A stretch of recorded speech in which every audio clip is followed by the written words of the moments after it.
What up, guys? We're going to dive into a few things today. Oh, we should get this off this screen. Ho, ho, ho, ho, ho, ho, ho, ho, ho, ho. Thank God I wasn't on anything inappropriate on Twitter. Holy fuck, that could have been bad. Shit, guys. How we doing, man? Oh, Sony Vegas stuff, man. Trying to get better at the what we can learn about Sony Vegas. Sony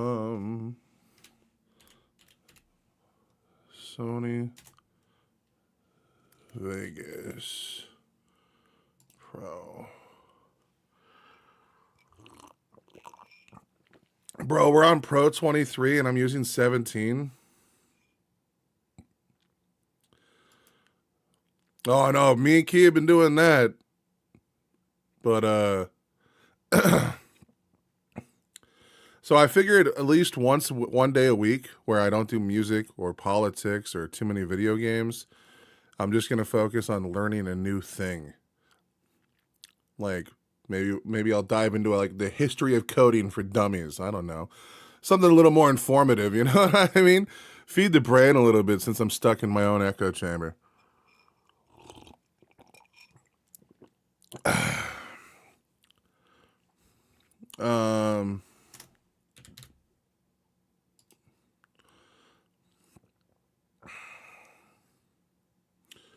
You got time, might as well utilize it. Yeah, dude. All right, let's go through it.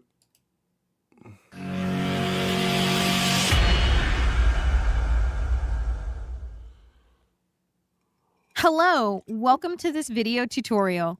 Let's get a quick overview on the newest Vegas Pro 17 from Magic Company. Excuse me. Please visit our YouTube channel and our website to get extra content, tips, tutorials, and giveaways. Vegas Pro is a professional video editing software with a very easy and intuitive interface offering amazing effects, transitions, text templates, and visual adjustments to improve your media appearance. To get a complete overview on it, let's start from a new project. Bro, I feel like I'm at work right now, dude, doing like the basic training classes. Lame. By going to New Empty Project in the top left corner.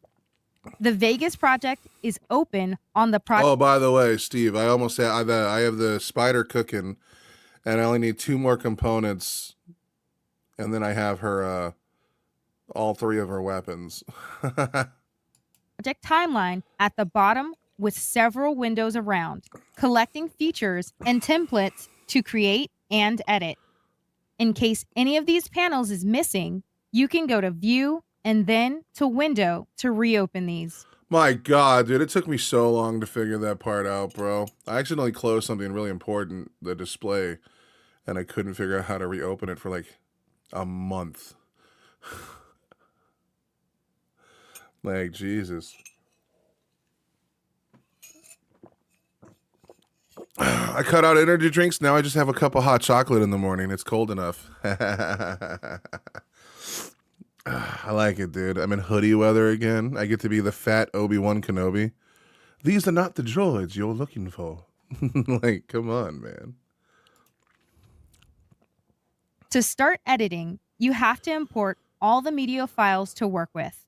You can add images, audio files, and videos up to 8K resolution by dragging and dropping these from any folder Like, dude, everyone knows this part, dude. What are we doing? Like, directly into the timeline. With Vegas Pro 17, you can also use Start Screen Capture inside Project Media to record screens and audio from multiple sources simultaneously. I did not know that. That's pretty awesome. The main project timeline is the place where you create your own video by editing the source files imported. These are shown as colored blocks called events or clips contained inside 2 kinds of rows called tracks. Video tracks for images and video frames with thumbnails, and audio tracks for music and speech, showing audio waveforms on each stereo channel. To add or remove tracks, just right-click on any empty space. The preview in the top right corner shows the timeline content where its main black marker is placed in time. You can use the player to play back frames and audio in real time. Okay, no shit, maybe I Adjust- should skip the beginning portion because I know 90% of this. Adjusting preview options such as resolution and frame rate inside Project Video Properties, Okay. and the video quality with preview quality. Use the second button to play back in full screen mode, exiting with the escape key. Okay, I did not know that. That's pretty cool. I thought the video quality was just always shit because it was a smaller, like, what the fuck? Okay, I'm gonna just shut up and let this thing teach me shit. With the new advanced GPU What up, video Matt? processing, the preview made on AVC and HEV videos is faster and smoother in respect to the previous versions of Vegas. Cool. To get a quicker preview on the project, you can also click and hold on above the timeline to create a loop region. This also moves the main marker through time, giving you the possibility to check the frames you need without any sound on the background. Dude, this is how arrogant I am, bro. When I first started using Sony Vegas, I never did any of this shit. I just opened the program and started fucking around with stuff. And I figured I would figure out stuff that way, like aimlessly walking around an area where I know nothing is. Like, holy fuck, dude. What kind of ego did I have as a young man to never learn any of the basic shit? Like, even now, I want to skip ahead. Get him, Pixie. Get him. And he also said, hey, hi, Pixie. You're on top chat, girl. So he did. You can't get him. Matt's covered, bro. Matt's safe. He actually said hi to you before he said hi to me. Shows where his priorities are. You know what I'm saying? Damn, Pixie. That's rude, dude. Matt, you see how quickly she threw you under the bus? Unacceptable, young lady. You didn't say hi to me. Oh, me. Rude. Damn, bro. What? I'm an asshole. Did you see that? That's crazy. Like, the cool thing would be say hi now, but like, that's crazy. Well, anyway, no. Hi, Pixie. Sorry. This loop region is also used to play back in loop its blue part when the loop playback button is enabled.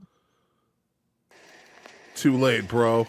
Exactly. I tried to get out of it. Did you see that? I tried to dodge all accountability, dude. All of it. Just right out the window. It did not work at all. See, I can't lie, motherfuckers. I'm so terrible at lying, it's crazy. The tracks on the timeline are also used to set and organize how to play back content through their options on the extreme left. Use the mute button to disable an entire track, or the solo button to leave just the current one on. On video tracks, you can use the level bar to adjust the transparency level of its whole visual content. Get his ass, Pixie. Bring it, girl. On audio tracks, you get the volume bar to set the volume level of the whole track and the panning bar to balance its stereo channels.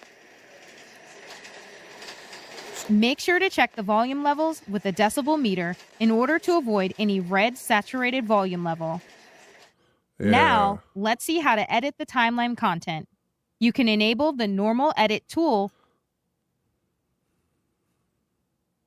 Yeah, dude. It was chilly last night, dude. It was kind of nice. I liked it. My girlfriend's been freaking out a little. She's like, it's too cold. It's too cold. I'm like, yo, dude. This is what I signed up for. Like, this is what I came to Canada for, bro. I don't ever want to sweat again ever in my life. To select clips singularly, or the selection edit tool to select multiple clips together by clicking and dragging on these. Oh, so that's Once why. any clip is selected, I get it. You have to switch to a box. Now dude, bro, I'm not going to lie. It's like, this is how bad I am at editing through Vegas. Apparently, there's a hotkey down here that I never knew existed, that allows you switch to what your cursor mode is. Whenever I would accidentally click the button on my keyboard that would turn that switch my cursor, I'd have to shut down the entire program and restart. And sometimes that means I didn't save beforehand. So, my God, dude, people just should read instructions from now on, bro. No longer am I gonna go try to man my way through everything. This is crazy. Selection edit tool to select multiple clips together by clicking and dragging on these. Once any clip is selected, you can start editing it on the timeline. You can click and drag clips to move these in time or in different tracks. That's wild, Pixie. That's wild. Consider that the visual clips placed on the highest video tracks are shown in front of all the clips inside lower video tracks in case these overlap in time. You can cut, copy, paste, or delete any clip by right-clicking on it. In case any loop region is present, only its blue part gets affected. To undo any action made, just use Control and Z. Well, as they try to say in Canada, which I will fight till my dying breath, Control Z. What the fuck is that, dude? Canada's a wild country, man. I don't understand how these people get away with this shit, dude. The Z? That's awful, dude. It's Z, bro. What the fuck? You can adjust the clip's duration by clicking and dragging from their edges in order to put their content in loop or cut part of it. Dude, for some reason, Canada likes to pretend like it's the UK, dude. Whereas if you drag edges while holding down the Control key, you adjust the clip duration by changing its speed rate. The clip will be played faster in case you make it shorter and... That's cool. There was a full week here in Nebraska like 15 years ago where it never got over 0. Yeah, dude. Dude, I like the cold, bro. slower if you extend it in time. This also Dude, it took me so long to figure that out. I was like, how the fuck do you slow down media? How the fuck? And then, like, I asked Google and it's like, hold control. It's like, fuck, dude. If I would have just watched an introduction video, I'd probably be way better at editing right now. I'd probably have, like, beautiful animated fucking, you know, voiceover work, like video essays. I'd be pumping those out left and right. affects the audio part, saving the original pitch. If you zoom in enough on any clip block, you can use its envelope curve and buttons to apply advanced editing on it. Click and pull down. After that, I decided I'd never complain about heat again. I'm not with you, Matt. I can't do it. I hate the heat, bro. I am a morbidly obese, fat motherfucker, dude. Heat makes me sweat in places and does terrible things to everyone around me, man. I have to try to shower twice a day to beat the heat, man. Oh, you ever, like, take a shower, go to work 2 hours later, your nuts stank? Because they've been scraping up against your fat-ass leg, bro? Nah, homie. Nah, get me away from that motherfucking heat, bro. I don't want no ball sweat ever again. That shit is nasty. Fuck ball sweat, dude. On the central blue anchor to adjust the opacity level on visual clips or the... I use Streamlabs. See? Streamlabs. But it works much like OBS, yes. That's what I should do. Watch a shit ton of stuff on this video editing stuff and OBS, dude. So I can get, like, way better at overlays and shit. Oh my god, that'd be fucking gangster. the volume level on audio clips. Use Event Pan Crop on visual clips to adjust the way to show the clip content. Inside the Video Event FX panel, the main project camera is represented as a dashed rectangle that you can move, size, Yeah. and rotate while checking the preview. In particular, you can size the rectangle to zoom in or out the clip content and also crop it in case lock aspect ratio is disabled.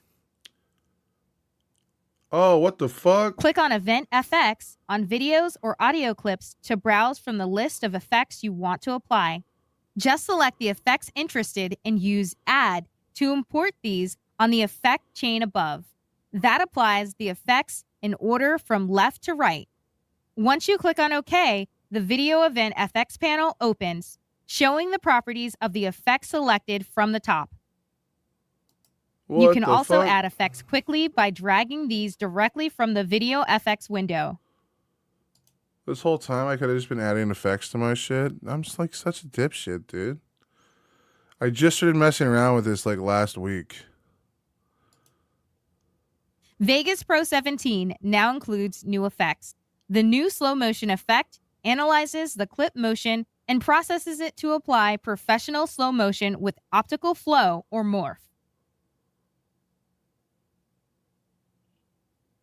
Whereas the new color grading applies advanced color Ball sweat, nasty. correction, also HDR videos. Once applied, select the clip and open the color grading interface. Someone messed up a recording right there and had to do another one. From its button at the bottom, And adjust all the RGB, red, green, blue color channels, including the brightness level or Y channel. Got you. Use lift to correct lowlights, gamma for the midlights, gain for the highlights, and offset to adjust colors on all the three zones while checking. Oh my god, dude, I got a challenge in my head right now that I want to fuck around with. I should go download like one of Ren's songs, and then every time a certain like beat drop comes down, do another color code. Checking the color scopes above for details. That's crazy. This new interface also includes other professional panels and tools such as the color curves and HSL to change colors What? with hue or their intensity with saturation. Use exit to come OBS isn't that crazy. But you're going to want another way to view your stream. There's a reason why I didn't stream before, is I would record on one screen. So like when you're sitting here, so let's say you're doing OBS, right? And this is what you want to do. In order to read your chat, you're going to have to click back. See what I'm saying? So like it makes it a bitch to do unless you have a way to view your chat independently of your OBS. But like having another monitor, I can check what's going on in my OBS constantly and then see the chat and then see if there's any issues that are happening. I can see all the voice levels all while I'm already talking. So I mean, you could like the way I used to do it back in the day when I only had one monitor when I would play League of Legends is I would pull up my Twitch chat on my phone, and then I would stream off of one thing, and I would just hope that my stream was fine. And if I messed up anything or anything went messed up, people just tell me in chat, and then I'd have to tab out and then fix whatever it is. You can stream without them. It's just you're gonna have to do a little more back and forth work, and it's gonna be hard to keep up with your chat. So you want some way to actually like read your chat, because like if you don't interact with your chat. Like, I mean, I'm not a successful streamer, so you can't really ask me how to be successful. But what I can tell you is I see a lot of people get into streaming and then they don't ever read the chat. And it's really hard sometimes, like especially if you're in the middle of a game. It's harder for gamers instead of people that are doing like let's just chatting, essentially what we're doing. Yeah, you have to interact with the chat or else it could like severely hamper any potential like growth that your channel might one day get. And another thing that's really important is that you can't wait for the chat timer to change. So right now it says there's 2 viewers in here. But if it said 0 and I was just sitting here waiting for that viewer count to go up, there'd be a big problem there. Because by the time it refreshes, it takes about 30 seconds. they say on average that you have about like 17 seconds or 13 seconds to gain someone's attention. You have to do something that speaks to them within those 13 seconds for them to like warrant giving you even an iota of like a second chance. So if you do stream and you do start doing things like this, you should probably turn your view counter off and just pretend like people are watching, and then hope to God eventually it translates into people watching and you're not crazy. I'm pondering the idea of doing some kind of channel at some point. Hell yeah. Hell yeah. Do it, Pixie. I'll be one of your first subscribers, bro. I got you. Back to the main project timeline. You can also apply great transitions to start and finish any clip content in a cool way. Just click and drag from the top clip corners to change in time the opacity level on visual clips and the volume level on audio clips. You can also use the transitions window to drag and drop visual transitions with special effects on clips that you can check and edit by going to transition properties. With Vegas, you can also I've been here for Why Isn't Counting Me? Exactly my point, dude. Like, you can never wait for this counter. Now it says 3 viewers. Like, this counter is so bad. You should never use the viewer counter to start interacting with your audience. You just can't. You're like, because by the time it updates, it's like, oh, hey, by the way, you actually have 3 instead of 2. Or if you're at 0 and you go to 1, like if you're not talking to that viewer the whole time he's in there, or you're not saying anything, you're just staring at your screen like.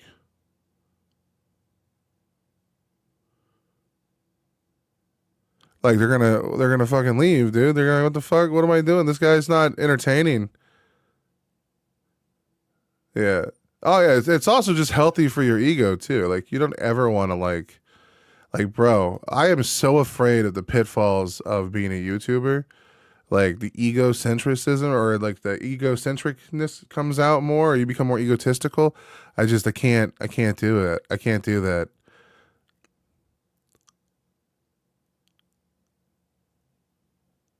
Yeah. Yeah. There's a button you can hit when you're streaming to just turn it off.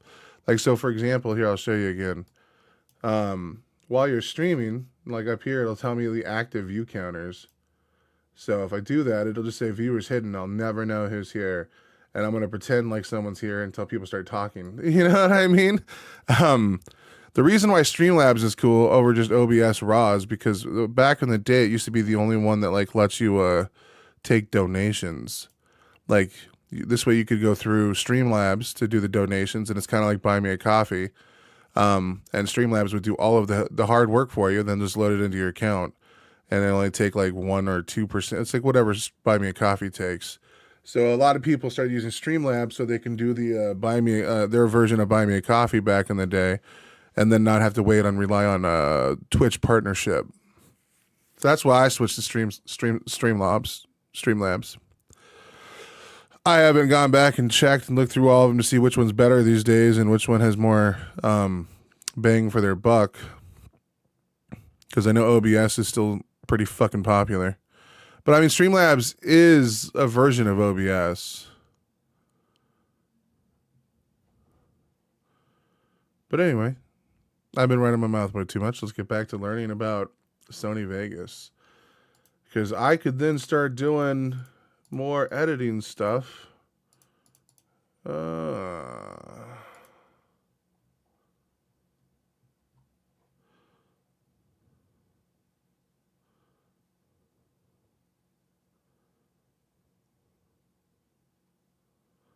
Oh yeah. And another way you could do streaming, you could just do it through Discord. You know what I mean? Like, I really want to do streaming through Discord. I think streaming through Discord is perfect. Like, I love streaming through Discord, but the problem is I don't know how to get that to like route to like YouTube. Because like Discord has the overlays that'll set up everything. Like, so let me just go to Discord here real quick.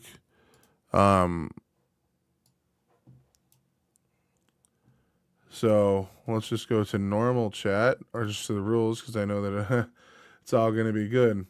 Anyway, oh, someone has to help us improve.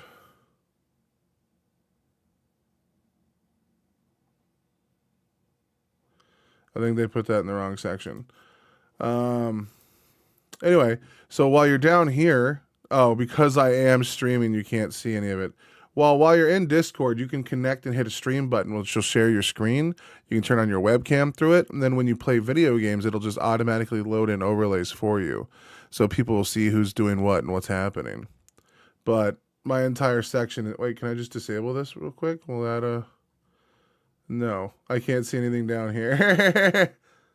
Anyway, that's... Yeah. What's up, Ricardo? Generate static and animated tiles and credit rolls by importing any template from the Media Generators panel. Yeah, but all those look corny as fuck, dude. These create text clips inside video tracks containing pieces of text you can edit in content, font, style, color, and animation by going to Generated Media. Yeah, I never did these because they look so Make sure to place the tacky. text clip on the top video track, or it may get covered by other visual clips higher in position. Now, in Vegas Pro 17, you can also make nested timelines to manage complex projects with a lot of content. I do not want First to of buy all, this program save the main again. project by using Control and S, defining name and where to save it. All right, this is... No, let's give me some... let's see. How...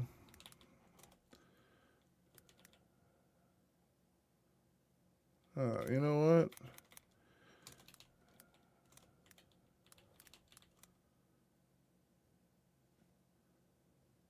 How to...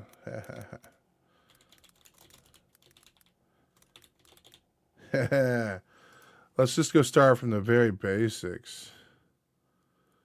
Oh, cool. The closer look. I like this guy.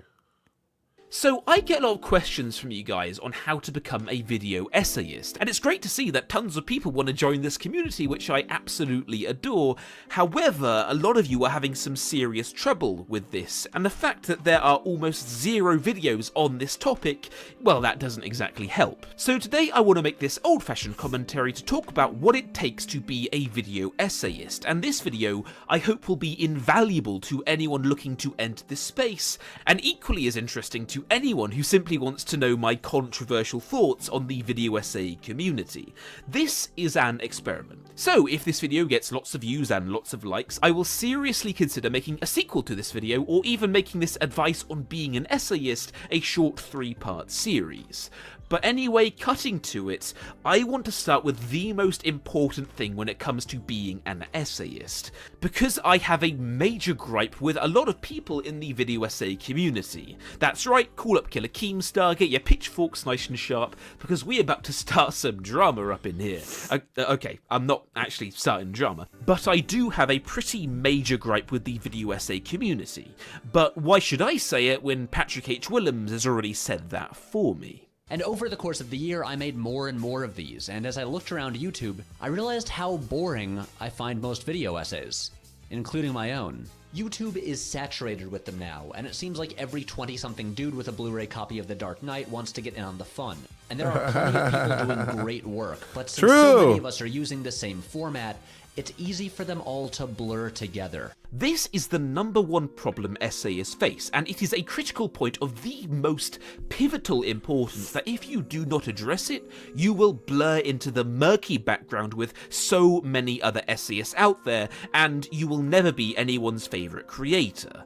Now at this point, I'm sure a lot of you think that what I'm going to say is the most important thing to being an essayist is that you need to stand out. Fuck that. But I'm not going to say that, because I've seen hundreds of YouTubers give out that advice. It's a cliche, and frankly it triggers me every time I hear it, because it isn't even a correct cliche. Saying you should stand out is like someone giving me the manuscript for their novel, me reading it, and then me giving the feedback. Alright. Basically, right, what you need to do is you need to make your novel stand out more. Yeah, can you elaborate on that? Right. Well, basically, you got to make it so your novel is different from others on the market, which will make it better, because it's different. That is shit advice. I know, Henry is a very naughty boy, he's just said a swear, but it genuinely is piss poor advice, because while it is mostly correct, and I'm not saying Patrick is wrong in that clip, in fact I'm actually totally agreeing with him in that, but while it is hinting at what the creator should be doing, saying you should stand out is so vague, so unnecessarily, painfully vague, that it could do more harm than good, as it might convince the creator that he has to reinvent the wheel in order to stand out, which of course, I mean, standing out could be a pretty powerful thing. Depends on the medium you're trying to work in. Like, if you're going for marketing, standing out is fucking massive. But a weird thing to think about is, if you were to think about what makes Microsoft a successful company, it isn't selling computers or Xboxes. It's selling software. Like the cloud, their Microsoft Word, Outlook, all these things are bought in hordes by massive corporations for, like, you know, fucking doing virtually anything in the workspace. And then a lot of everyday computers come with a shit ton of Windows products as well. Like, when you think about it, they make a majority of their money no different than like a bank does. A majority of the money banks make is like by you like using your credit card, and they get like a fraction of a cent when they do that or something. It's crazy. And then like millions of transactions a day. Like, Jesus Christ, dude. Or credit card companies, whatever the fuck they are. I don't remember what the fuck it is, but it's crazy when you think about how like pennies add up, dude. That's crazy. course, he shouldn't, because here is the real #1 tip I can give you when it comes to not just being an essayist, but being a creator in general. Find a way of creating videos that only you can pull off. I mean, that's still just a fucking... What the fuck does that mean? Or in layman's terms, find your Oh voice. my god. Now, what makes for a voice? How do I go about finding one? This is not the information I need, bro. Tell me what format you use, what you do, what cliches are you using so I don't copy them. Like, holy fuck, man. Are there specific things I can do to find it? All of those are good questions to ask, and all of which we'll get to later. But before I talk about creative voice, I want to tell you a story. One from my YouTube career, which has really been a mystery for a lot of you until this point, because I've never really...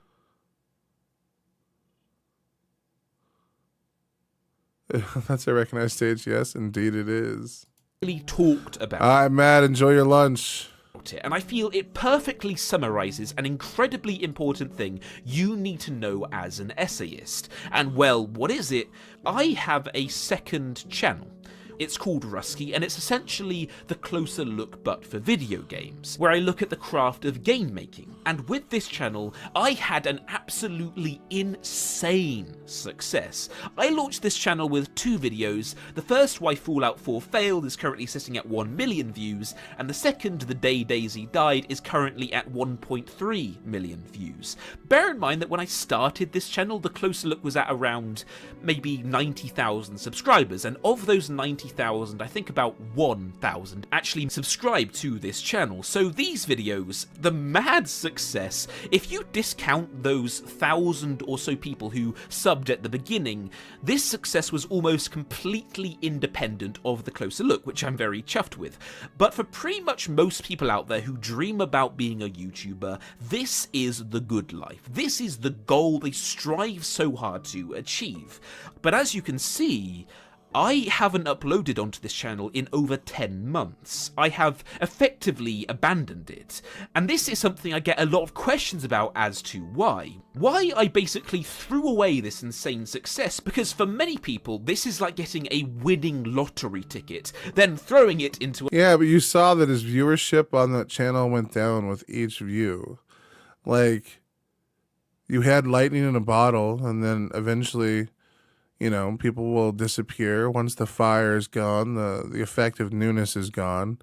And then after that, less people get interested, and less people get interested.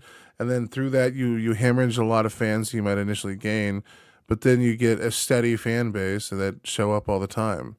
That's like, that's the way it's supposed to go if you have one of those lightning bottleneck moments. Or you're one of those fan bases that slowly grow over a huge amount of time to where eventually, hopefully, you get big enough to where you feel like you guys made it to the top as a crew, dude. Fuck.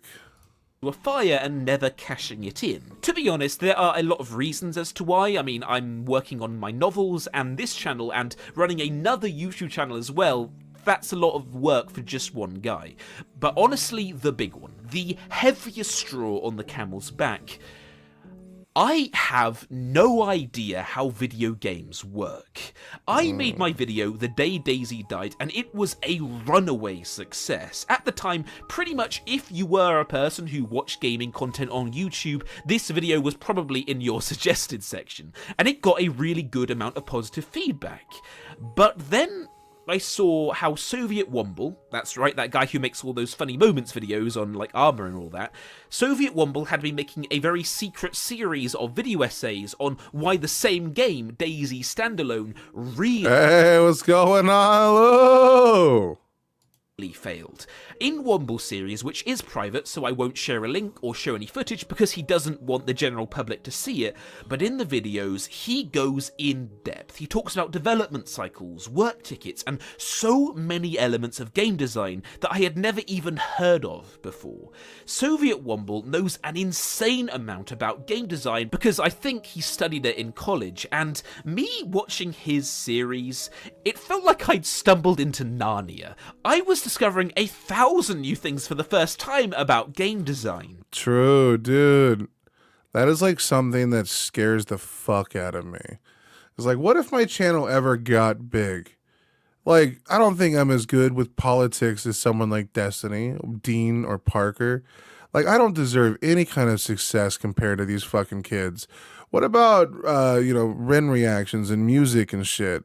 I'm a failed musician, and then on top of that, there are people out there that got doper bars, that could pick up apart doper rhyme schemes, understand the intricacies of instruments and music, and the musicality of things. Like, they're so much more better equipped for this. And I just feel like a fucking, just a stick in the mud, bro. I just wanted to jump in and scream with the joy to you guys. My daughter and husband came in the middle of the night to visit for a few hours. Hell yeah! Nicky! Sorry, I got a little loud. I apologize. I apologize to all of your poor ears. You know what I'm saying? But it was a moment of celebration. I won't do it again, I promise. Today. And I felt profoundly embarrassed. I felt the most intense imposter syndrome that I had ever felt in my life. Facts, dude. And I didn't even have like any big videos.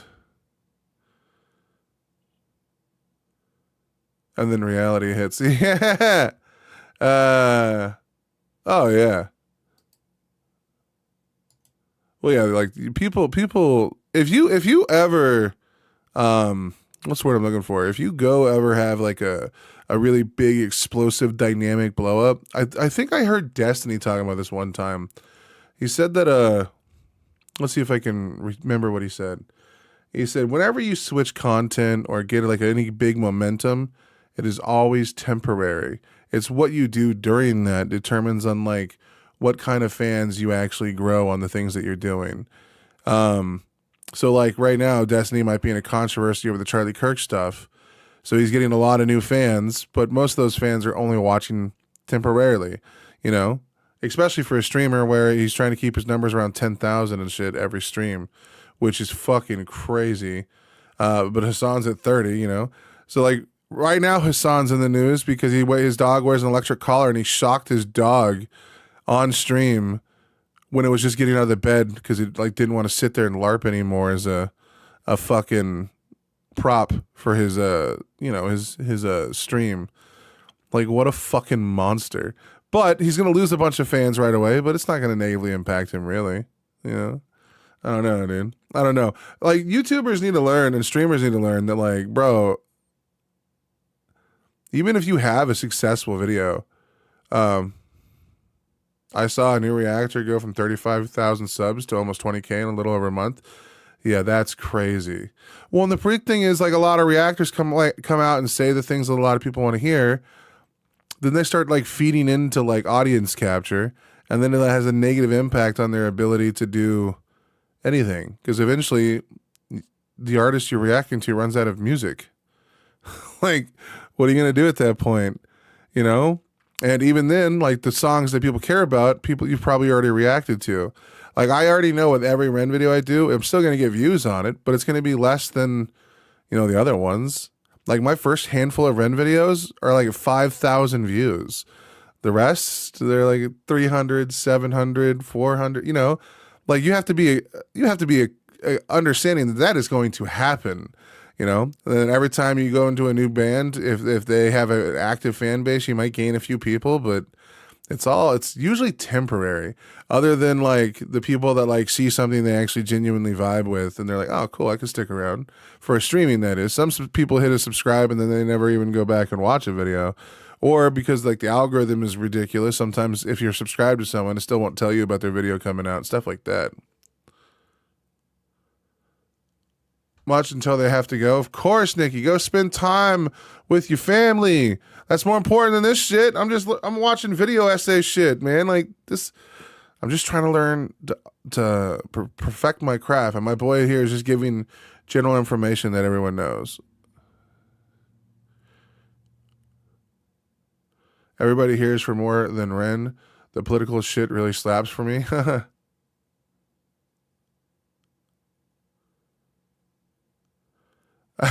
Yes. Oh, yes. Clara, I'm so happy you said that, because that is the greatest thing ever. Like, dude, I can't believe he shocked his dog for like getting out of the dog bed. That's fucking crazy. He's the number one thing trending on Twitter right now. And it's good. Like, he's like, this might be the biggest hit to Hassan. Hassan, like, having sex with a minor in like Amsterdam, did nothing. Hassan's lies for all these years, nothing. Hassan shocks a dog, the left is coming for him, and I have never been so happy. Even the right is jumping on board, dude. MAGA and the left have finally formed a direct coalition for a handful of moments to speak out against Hassan. Oh, it's so beautiful, dude. And the real kicker?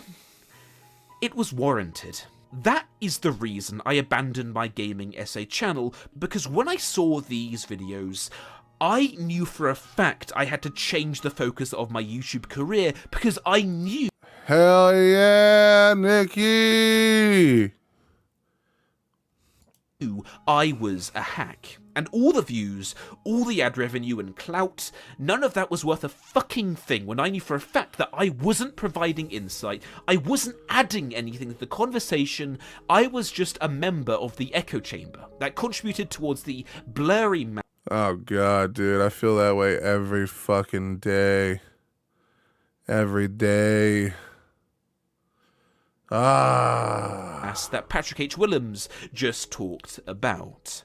But what's the point I'm trying to make here? Okay, so let's say you want to make a video on Star Wars The Last Jedi. You want to point out why the film failed. So what are you going to do?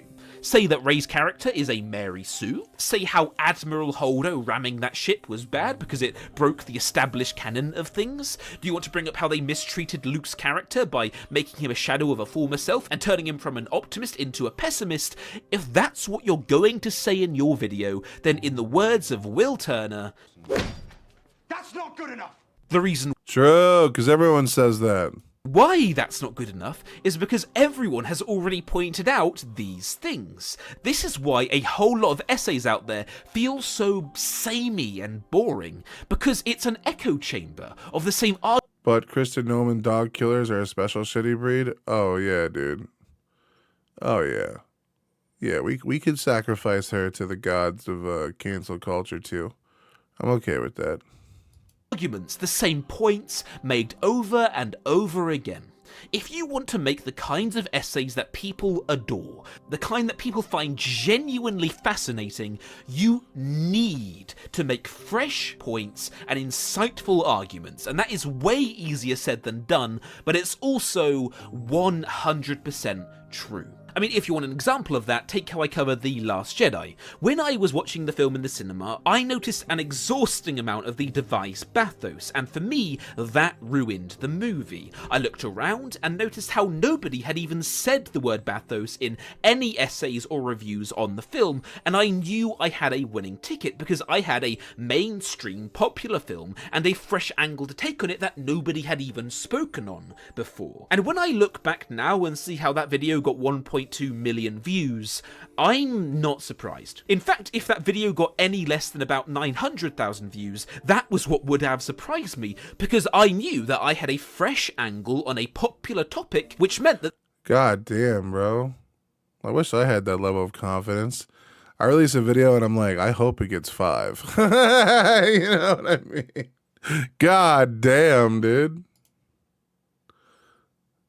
the video would have a really high watch time and click rate, and all I had to do then was give it a badass thumbnail and a title, and I did, and the video exploded. And I know this sounds egotistical, but I was not surprised in the least when it did, because I knew that I was providing a fresh insight into a very hot topic that many people were interested in. But here's the big question to ask about all of that. How did I notice the fact that this film had overused the device bathos while seemingly... Because he knows about the topic. So he's going to say just you need to be very educated on something, which is true. You should be educated on anything you talk about. Nobody else did.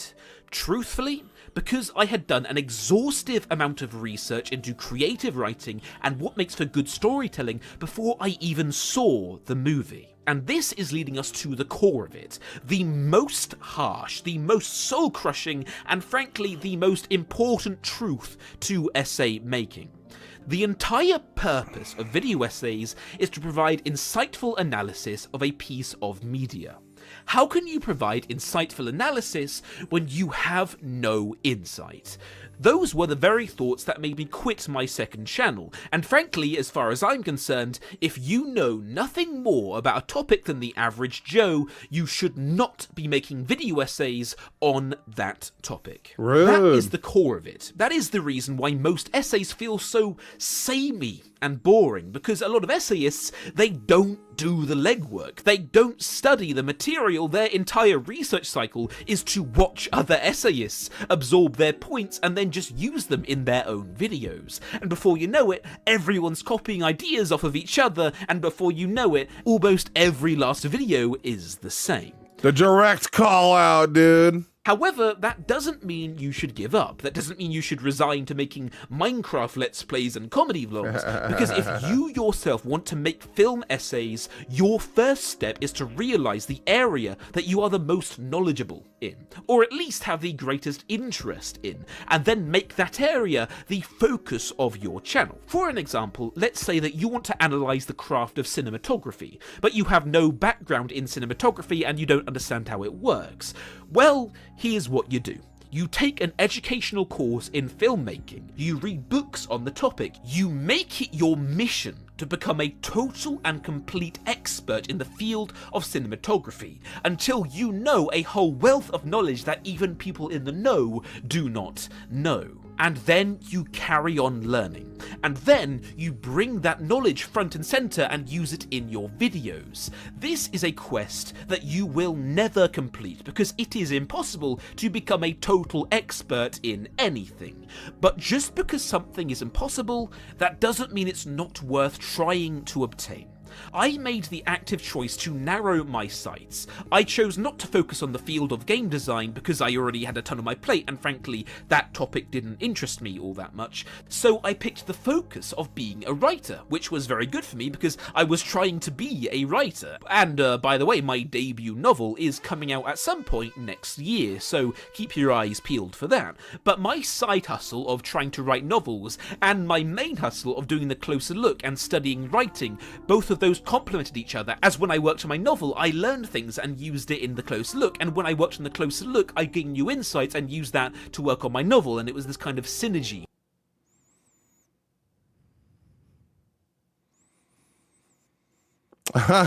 Your re-reaction to Hyren has almost 300 views. I don't know why I pay attention to that one so much. I'm a freak for knowing your analytics. Oh, dude. One of the things we were doing when me and Kia first started talking, because you can just go in and view your analytics. Yo, we've made $178 or 68, sorry. But you can actually go in and view like the actual like everything, dude. So 1% of my views on my channel come from my lives. That's crazy. 10% comes from watching both, and then 89%. So not even 1%, dude. No, yeah, it's 1%. That's pretty crazy. So people are finding me through the browse feature, dude, and YouTube search. Only 21% of my flow is coming from suggested videos. That's crazy.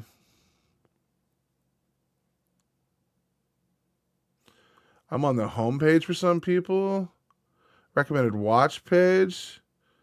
That's crazy. Even YouTube's throwing me up. That's gangster. You can also go down to community, bro. This is where shit's pretty crazy. No. Analytics, sorry, wrong thing. Audience, here we go. So I'm actually down. And one of them is me because I watched you do it. Yeah, so I have a 66% decrease. Ooh, in subscribers, dude. But where's the one where you can like go with, yeah, so I can see channels my audience watches. That's crazy. That's crazy. Dude. New viewers who returned? Hell yeah. No, I'm not down that much. I didn't lose that. I'm not gaining as much as I was before. 66% less. But the reason why I'm on this is there's a way that I can see like what yeah, dude. Look at that, dude. I have a 49% of people that watch my content are subscribed. You know, people I know that have like a fraction of that. It's like they're at like 6% or 11. I'm gonna take that as a win, bro. That's hilarious. Oh, look at that, dude. Us boys are taking this channel back 78%. Ladies are falling behind again. They're at 21. That's crazy. You ladies need to step up your game.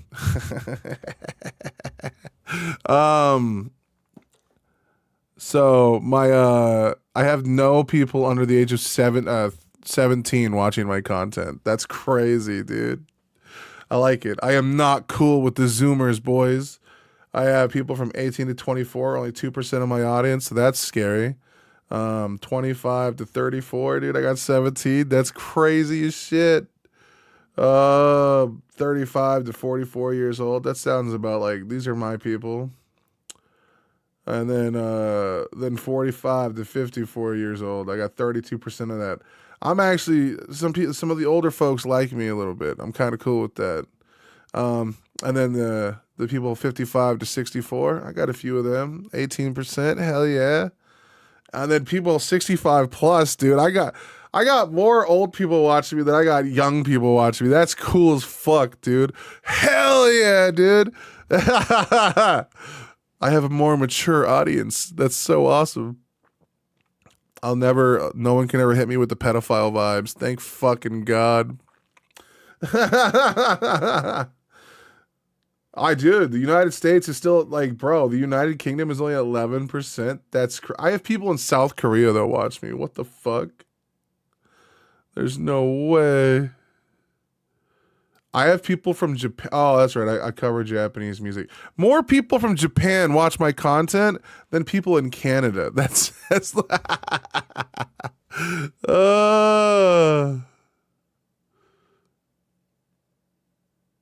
I have people from Vietnam that watch my content. That's fucking... Bro, this is so wild. Daily Driven Exotics is from Canada. That's crazy. They heard you were coming. And then...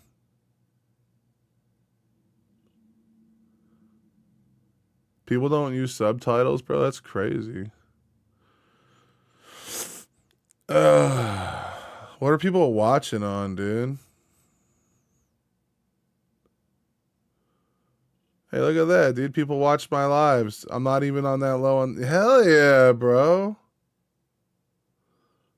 I can't believe...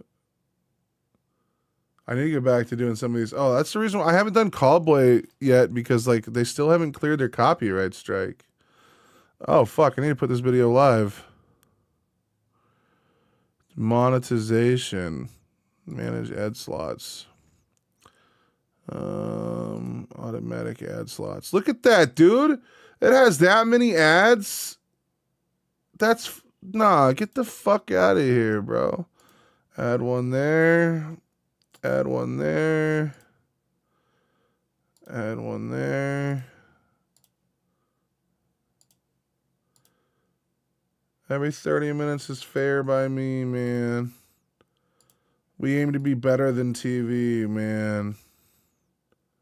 That's crazy.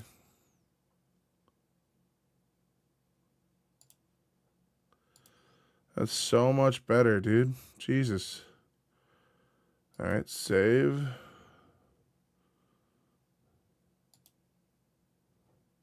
Yeah, subtitles suck. Bro, I have subtitles on everything, dude.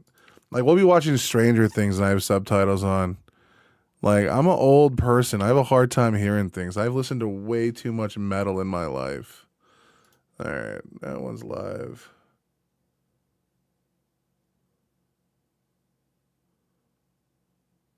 What the fuck was that? That was weird. Like, the reason why I haven't been doing Callboy is because they still haven't, like, freed up my ads from the videos.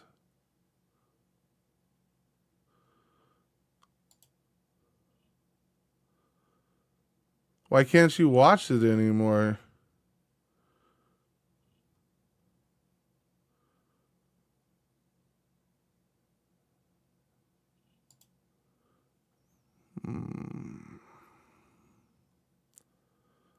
Oh yeah, I need to do some more of that shit. Jesus Christ, Callboy's 3 pages back?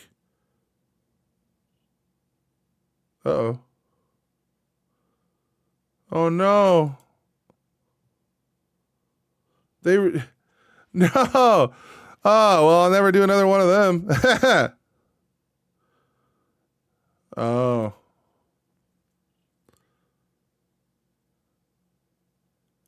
Yo, uploading this much content is going to be almost impossible to check out. Like, Jesus Christ. Yeah, but where did the... Yeah, Electric Callboy is still in dispute, dude.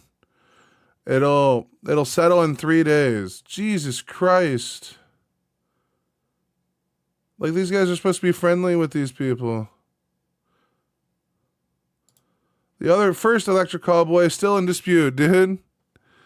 Yeah, it's crazy, dude. That's why I haven't done it anymore. It's just because if they deny my dispute, it could go bad. And the Minnie and the Moocher guy denied my dispute too. Butthead. Oh, dude, Chinchilla denied my dispute too. Oh, shit. Dispute rejected, huh? That's cool. Thanks, Chinchilla. That's cool. I like that. That's cool. Anyway. Yeah, dude. She shouldn't have signed with him, man, but I'm glad she's getting her bag, you know what I mean? And it was great because I narrowed my sights and I've been getting better ever since. creative writing, I am trying very hard to make that my speciality, and so you'll notice that in most of my videos, they're written from a writer's perspective because that's the area I have a ton of experience in. I like to think that in each of my video essays, I bring to light a little bit of knowledge or insight that my viewers didn't know before, so they can then learn from it. And if you don't do that as an essayist, if you don't help people understand a topic in a way they never knew before, you are not a good essayist. That Like, it has its benefits, dog. It has its benefits. is unfortunately the plain and simple truth. So what if you're doing a video essay on a particular song and the emotional resonance of that song? Do I have to know all of psychology in order to do that? I don't like the way he's phrasing this. And when it comes to writing essays, there aren't that many essayists in the community that take the focus of creative writing on movies, so I think that does work for my benefit and for my general appeal. And this goes for you, not just the general viewer, you. If you are currently an essayist or you one day plan to be, you need to be always learning. This Yeah, but I plan on doing a video essay on a song. I'm not gonna do like a video essay like on the mathematical equations of Robin Williams by Noah Gunderson. Hey, what? No, what the fuck? is not advice, this is not a guideline, this is a prerequisite. Always be listening to podcasts, always be reading books and watching lectures and broadening your knowledge around your specific niche. Because I guarantee you a huge chunk of that knowledge that you soak up will work its way into your videos, and your essays will be all the more insightful, interesting and educational for it. But True. I promised at the start of this video that I was going to talk about finding your voice as an essayist, and I don't like to break my promises. So the truth is, each and every good essayist has their own voice. This may sound odd, but it's completely true. Different essayists have different perspectives they use to attack a subject. Give 10 different essayists the exact same topic, the same base idea for a video, and all 10 of them, if they have a strong, unique voice, would tackle it in an entirely different way. Nerdwriter, for example, has a way of delivering Oh, dude, I used to love Nerdwriter. I forgot about him. What the fuck? a script where he will pause and say things slowly to add emphasis on a word or set of words. Here's an example. But you can't just mine the source material for parts. Adaptations and remakes don't require strict adherence or obedience or even necessarily respect. Just Yeah, an dude. understanding of what. He does do that pause shit at the perfect times. It's like Ren's music, dude. He'll be like, "Hi, my name," and he'll just like make sure it has like a natural cadence to it that is like it's lowering your guard. It makes you somewhat tired.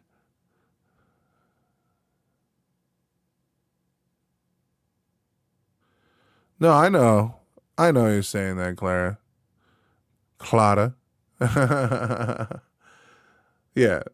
The problem is, though, is everyone thinks that they're as smart. I don't know about you guys. I always think I'm unequipped to have any conversation. I also have something I have to do on this today. One of our lovely supporters.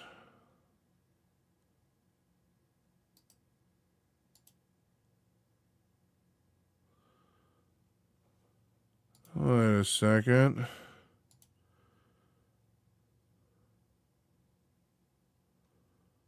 I'm so confused. Yes, this. Ho, ho, ho, ho, ho, ho. Donald asked us to watch this. What the fuck, bro? Did I put that in the wrong spot? I think. Oh. All right, let's see what he said. Decided to create a... Oh, okay, it's a private message. Better not read that then. Well, let's go over here. Whoa, what the fuck? You could just do that? That's crazy.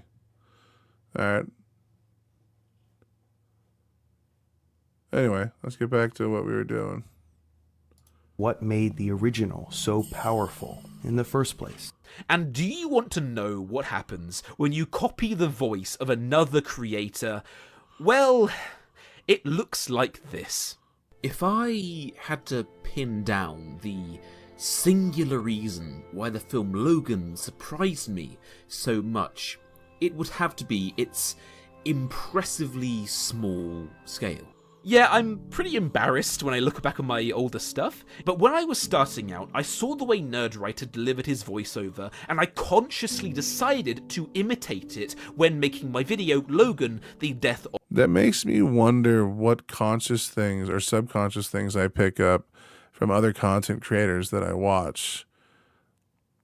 I know I do two of them that I've done, like I just do on, because I've watched so much of their content.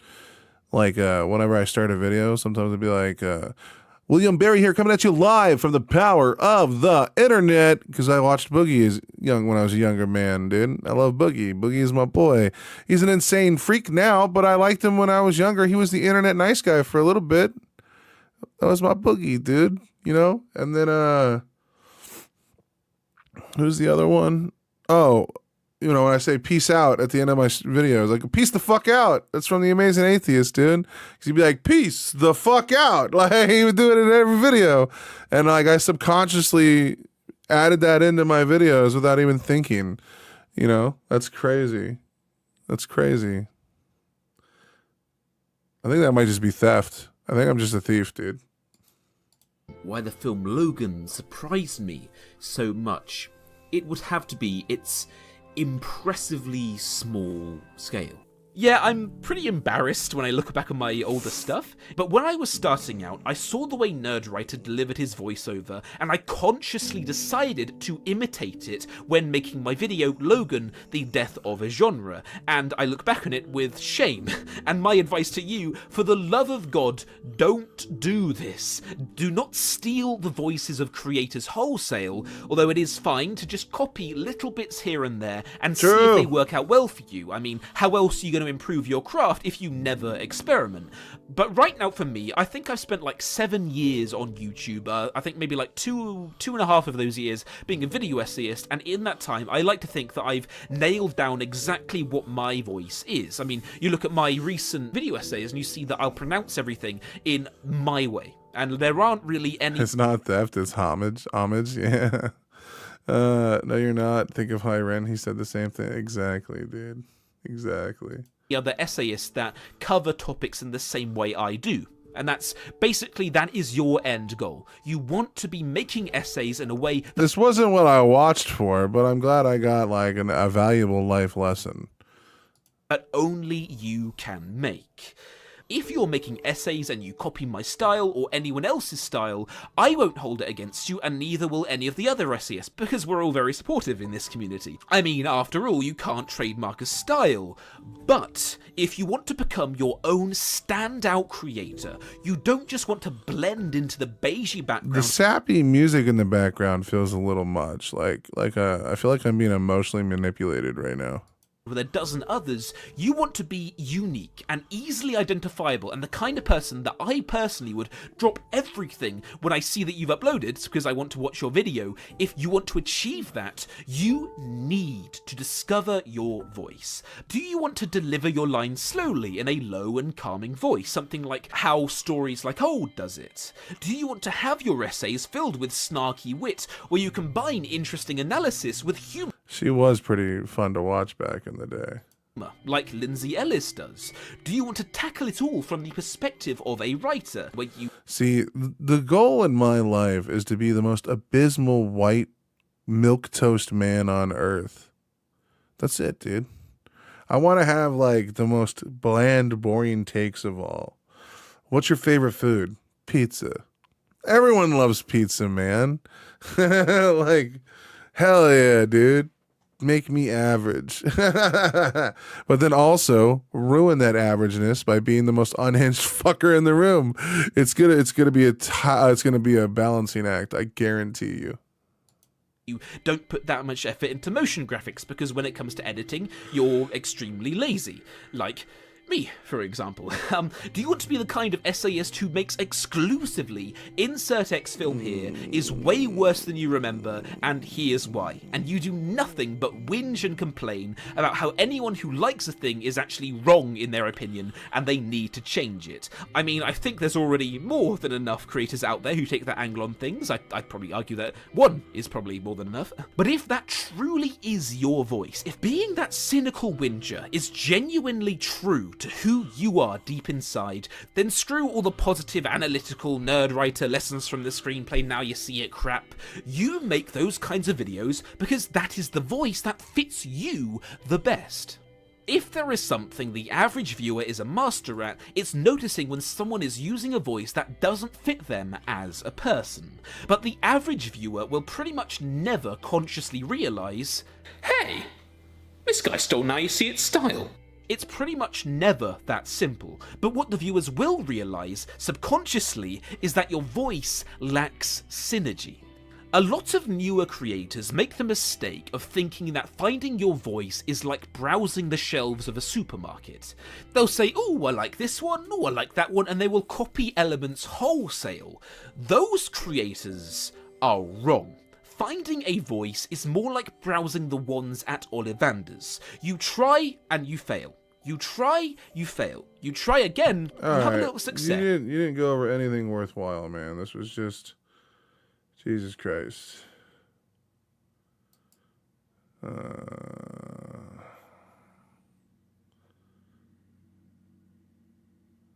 Okay, let's do this. In this video, I'm going to show you how to make a simple Oh, yeah, Daddy. What a voice. Hit me with it, dude. God damn, my balls puckered up for that one. video essay. This is the exact process I use to make my video essays. And to give you an idea of what to expect, here's a 10-second clip of the kind of I challenge anyone to still love Like Actually after watching my ex-husband's video about it. video essay that I'm going to show you how to make.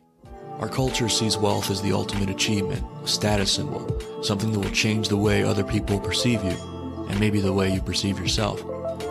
So yeah, I want to do cringy shit like this. This is the... So I just gotta get really close to the microphone and speak really low. Like, did you know that capitalism is one of the most... It's no coincidence that when we say that person is successful, we most often mean that person has a lot of money. Yep, just like that, you're going to learn how to use video footage, a voiceover, and background music to make your video essay. There we go. Now I just want to see what styles people use so I can write between the lines. And before we get started, I want to reiterate that Also, I got to start my ASMR channel. I got to get closer. Get a little, like, hey, what's going on, guys? this video is for beginners. This is a quick video, so I won't go deep into each step. The goal of this video is really just to give you a basic idea of what my process looks like, so you can use it as a starting point for developing a process that works for you. Keep in mind that the more video essays you make, the better you'll get at it. When you're just starting out, I recommend making lots of shorter video essays to get your reps in. The technical skills like video and audio editing will come with time. And definitely don't try to make a masterpiece video essay for your first one.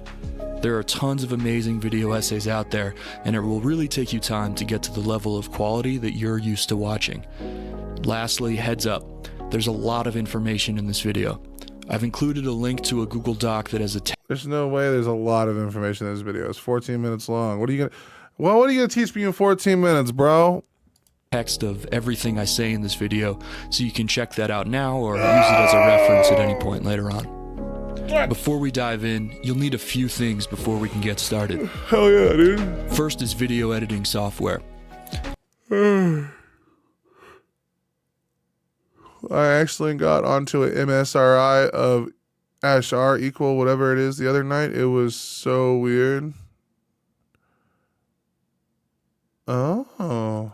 I personally use Final Cut Pro. It's pretty easy to use and works good with my workflow. If you want free software and are using a Mac, iMovie works fine. If you're on Windows, I've heard good things about DaVinci Resolve, and I'll link to that in the description below. You'll also want a microphone. The microphone Oh my god, bro, this is gonna change my life.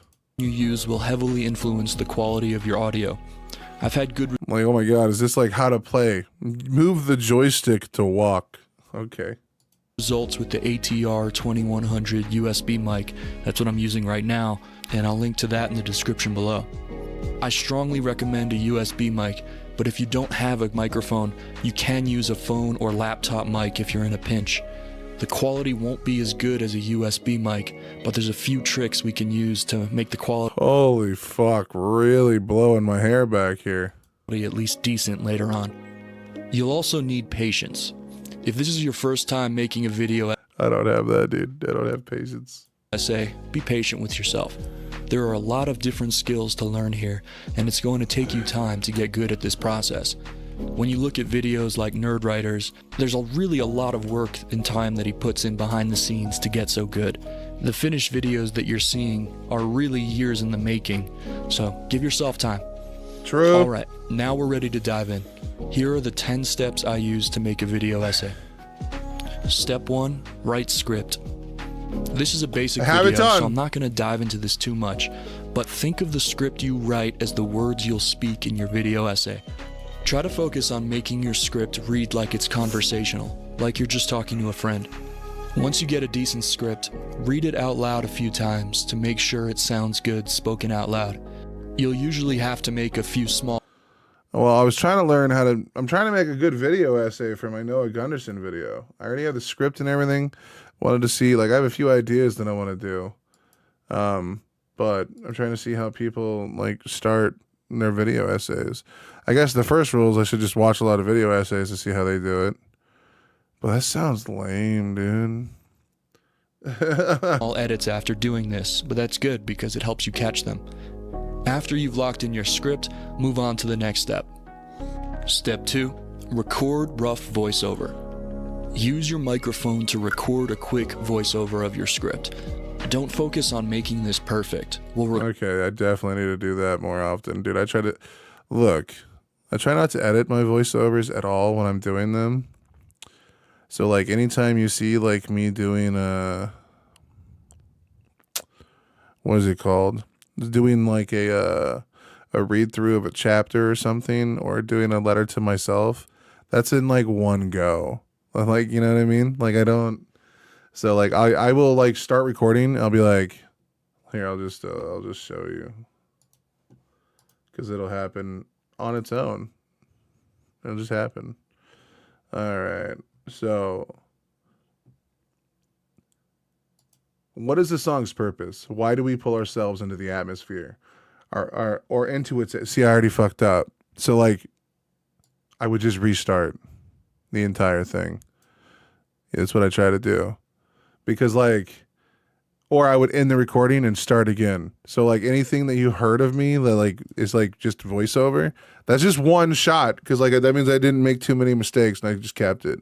Like, I don't do, like, the whole, like... Bro, as soon as I make a single mistake, I'm like, all right, cancel, go again. Like, fuck, dude. So I probably should do what this guy's saying, bro. Like, just record the whole voiceover once and then do that again and then that again. And then you could probably pick between the ones that you've done for the best line delivery. Holy shit, bro.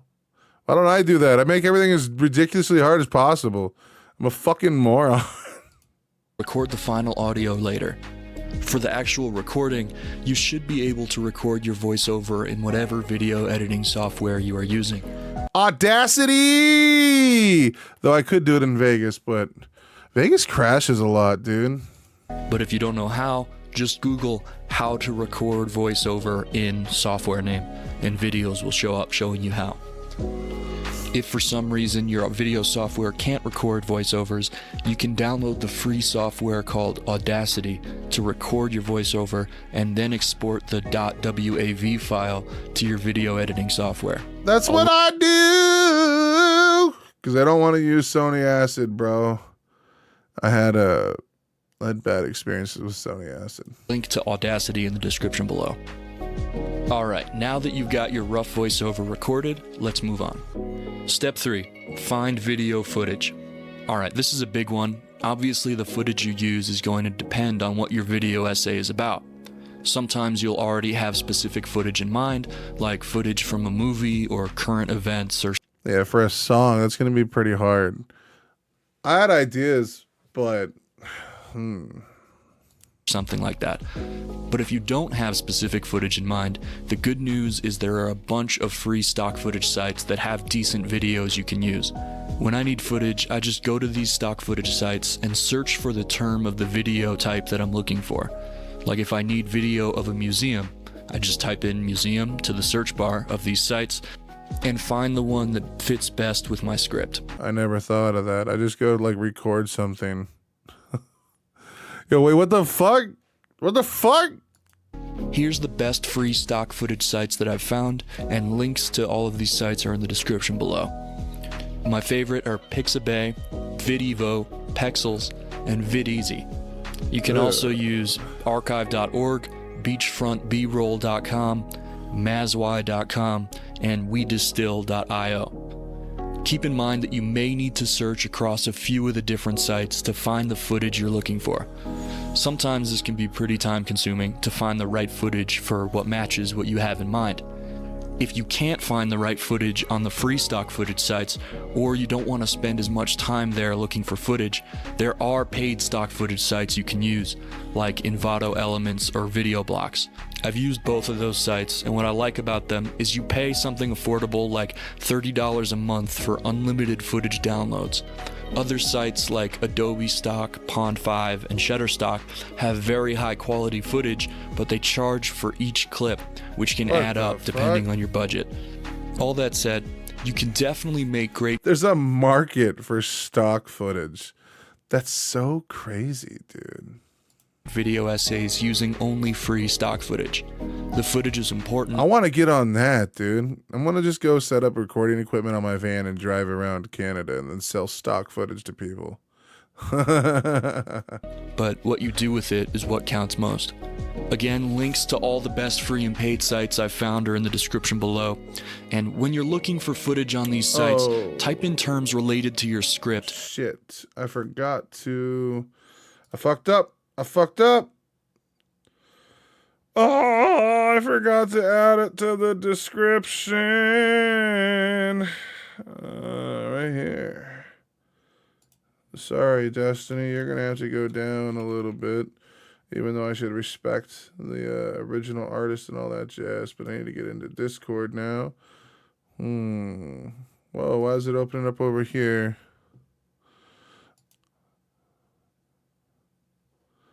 All right, and then while we're in here, oh yeah, no, I need to get the wave of change stuff.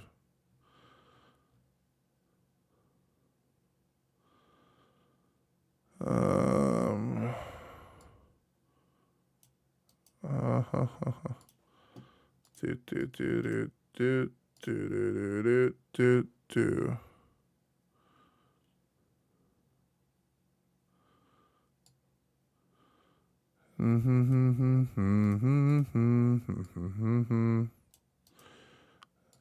That should have been in here. Well, and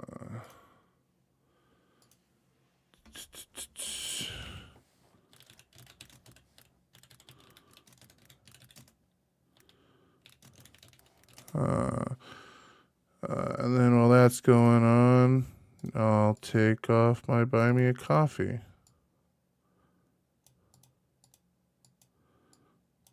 Bro, you need to quit being ridiculous right now.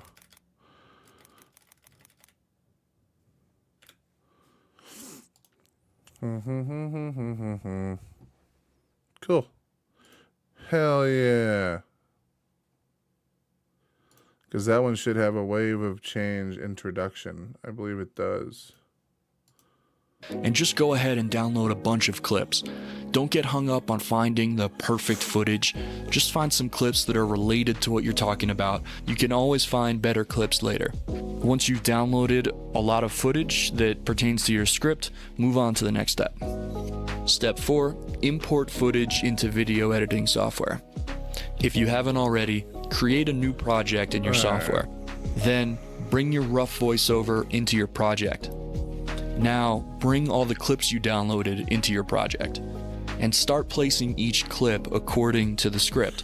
Whoops. If you mention museums in the middle of the script, place the museum clip you downloaded near where you mention it.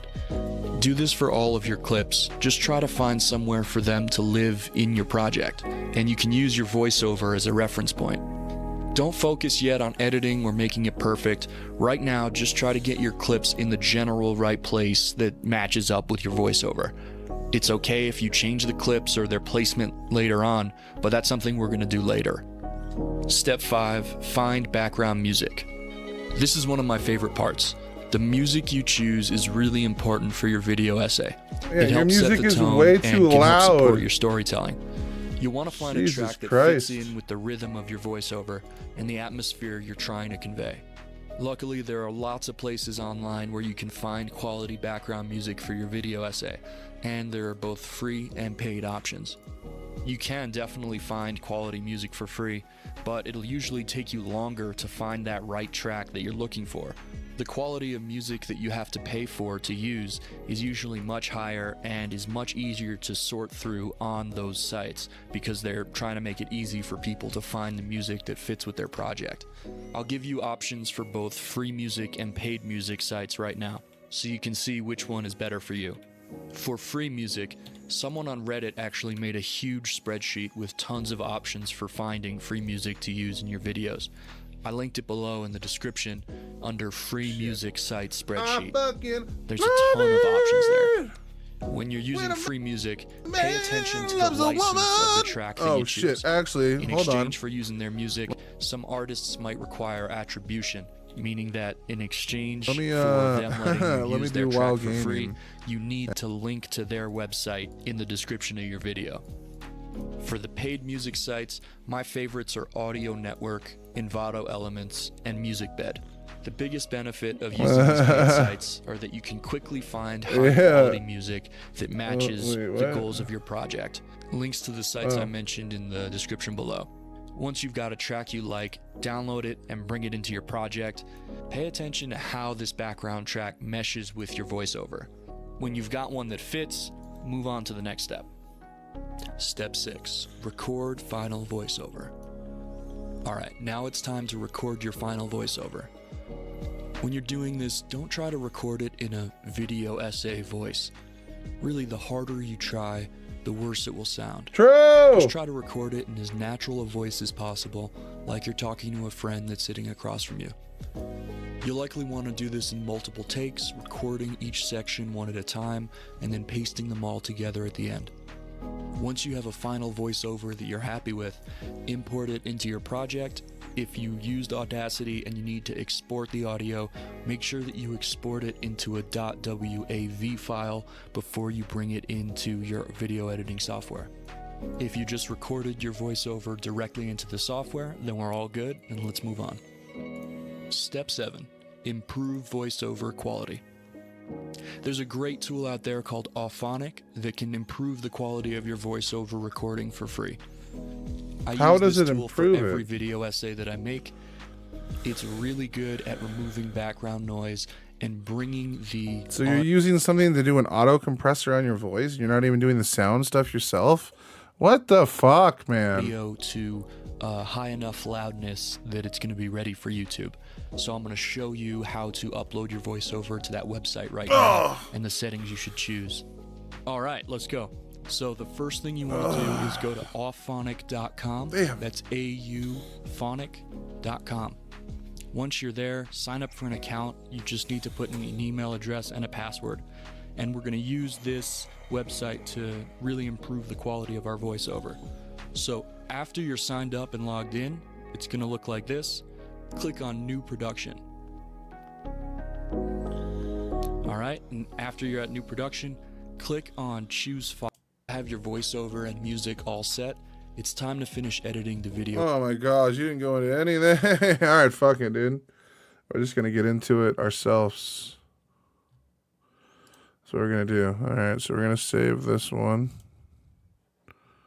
That one's under Untitled. Okay, so we're just gonna do it over here. Yeah, we're just gonna do it ourselves. We're just like, none of these people give any helpful information. Holy fucking Christ! All right.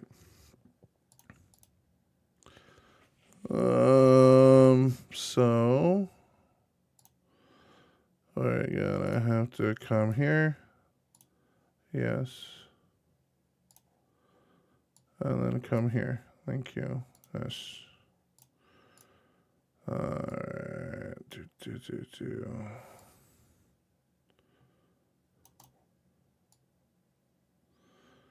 Well, also we need to grab the wave of change thing, because I'm going to hopefully have this done by the end of the week.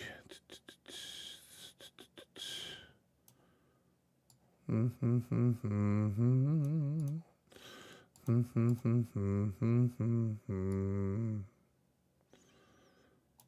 that.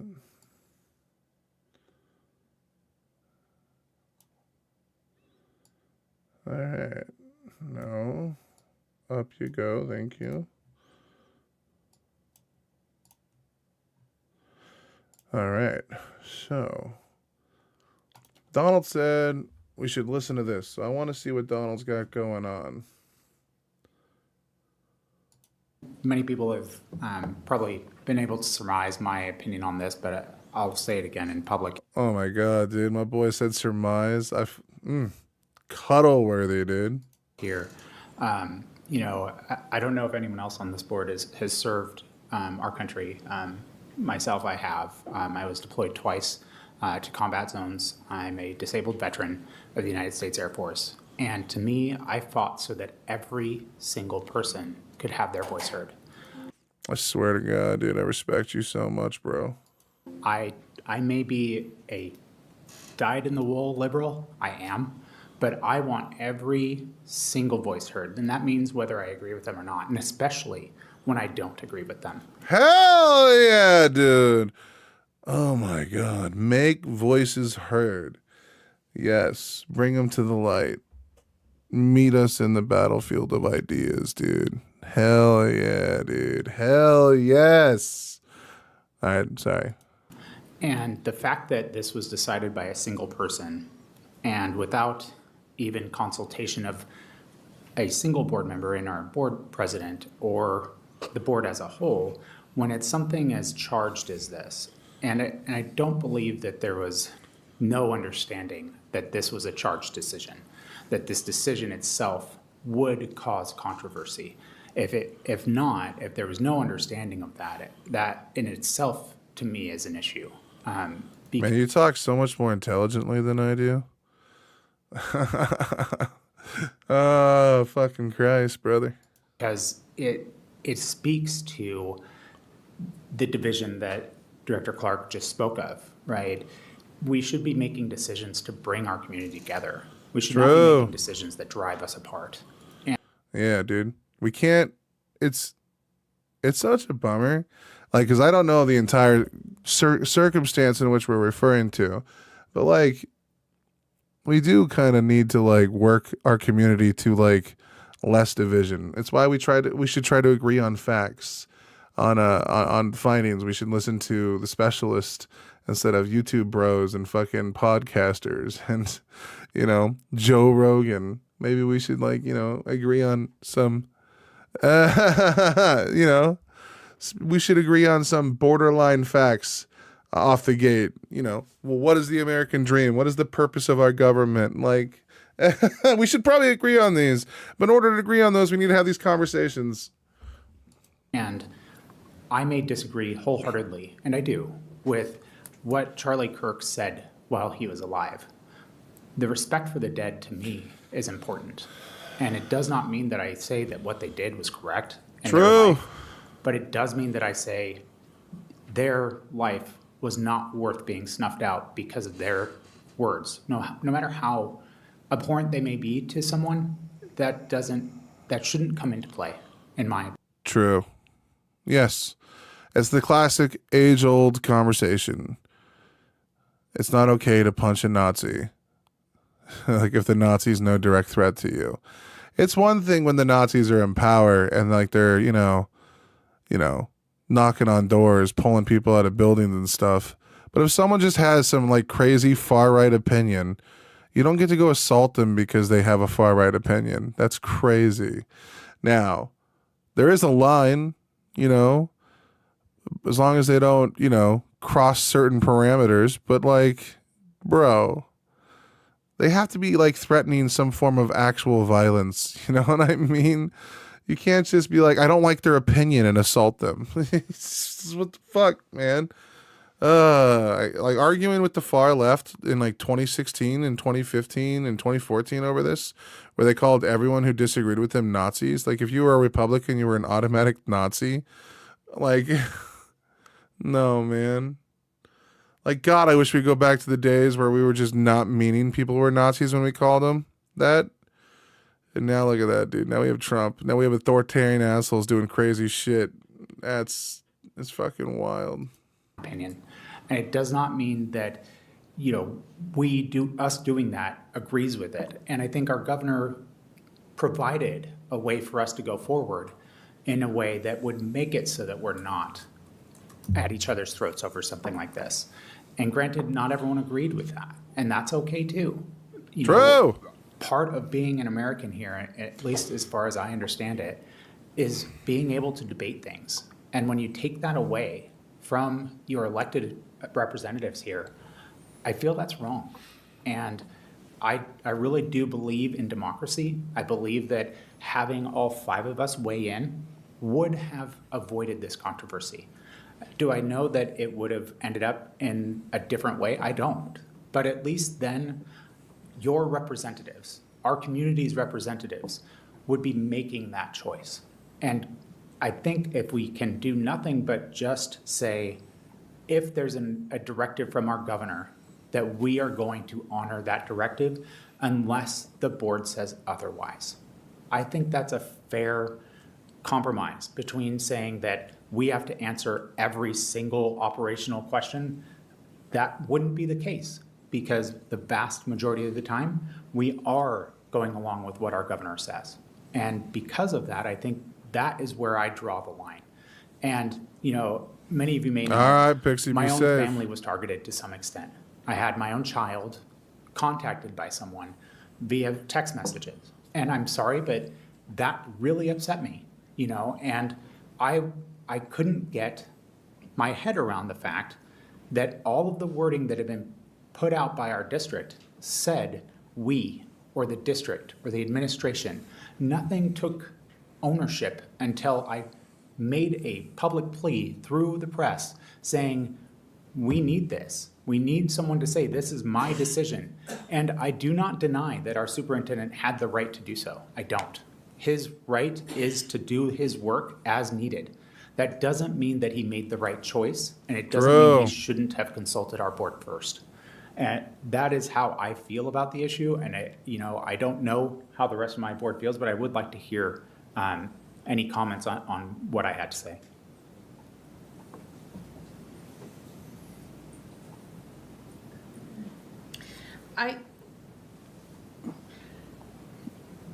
I struggle because our job as board members is not to provide direct oversight of daily operations of the school district. That's not our role. It's in the rules. I mean, that's what I read and everything. So I agree that when it is a directive that could potentially cause a problem, that we should be consulted. I agree with that. I mean, that's a fair, people have asked for that this evening. Do I think the decision that was made, I always tell people there's a thing called intention versus impact.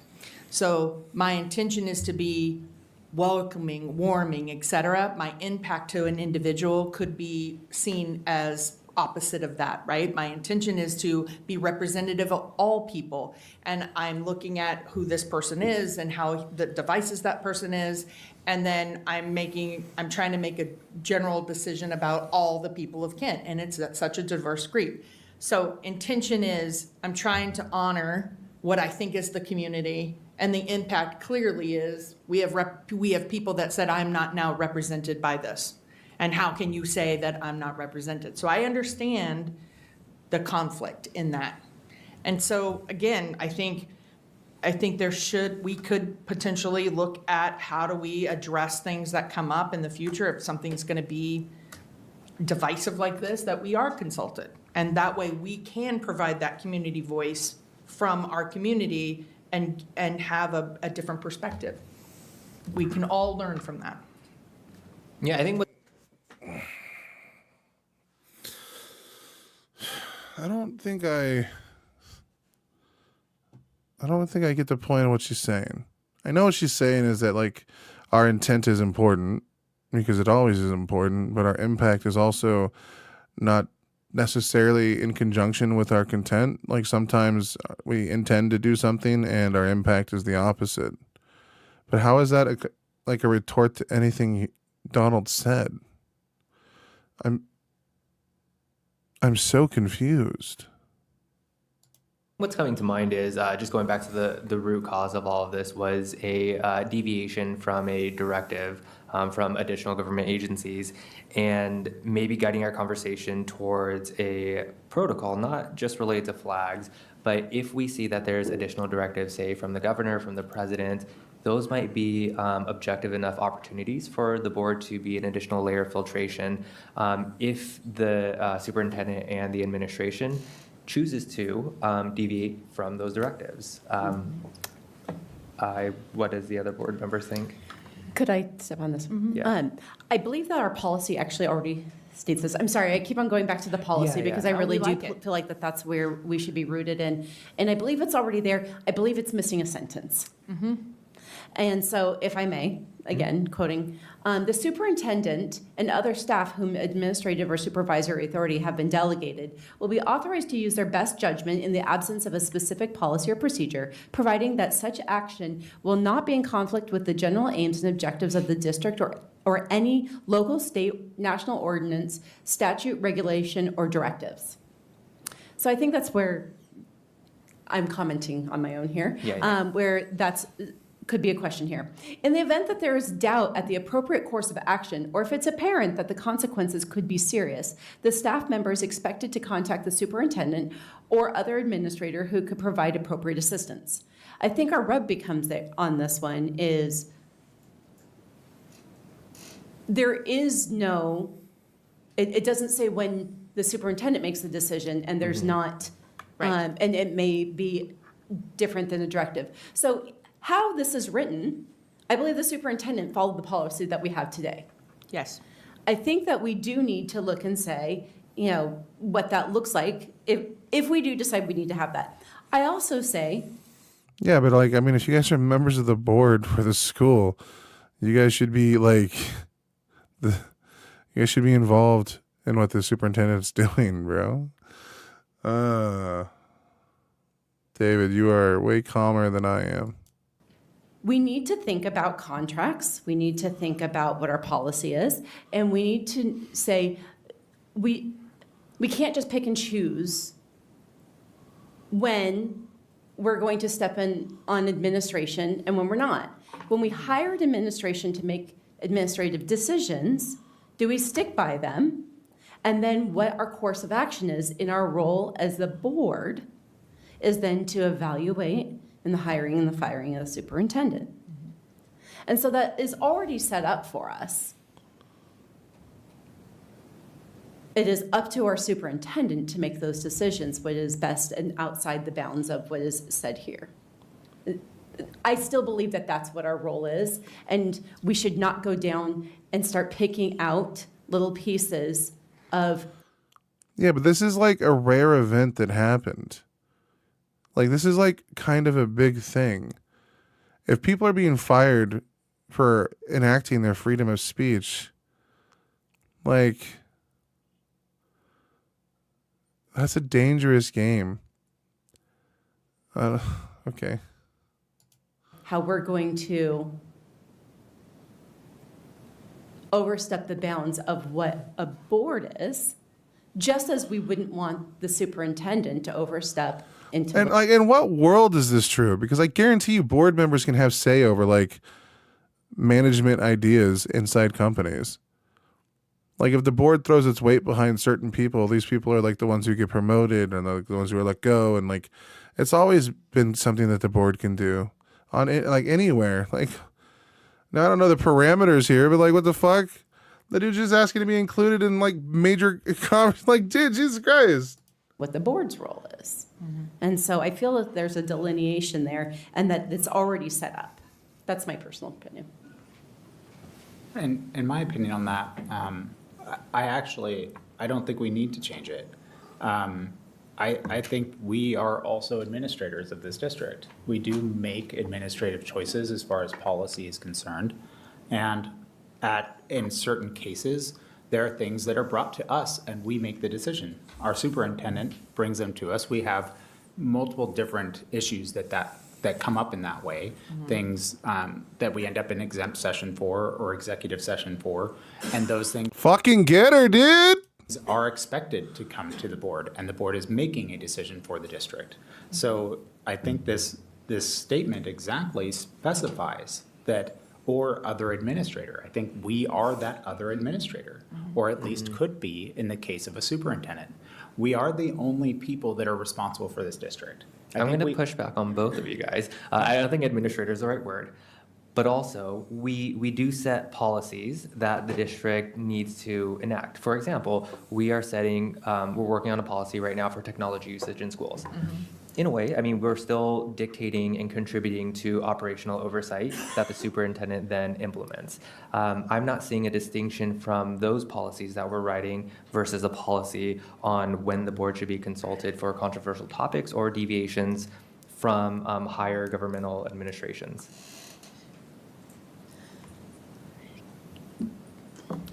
I have to say that They took my David's thunder. How dare them? Like, bro. David was onto some shit here, and then this guy kind of like stole that magic.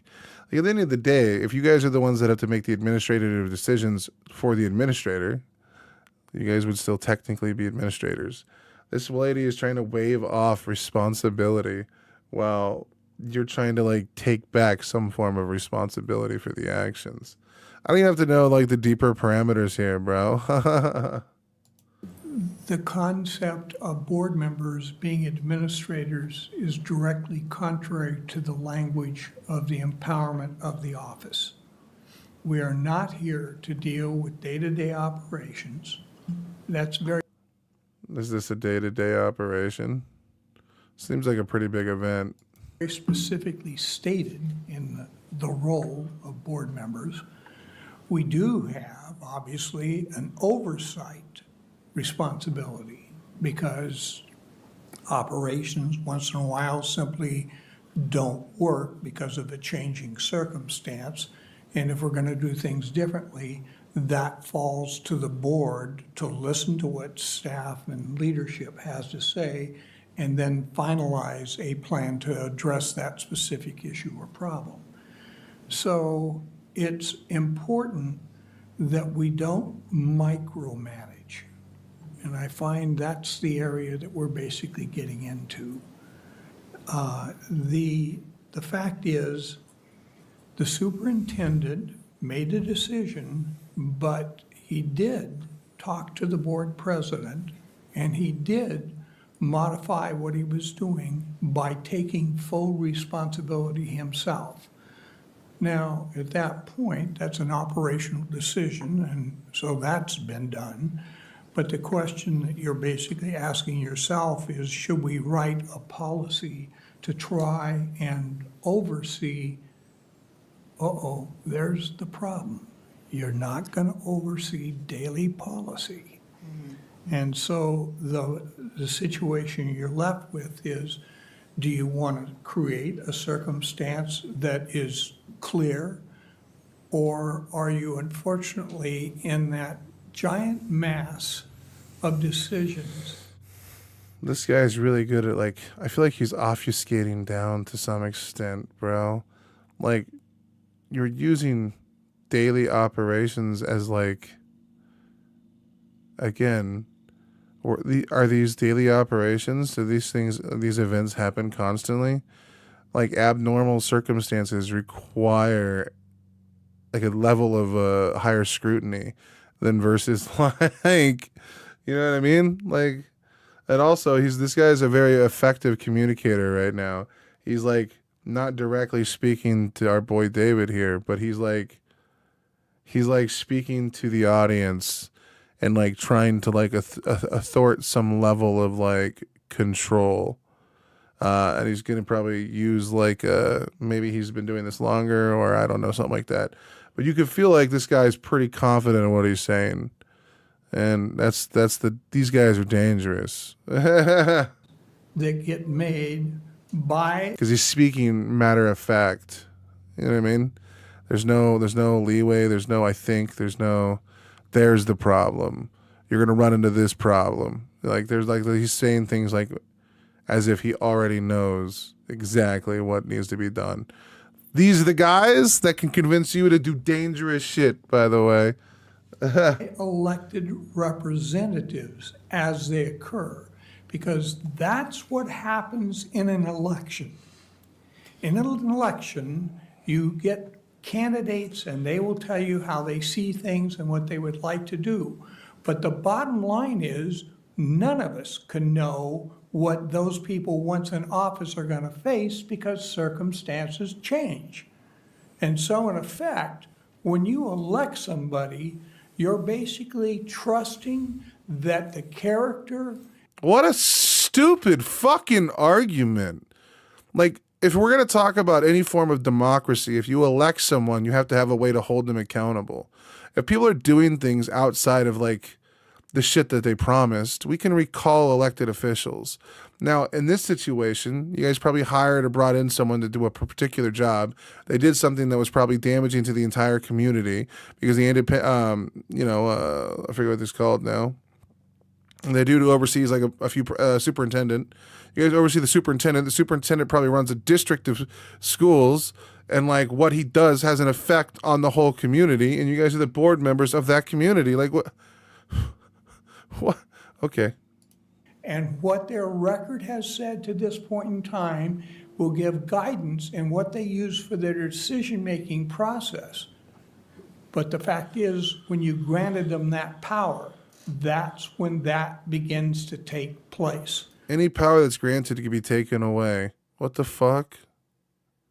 What the fuck? And so re-election is about judgment on whether these people have stated things fair. So you're using the Trump argument that it's a mandate. That's all you're saying. This guy's mandated to do this. He can do whatever he wants, and then he'll fail his re-election if the people don't like what he did. What the fuck, man? Fairly, openly, and directly, and whether they follow through. So you have to accept there's going to be turmoil along the way.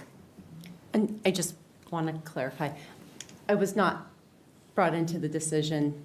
It was after the fact when... I could tell that this guy was against David when David was talking because he was completely not paying the fuck attention. He was deflated. I don't care. This is a waste of my time doing that lame shit. Was controversy. I had an open discussion and wanted to just make sure that when the statement came out that there was clarification in the statement. There was no special meeting. The board president was not brought into anything beforehand. So we are a board of 5. We do this all together. Yeah, and again, disagreement doesn't have to mean division, right? We're not here to.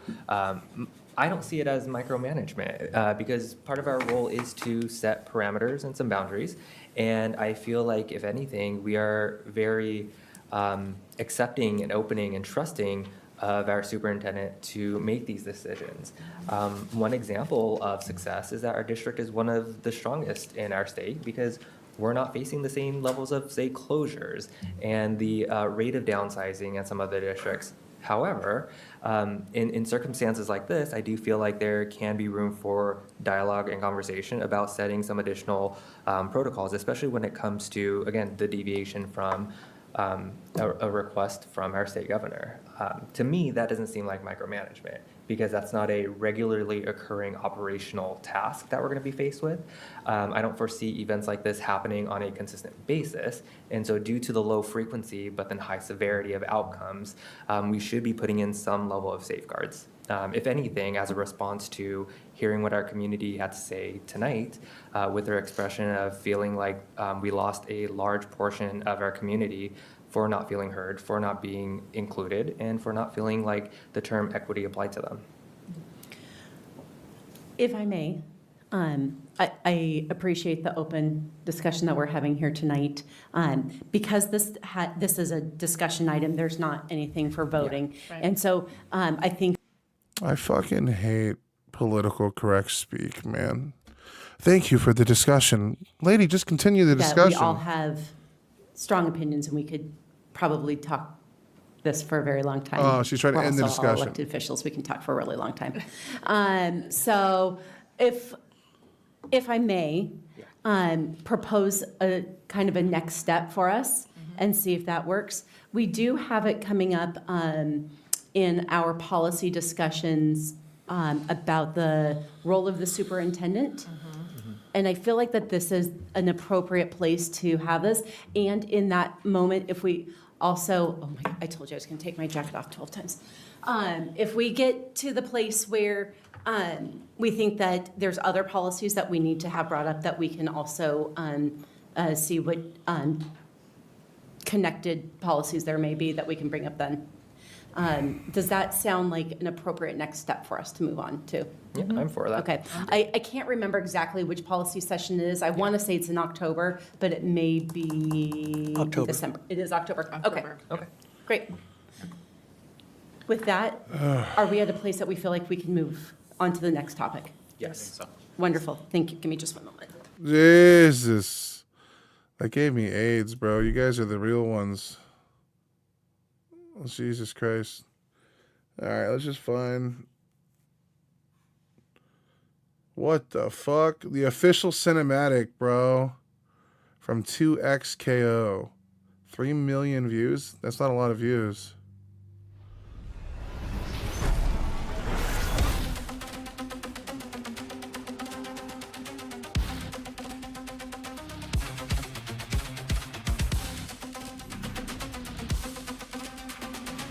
Why does this feel low budget? What's happening, dude?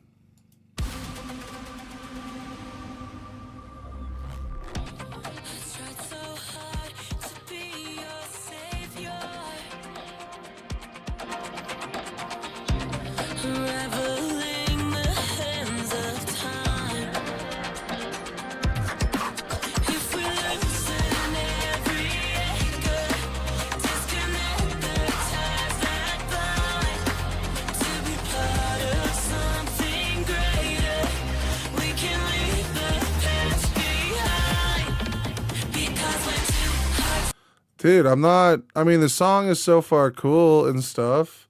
The animation looks good, but it feels like it's lacking the impact. Where's the hype? Why is the instrumentation so low? This feels like it has nothing going on with it. There's no hype behind it.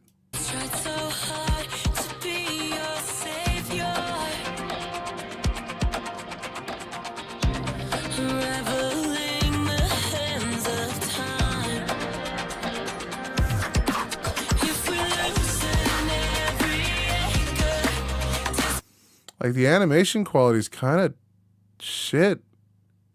It's like skipping frames and shit. This is weird, dude.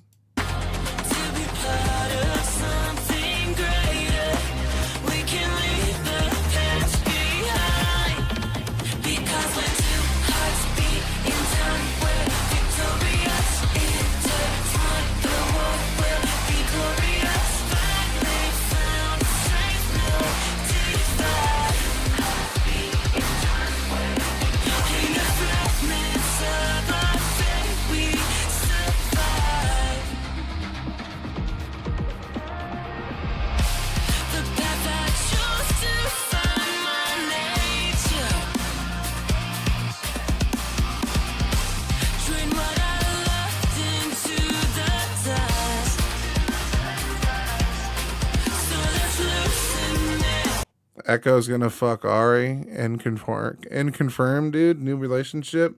This man moved from Jinx to Ari, dude. And why was Ari fighting Yasuo, dude? That's her boo. Like, what the fuck?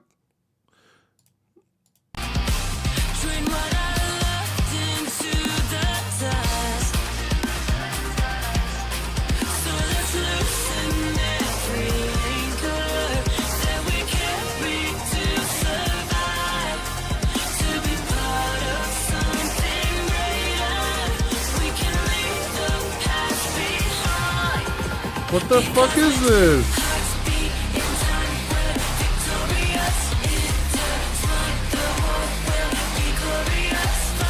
Dude, this cinematic makes no fucking sense and it's kind of like lame as shit, honestly.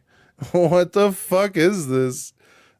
Okay, just take the like two of the most popular I hate it when Riot does shit, man. They always throw in their most popular shit to appeal to the masses. It's just like, come on, man. I feel like I'm being pandered to right now.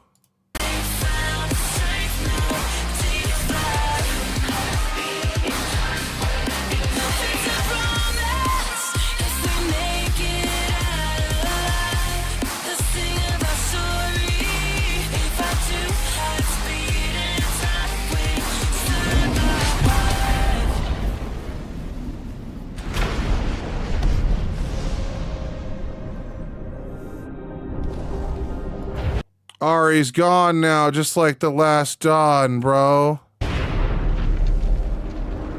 Or a new dawn, I think is what it was. We're literally just repeating an old cinematic.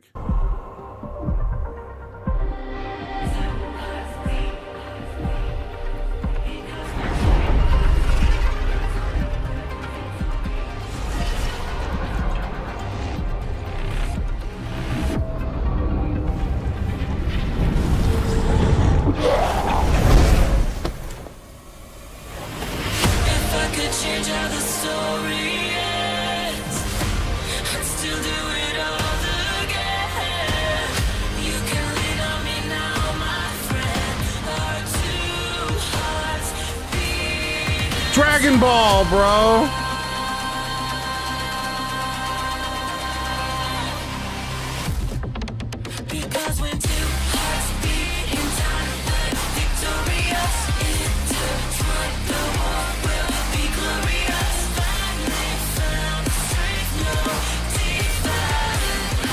At least this was like normal League of Legends, dude. Warwick had to do all the work and Yasuo was feeding his ass off.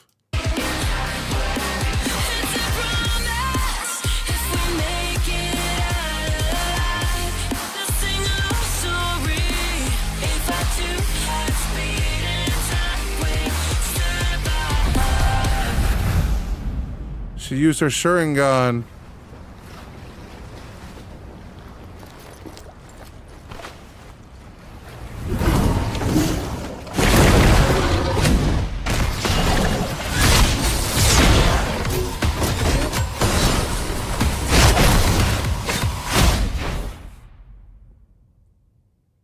Okay.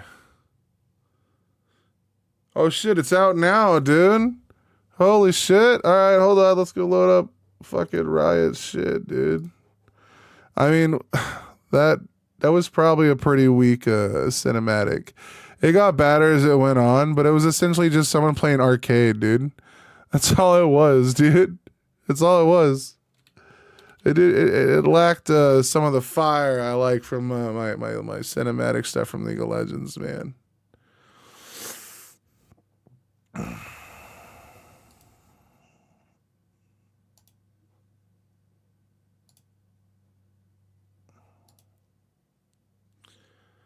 But I don't know if you know this. I am a fight game fuckboy, so I will play the shit out of this game. Yeah. Hell yeah, dude. Sorry. Anyway. That's cool. That's cool. When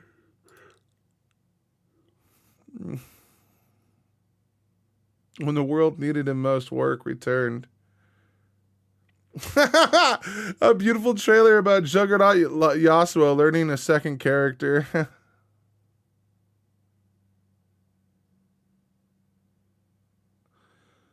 Oh, man.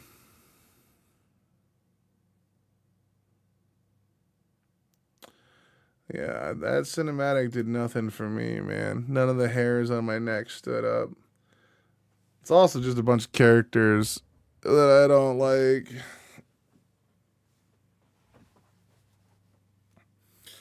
Oh, God. All right, Philip DeFranco, hit me with a copyright strike. Welcome back to the Philip DeFranco Show. You daily dive into the news. It's Tuesday and there's a lot to talk about, starting with this. This Candace Owens, Charlie Kirk, MAGA divide situation is crazy, especially as you've got Candace Owens dropping alleged Charlie Kirk text screenshots. Because if you haven't seen, ever since Charlie Kirk was assassinated, you've had Candace Owens out there questioning the federal investigation, discussing it frequently on our podcast, and putting out some of her own theories or possibilities as to why or how he was killed. And with all that, she's often claimed that Charlie, who had long been pro-Israel, was starting to change his mind and had become more critical. And she got a ton of attention when she claimed that MAGA and pro-Israel billionaire Bill Ackman had privately cornered Charlie at an event in the Hamptons not long before his death and made, quote, threats after Charlie questioned the way that Israel was handling the war. Now, Ackman denied that, and you had Charlie's producer and spokesperson claiming that Charlie had a cordial relationship with Bill. But apparently at this Hamptons meeting, people were questioning whether or not Charlie should host Tucker Carlson, who he's been very critical of Israel at an upcoming event. And Kirk allegedly claimed, honestly, people telling me not to have Tucker makes me want to have Tucker. And all this ties to some of the latest claims that Candace has made, saying yesterday on her show that Charlie was, quote, done with Israel bullying him, and then sharing screenshots of messages that she claims came from a group chat that Charlie was in with his pastor and 7 other people, where he said, so Charlie writes in this group chat, just lost another huge Jewish donor, $2 million a year because we won't cancel Tucker. I'm thinking of inviting Candace. Somebody writes, oh. Charlie writes, Jewish donors play into all of the stereotypes. I cannot and will not be bullied like this, leaving me no choice but to leave the pro-Israel cause.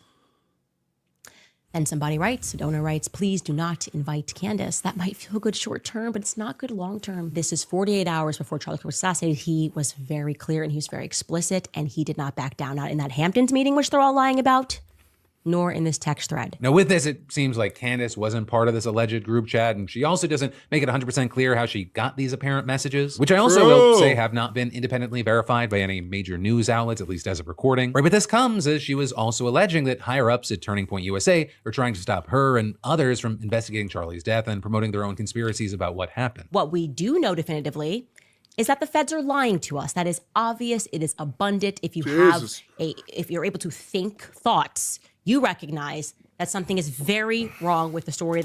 Yes, can you believe that Charlie Kirk's death is going to convince conspiracy nut jobs to think go against Trump? He's actually working against his party in his death. This is like crazy.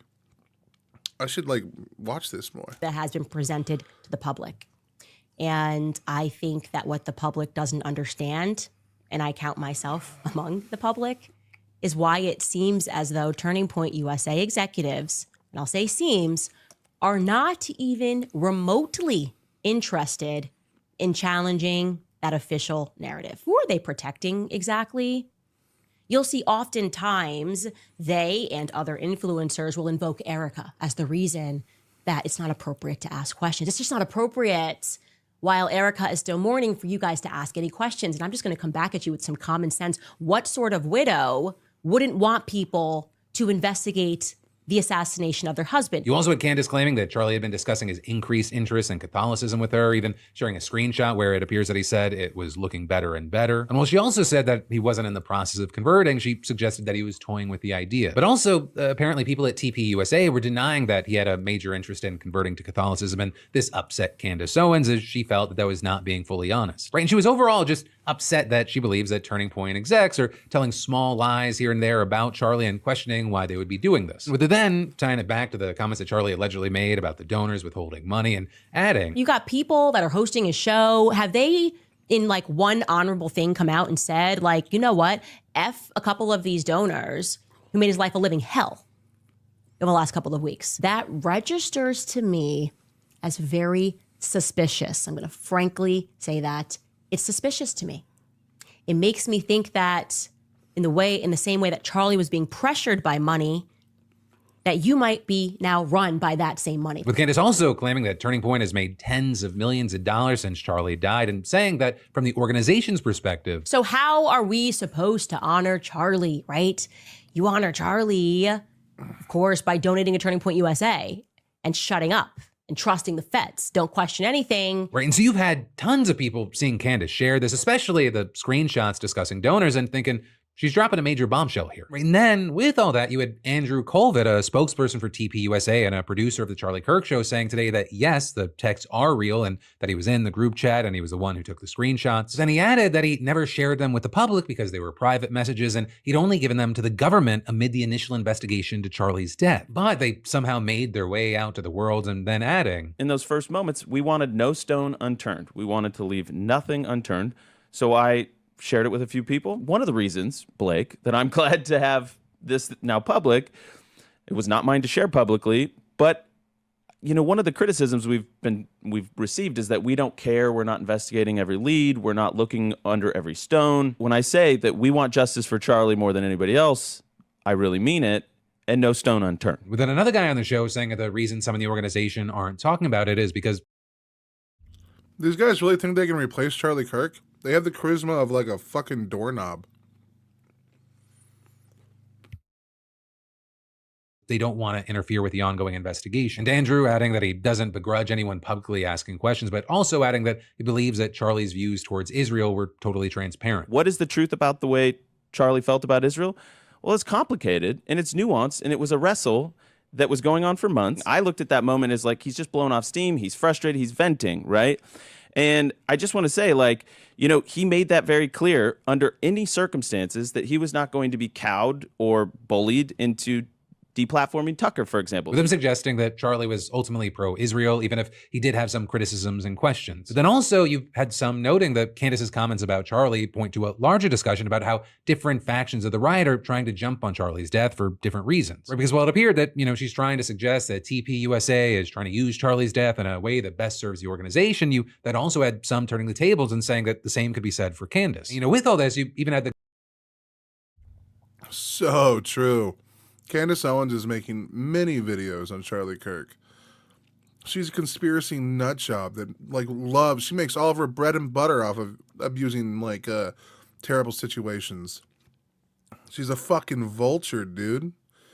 Jesus. The Guardian publishing a piece a few weeks ago saying, what is notable about the way the right is responding to Kirk's death is the opportunism. And going on to say, at a moment when Israel's genocide in Gaza is leading to more open public criticism of Zionism, Owens is capitalizing. She continually refers to Zionists controlling the media and Kirk's speech while he was alive. And then with that, they also spoke to Derek Barris, the co-host of the Conspirituality podcast, who's an expert in conspiracies and media literacy. What you saw is that he noted that it's totally fair for the public to not have faith in Trump and Kash Patel's FBI, to question what they're putting out there. But then he also added, quote, one thing about Candace is that she's an opportunist at every stage. True. There's no consistency. It's about whatever is going to get eyeballs on me. We then also added that this is true for tons of different people, and that many are vultures trying to use his death to serve themselves. But, you know, with all that said, as we're watching this play out, I gotta ask you, what are your thoughts, opinions, and reactions to everything we're seeing here? Because yes, while the Philip DeFranco show, it's a daily news show, I also want it to be a daily conversation. You know, we've really seen just so much movement on this front and divides that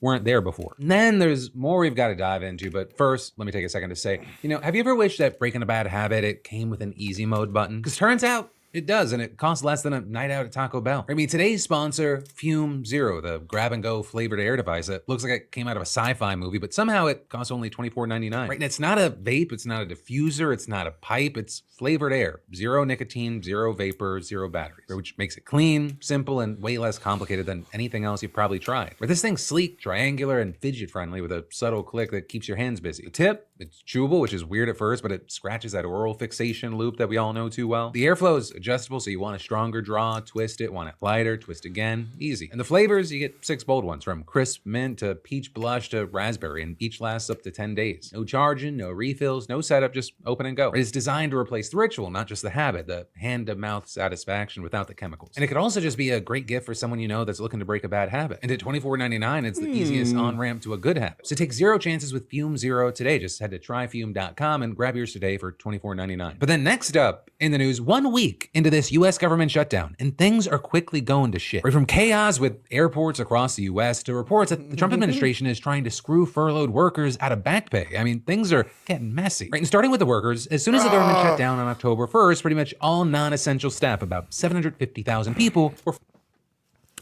It is a goddamn anxiety pin, bro. I'm not gonna lie, bro.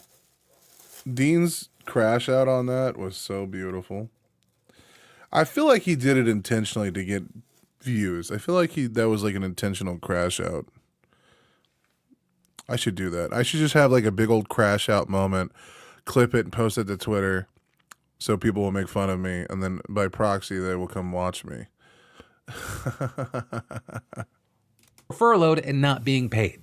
Kind of. And I say kind of because normally they're entitled to back pay for that time off. But even with that, like it's rare for a government shutdown to extend past a payday because even missing one paycheck in the short term, it can be catastrophic for most Americans. Which is then why it was pretty damn shocking to find that the Trump administration is considering not even giving back pay to furloughed workers. And you had that coming from a memo seen by Axios, and it's believed that by putting the possibility of no back pay on the table, that the Trump administration is hoping to force Senate Democrats into a deal. But I will say there's also an even bigger wrinkle to all this, and that is that the plan, it flies in the face of how U.S. law is currently understood. Right? I mean, back in 2019, Trump signed a law that was generally understood to guarantee back pay. But now you've got officials in the Office of Management and Budget shifting their stance. Or with one senior White House official, for example, speaking to Axios and saying, does this law cover all these furloughed employees automatically? The conventional wisdom is yes, it does. Our view is no, it doesn't. Right? And what they're calling this new interpretation of the law by the Office of...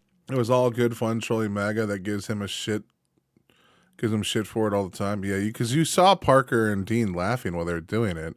There was no way it was real, you know what I mean? Like, that wasn't like an intentional freak out. Though the one with the MAGA dad where he called CPS or whatever was a little fucking unhinged. A little fucking unhinged. And like the fake acting in the process, like, oh, you said what? Like, yeah, dude, that was unhinged. Of Management and Budget, it not only contradicts nearly 6 years of precedent and understanding, but also recent memos from other Trump agencies. Just this month, the Council of Economic Advisors released a guide about the shutdown, and they explicitly touched on this when talking about how this would affect contractors, saying unlike federal employees, federal contractors are not entitled to back pay after the conclusion of a shutdown. And that followed a memo from the Office of Personnel Management from last month where it had an FAQ, and one of the questions was, will employees who are furloughed get paid? And just to keep it short, they said yes. And so as far as how Trump and his administration are trying to justify this, well, shortly after that law was passed in Bro, he did. That shit was hilarious, bro.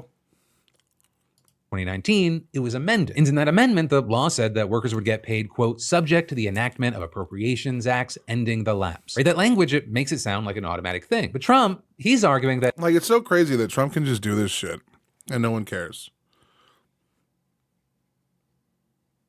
I was watching that stream. That guy was nuts. Oh, dude. Oh, yeah, bro. That guy was pretty fucking crazy, dude. That no, the 2019 law mentions explicitly that year's shutdown, so it's the only one that automatically qualifies. So according to this train of thought, all future shutdowns would need to have that money specifically set aside by Congress. So I will say it is very hard to find someone outside of Trump's inner circle who supports this interpretation. But also, it still could be enough of a threat to try to pressure Senate Democrats, right? Especially considering the timing, right? October 15th, that's the next government paycheck, and now there's a possible legal battle about whether they're ever going to get paid. Well, right now, let it happen, bro.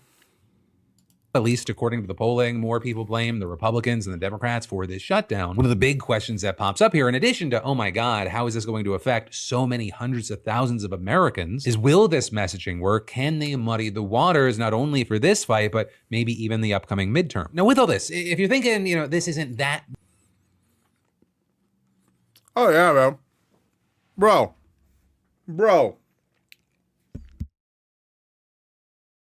Like, bro, I don't know how these guys make this kind of money.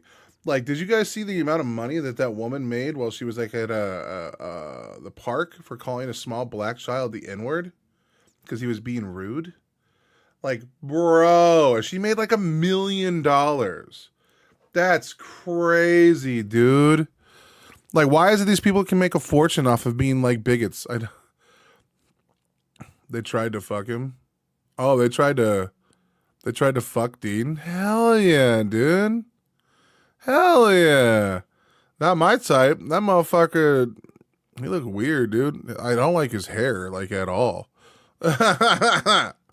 Big of a deal because, you know, you're not a federal employee. You know, how can the shutdown affect you? Well, I do have some bad news for you. Right? One, if you or anyone you know is a contractor for the federal government, they're not entitled to automatic back pay. And in total, the White House itself says that the reduced spending due to federal employees and contractors not getting paid could mean $30 billion less in the economy. And then two, there are also the potentially deadly impacts around transportation, and particularly airports, as air traffic controllers and other personnel don't go to work. Though that's not because they're furloughed, actually the opposite. Right? By law, air traffic controllers are not allowed to leave work to protest or because they're not getting paid. However, a workaround that many ATC use is to... Sorry about that. Yeah, it was a money grab. How was it a money grab? I don't understand. It was just a debate. What happened that made it a money grab?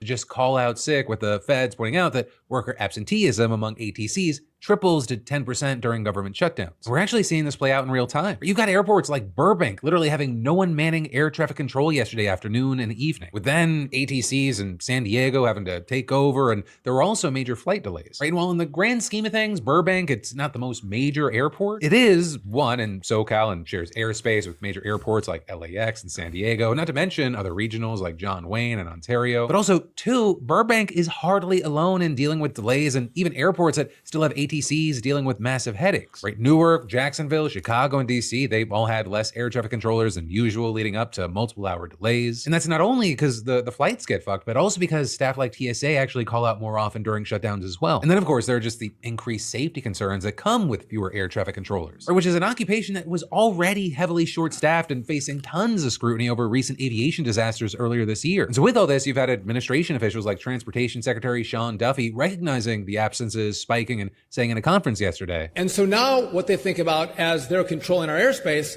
is, how am I going to pay my mortgage? How do I make my car payment? Do I think they're more stressed right now in our towers? Yes. Is our airspace unsafe? No. Right, and then with all that, you had Trump speaking about the situation, saying, "Oh, sure. I mean, it's they're all Democrat delays. There are delays at the airport. That's standard. And again, this is something that every day we put forth a bill. It's just a continuation. It's a very simple thing to sign and very simple to do. And I really think..." Bro.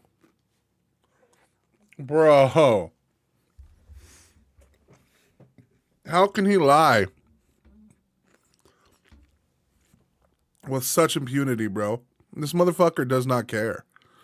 This motherfucker is crazy. I think that these are people that I think they have nothing to lose. They have a party that's out of control. They have no leader. Nobody knows who the leader is. With Trump then going on to say that many Dems have, quote, very low IQs, and called some out by name, such as Jasmine Crockett. Which is really quick, just to say this, like if you do not know anything about Jasmine Crockett other than passing by stuff, that is a genuinely funny metric because she's actually a pretty accomplished and smart woman. He just disagrees with her politically, but I guess that's the state of things. You know, with all that said, we're gonna have to continue to watch and see where this goes. But it's a bit of a high stakes game of chicken right now. And while we wait to see, I gotta ask you, what are your thoughts, opinions, and reactions here, especially if you're someone that's affected? And that could be you or someone you know working for the government, or even the impacts there changing your plans. Like, are you maybe not going to fly somewhere because you have kind of concerns? But then next up in the news, if you keep blocking my hostile takeover efforts, I'm going to hostile take over even harder. That is essentially what Trump is saying in response to judges and officials holding up his efforts to deploy troops into U.S. cities. Because, you know, we talked a bit yesterday about the situation in Portland with small protests in the city being characterized as just much worse in reality to justify deploying troops there. You've got Trump describing Portland as war-ravaged and saying that ICE facilities were under attack by Antifa and other domestic terrorists. And then you seem to have federal agents doing everything they could to make reality match that characterization, which is then when a judge stepped in, temporarily blocking the administration from sending in the National Guard. With the judge pointing to, quote, substantial evidence that the protests at the Portland ICE facility were not significantly violent or disruptive in the days or even weeks leading up to the president's directive. Then we saw Illinois and Chicago filing similar lawsuits yesterday, gunning for a ruling just like the one in Portland after the announcement that the troops would be heading to Chicago next. But Trump, though more likely Stephen Miller, but Trump isn't about to let something trivial like a judge's ruling stop him, which is why he's floating using the 1807 Insurrection Act if judges keep blocking his efforts like this. And if you don't know, the Insurrection Act is a federal law that allows the president president to nationally deploy the U.S. military or federalize state National Guard troops to stomp out what the president considers an insurrection against the U.S. We're talking about a law that hasn't been used in decades, with the last time being back in 1992 when George H.W. Bush was president. And in that case, it was actually requested by then California Governor Pete Wilson, who asked for help addressing riots in Los Angeles. But also, we have seen it used against the wishes of local governors, both Dwight Eisenhower and JFK. They did this in order to facilitate school integration after the Brown v. Board of Education Supreme Court ruling. But now we're looking at a wildly different situation, and Trump's been very open about his fascination with the Insurrection Act. I mean, part of the reason people even became aware that this was a law. And that's why he's been calling it an insurrection in his tweets, so that they can get everyone on board with the word insurrection. And then it'll feed down to like the media apparatus of the right, and the MAGA dipshits are going to pump it out, and then the MAGA people will talk about it. Back from the 1800s was on the campaign trail. He was promising to use it to suppress unrest. And then earlier this year, he came close to actually using it in LA during the protests against ICE. And then all of that bringing us to yesterday when he once again told reporters, We have an Insurrection Act for a reason. If I had to enact it, I'd do that. If people were being killed and courts were holding us up, or governors or mayors were holding us up, sure, I'd do that. And we've seen Trump's underlings laying the groundwork to justify the Insurrection Act should he decide to use it. Right, with White House Deputy Chief of Staff Stephen Miller, for example, saying that the administration is facing a legal insurrection and that these rulings against them amount to, quote, an insurrection against the laws and Constitution of the United States. And adding, we need to have district courts in this country that see themselves as being under the laws and Constitution and not being able to take for themselves powers that are reserved solely for the president. And also with this, I'll say it's not just the courts pushing back, where you've also got local officials and representatives taking serious issue with these deployments. It's so cool that people are finally giving pushback to Trump, but he's just going to kick it up to the Supreme Court, and the Supreme Court's going to defend everything he does. It's like, I mean, at the end of the day, it doesn't really go anywhere, but it's cool that people are at least putting, like, you know, a show of force.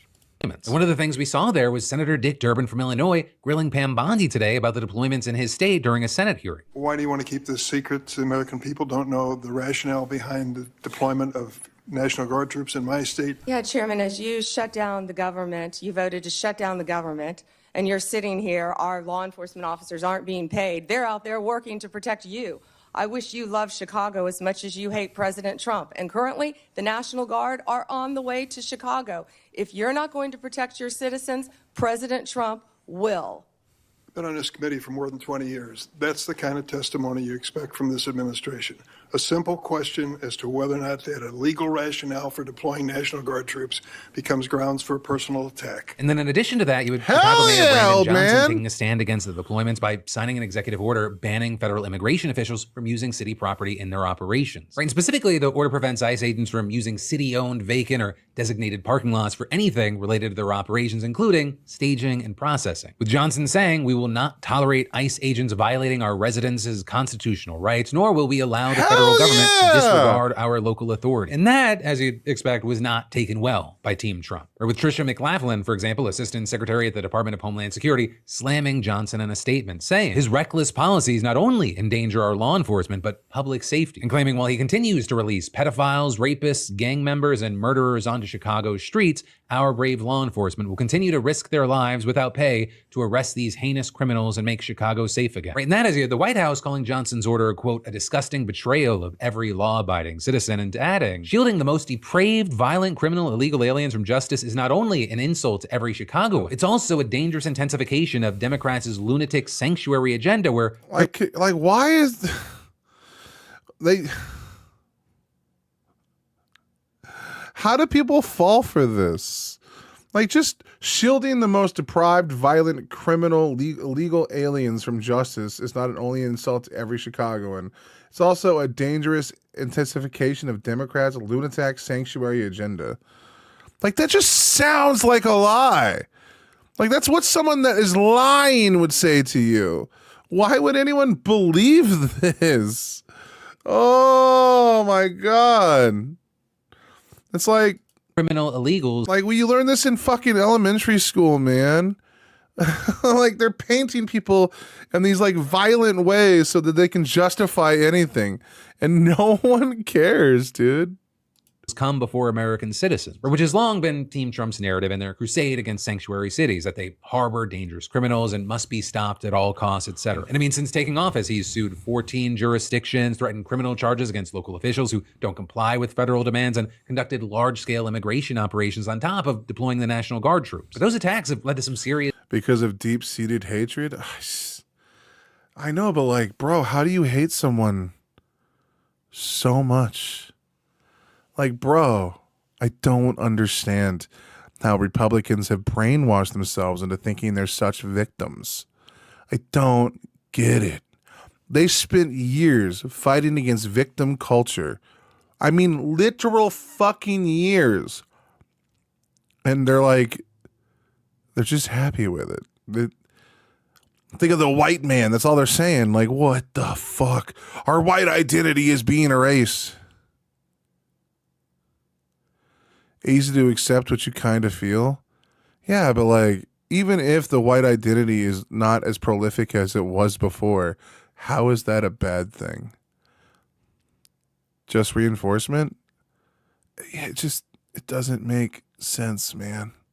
It doesn't make sense how people can like logic themselves into these situations.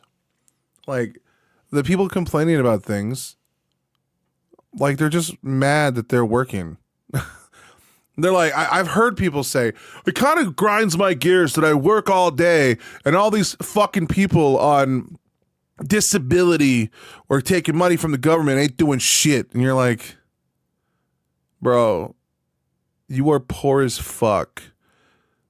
Like, the amount of money that you're contributing to our taxes is inconsequential. Like, brother. And on top of that, the people that are living on disability or anything like this, they're not living lavish lives. Like, dude, they get like one paycheck a month, and it's not enough to cover shit. Like, what do you think are out here fucking with a Rolex and getting blowjobs? Well, it's not supposed to be, it just has to feel right to them. Yeah, but this is supposed to be the party of fuck your feelings. Facts don't care about your feelings, man. These are supposed to be the guys that, like, they only deal in facts and they drink liberal tears. Like, what the fuck is happening, dude? I don't want to say it because I like my millennial brothers, but I think millennials entering politics has severely diluted politics. Everything millennials do, we just make worse. Assholes watch people's shopping cart. It's so crazy. Like, I know people that troll, like, they'll go click Facebook and then go see someone happy and go, how dare they? How dare they be happy? It's like, what's wrong with you, dude? I'm sorry your life didn't turn out the way you wanted. Stop being a fucking infant, dude. Like, this is why I like poor people, man. My only problem in life is I'm broke. As soon as I don't have that problem anymore, I'll start inventing more problems. I like being on the lower end of the totem pole because then, like, I don't have to, am I afraid of success? Like, that doesn't happen, man. Is pushback, including from the San Francisco city attorney who said in an interview, the Trump administration is trying to use its enforcement authority in ways they know are not legal or constitutional to get their way, and we've been forced to defend our rights. And that defense, along with pushback against Trump in Chicago and Portland, has served as evidence for some that Democrats are finally willing to fight back. But ultimately, that's where we are right now. We're gonna have to wait to see how just completely fucked up morals. Yeah, dude, I don't get it, dude. Things continue to play out. And I mean that both regarding Chicago and Portland, as well as, you know, the impact of these cases nationwide. And then we've got more news in just a minute. But first, let me say, have you ever checked your card statement and you feel like someone else is living their best life with your money? And then, yeah, it's just your subscriptions. Right in that rocketmoney.com/PDS. But then next up today, let's talk about our douchebag of the day. I mean, in addition to the usual suspects. Right? Because this French influencer just got sent to jail for a prank where he faked syringe attacks on strangers. And so you have this guy who goes by the name Amin Mojito going viral for filming and posting video clips where he could be seen sneaking up on people on the street and then pretending to inject them with an empty syringe, right? And specifically, we saw those videos starting to gain a lot of traction ahead of the World Music Day celebration back in June. A time which, if you don't remember, was where France was gripped by panic over rumors of needle attacks at festivals and student parties. And so with all that, you had prosecutors. What the fuck, dude? What's wrong with people, man? Be thankful you don't get it, for if you did get it, you'd be them. That's crazy. That's a really good line of logic. It terrifies me. That terrifies me, man. Well, like, it's even crazier because I used to make a lot of the same arguments. Hell, I still do. I could still go watch an old Jordan Peterson debate and go, fuck yeah, man. This guy's spitting bars right now.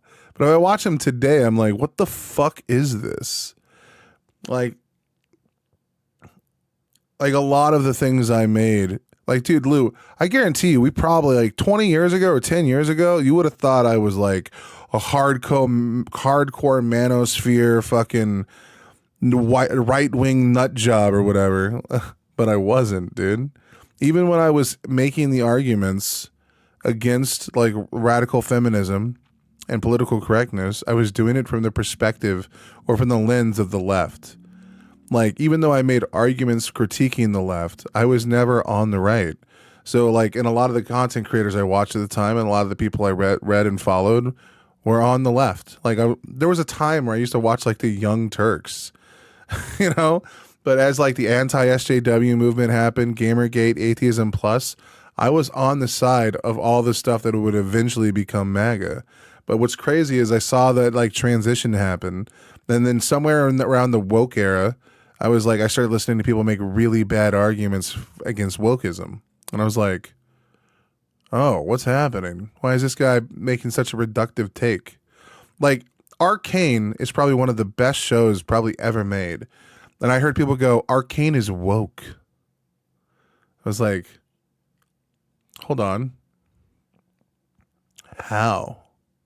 How is Arcane woke? Well, there's lesbians in it. Okay, but, like, the reason why being woke is bad is because it gave us objectively bad writing. The writing on Arcane is good. So your problem can't be about the bad writing. Your problem has to be about the lesbians. So initially, our problems with a lot of the stuff that considered was woke was because the jokes were bland, they were boring, they were corporately safe. They suffered from poor writing. You had a lot of Mary Sue's being put into film that made film kind of unwatchable.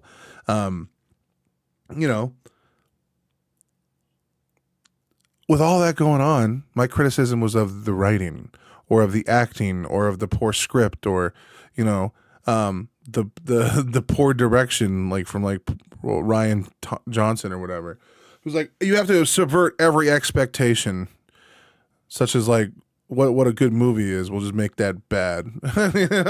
So anyway, you could have like all these, thoughtful conversations about like things that were like produced in a particular way. But the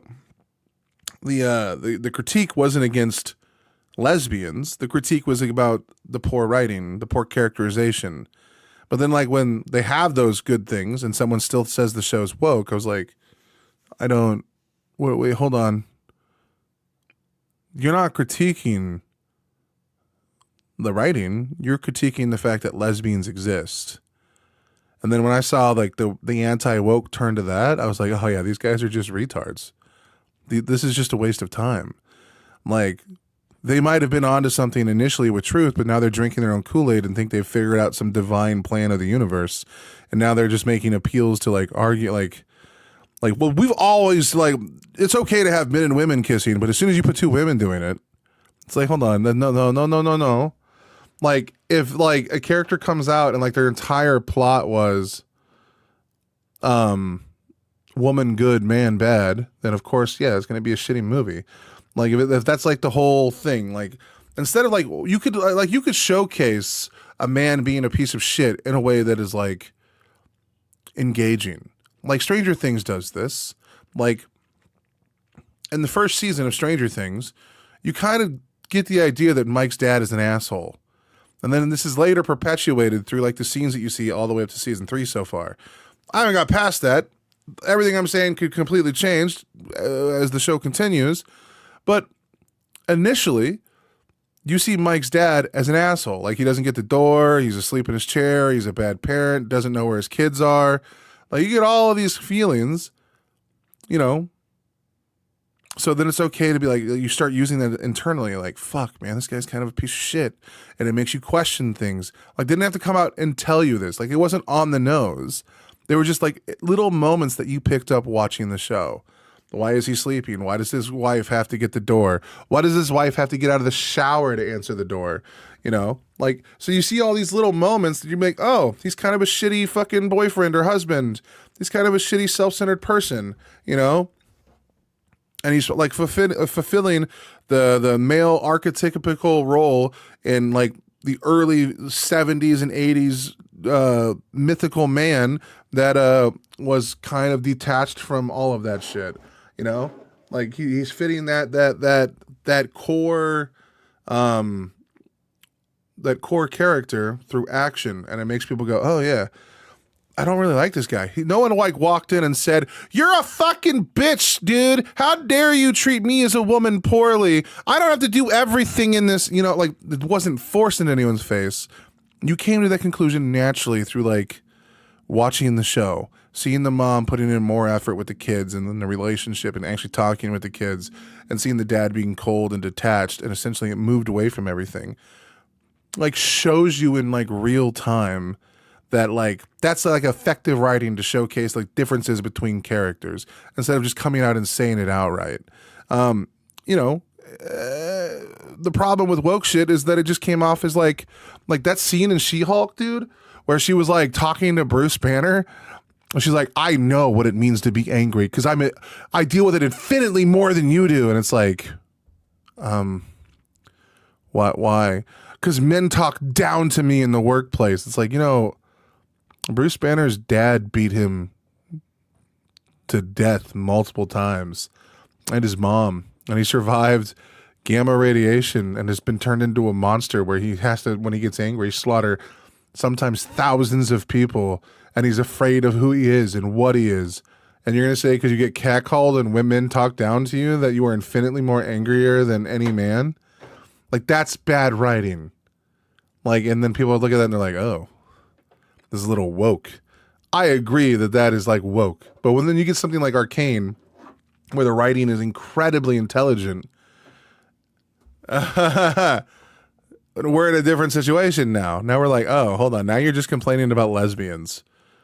You have no idea what you're talking about when you come to your criticism of woke. Woke isn't that lesbians exist. Like, it's the complaint against the woke shit of lesbians is that like they come out and be like, I'm a lesbian, so what? Deal with it. It's like, you could have just showed us you guys kissing and not made it like the center point. Like maybe in like the background scene between two people talking, the two of you guys could have embraced. That would have told people you were lesbians without shoving it in people's face going, I'm a lesbian. Like, bro, people don't want to be preached to when they're watching cinema. They want to enjoy a good story that's well written. Like, holy fuck.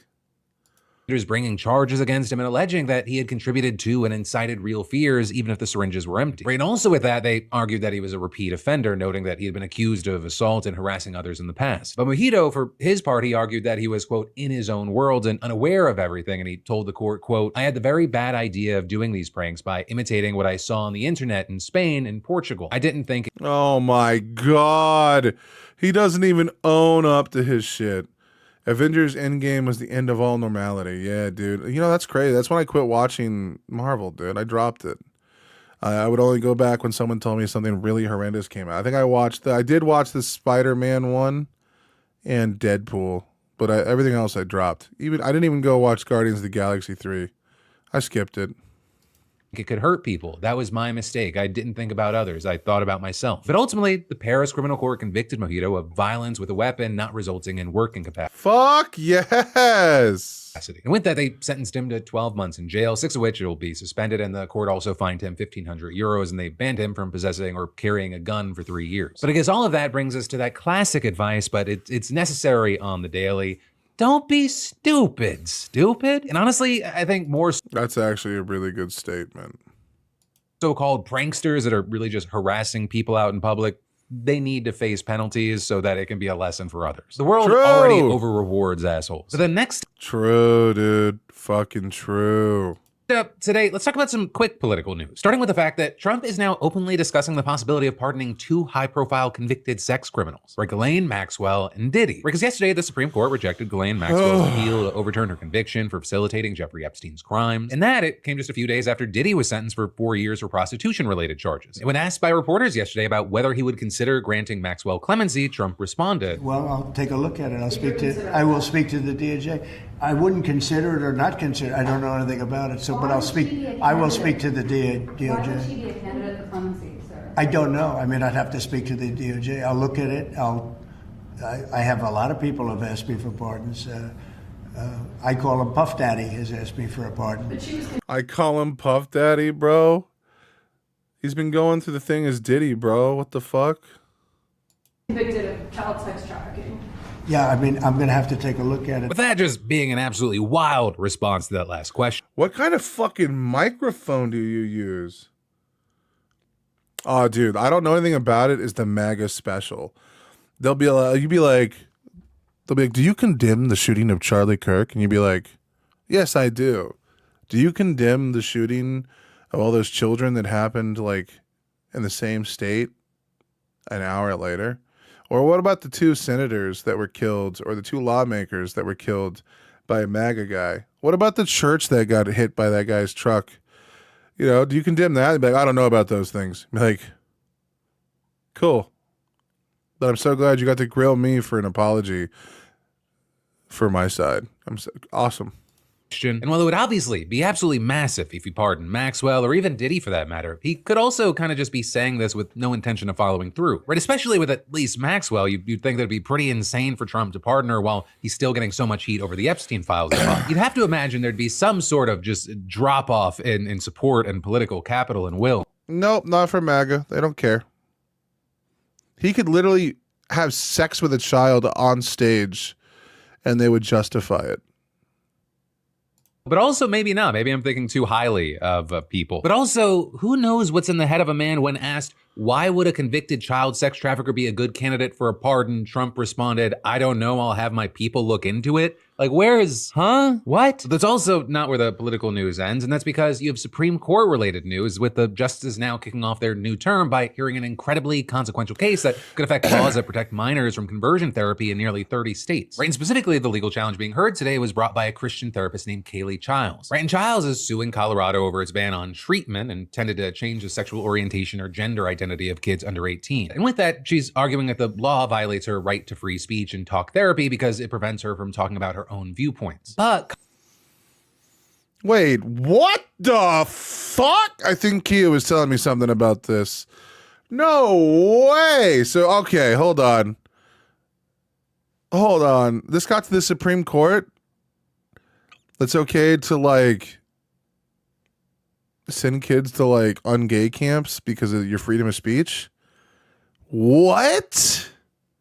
Colorado's Attorney General has hit back by noting that the state law only applies to minors and still allows people of any age to seek conversion therapy counseling from religious organizations, just not from therapists who are licensed by the state. And arguing that states have the right to require licensed therapists and medical professionals to obey established standards of care, and that the ban on conversion therapy is meant to protect minors from substandard care. And as the lawyers in Colorado have noted in court, there's a mountain of evidence showing that conversion therapy is not only ineffective, but actively harmful. In fact, every major medical organization, from the American Medical Association to the American Psychological Association, has rebuked the practice, reporting to research showing that conversion therapy doesn't work and actually causes a deep depression and suicidal thoughts in people under the age of 18. So as a result, we saw a wave of states enacting laws banning conversion therapy back in the 2010s, with that, of course, including Colorado. And so now, because so many states have similar laws, the way the Supreme Court ultimately rules in this Colorado case, it'll have massive implications that go beyond just one state. Right? Yeah, dude, conversion therapy is fucked. What the fuck? They're trying to bring back conversion therapy? Oh my god. These Republicans can never stop. Like, you never have to fear Republicans, man. When they get a little bit of power, they just full send it, and they don't do it. Their failure to pump the brakes and modulate means that they will never accomplish the stuff that they really want to long term. Supreme Court rules that Colorado's law does infringe on free speech, it could either send it back down to a lower court for additional consideration or declare that it's unconstitutional and just strike it down. And if the justices choose that second option, that would likely invalidate similar bans on conversion therapy in nearly 30 other states that have implemented laws meant to protect their own residents from a practice that is widely considered to be dangerous. But as far as what happens next, we're going to have to watch for the ruling, though very notably, we did see the court's conservative majority seemingly signaling that they would be ruling against Colorado during oral arguments today. But then, as far as political quickie news, this is the closest thing to a positive piece of news today. And that is, if you live in California and you stream content, here's some good news. Gavin Newsom just signed a law that bans streaming services from cranking up the volume on commercials to make them louder than the content being streamed. Right, and this is actually a pretty significant move because while federal law already requires TV and radio to do this, those laws, they don't apply to streaming services, as anyone who's ever gotten a sonic blast from a mid-roll ad on YouTube can confirm. Right, but now, starting in July, under California's new law, major streaming platforms like Netflix, Hulu, Prime Video, and YouTube, they're gonna have to start complying with federal regulations on the volume that traditional broadcasters are bound by. Right, and this is also standout news because of the timing. Right, this is going down as many streaming sites are now introducing tiered subscription models in the last few years that require people to pay more if they don't want to hear ads. And so, one, it'll be interesting to see if other states follow California's lead, or two, the platforms just make kind of universal or nationwide changes because they think that other states are going to follow suit. And well, it brings us to the end of this video. You've got even more a click away if you haven't seen already. You've got the most recent episode of my brand new podcast.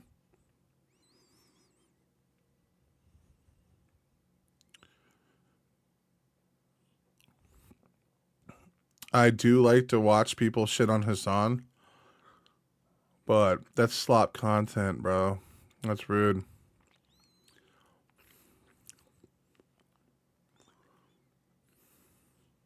All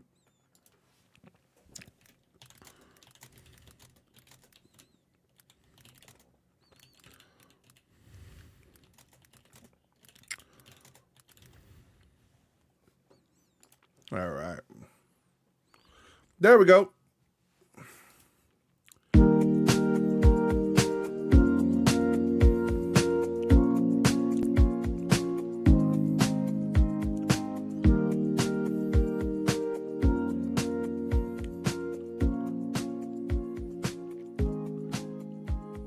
Hey, how's it going today? And we're going to be looking at the typing effect in Vegas Pro today. This is an effect that makes it look like text is being typed out in real time. And what's cool is this effect can be done with Vegas as it comes. There's no additional special plugins involved or anything like that. You might see this like in detective shows or crime shows or something where they're showing a location and then it looks like it's being typed out on the screen. I'm sure you can use it for other things. What I have right now is I just got this picture of the Pentagon here, and I've actually gone into pan and cropped in a little bit on it, and then I've added a black and white and I've added some color curves just to give it some contrast. So that's my background image. And then I'm going to come into media generators and go to ProType Titler and drag that down on the timeline.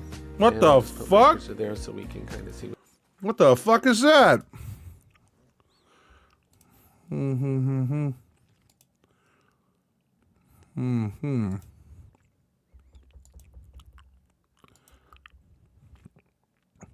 was it? What the fuck?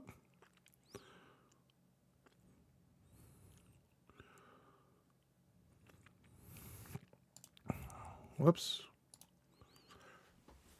Hold on. Okay. So it's under the All tab. I'm not in the... What's media? I don't want media. There's got to be something else here. Okay. Lame. Shame. To get started with this, all I have to do is just double click in this box here and the text pops up. Now the trick here is to just start typing in your text, and all your text must be highlighted. So as soon as you're in text edit mode and it's highlighted, just start. Okay, hold on. So can you do the same thing through this option? Text media. No. Okay. Is there a way to look at your project media? Video effects. Here we go. Is it media generator then? What the fuck? Oh my god, you can just do a credit roll through here? What the fuck?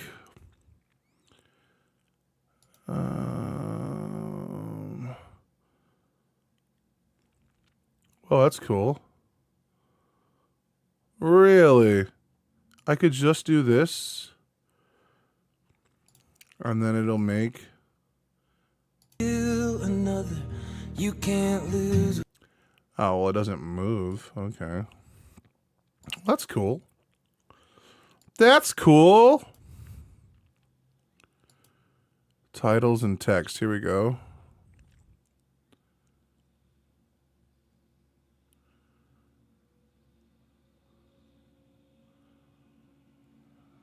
No.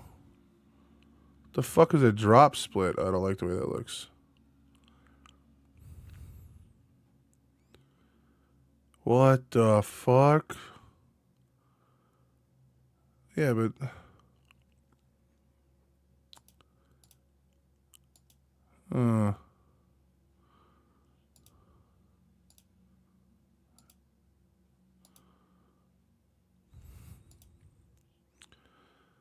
Oh man, dude. I need to fuck around with this shit more. Okay. Wait, why is it all fucking super massive now? No! Undo everything. I don't know what I did. Bro, what the fuck? AI needs to exist so it could just do all this hard shit for me, you know? I do not understand how people... My only gift is the gift of gab, dude. I can't fucking do all this complicated shit. And half the like, dude, what fucking... How old is this video? Maybe it's like a different version of when... Oh, 6 years ago. Window Media Generator. Vegas Pro Type Titler. Okay. Media Generator. Here it is. Search. What's it called again? My brain.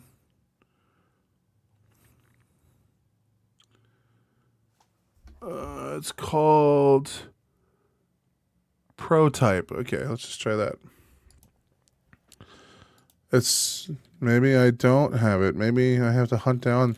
He lied to me, bro. You fucking ass bitch. All right, well, that video is going to be useless then.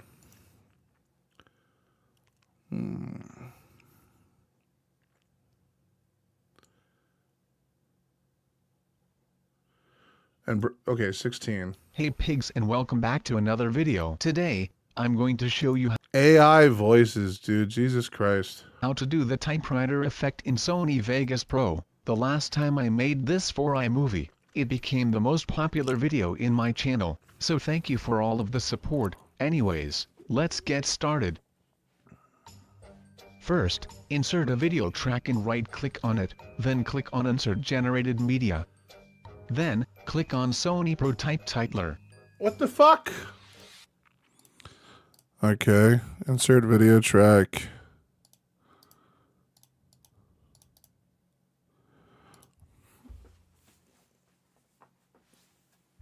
I don't have that one, you fucking assholes. You ass dicks. God damn it. That's another one down, dude.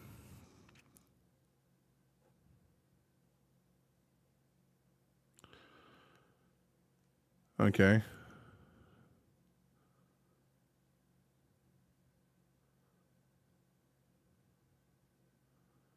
I don't understand, dude. I don't get it. All right.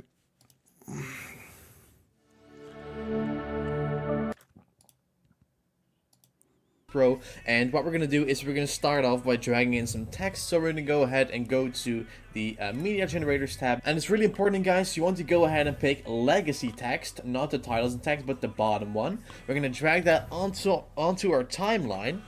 And what we're going to do is we're going to make those letters appear one by one. So what we're going to do is we're going to start off by go ahead and click on animate at the bottom. Then what we're going to do... Oh god. Okay.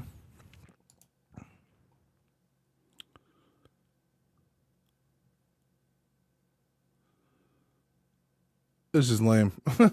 God damn it. All right, actually, hold on. I did it wrong anyway.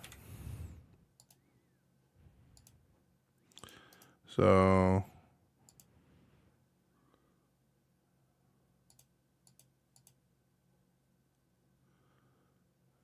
I don't even know how he selected that one. What the fuck, man?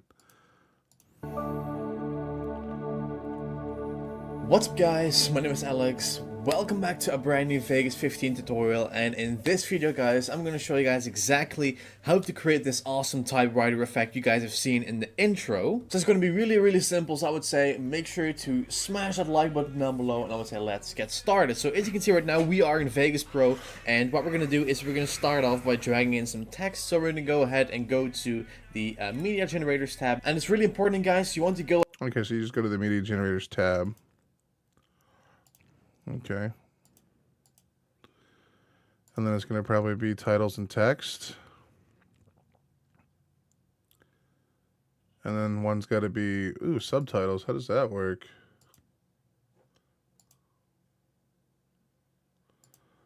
Oh.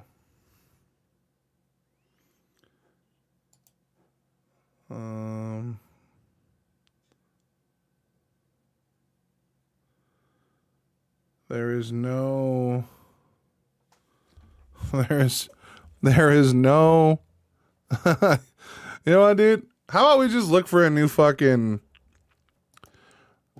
video programming thing? Maybe that'll work instead of using one that's fucking like 9 years old. Video, best for now, free video editing software for PC.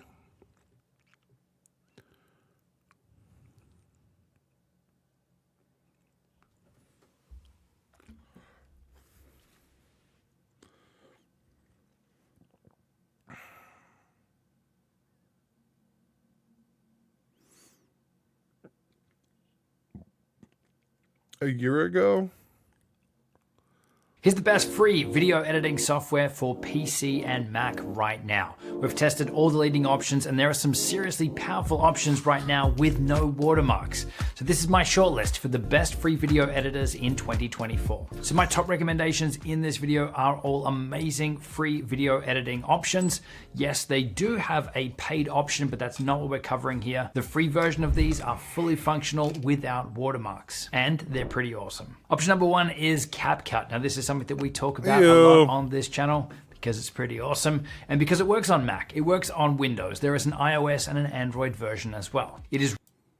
It's also got the most amount of AI functionality and AI tools out there as well, and it's also worth noting that CapCut is owned by the company ByteDance, which also owns TikTok. So for those of you that are anti-TikTok or whatever, then it's worth knowing that this is essentially out there. But for those of you looking for something more advanced, then that's where you can't go past DaVinci Resolve. This is hands down the most professional video editing software out there for free. But this is also something where this free version of DaVinci Resolve actually beats out a lot of paid professional options as well. It's that good. So DaVinci Resolve work on Mac, on Windows. There's also a Linux version available as well. And there's even an iPad version available now too. And again, there is a paid studio version upgrade available as well. But for most people, you'll probably find that the free version again is gonna do everything that you want. Now DaVinci Resolve isn't just video editing software, it's also full video production software, covering off so much more than just the editing piece.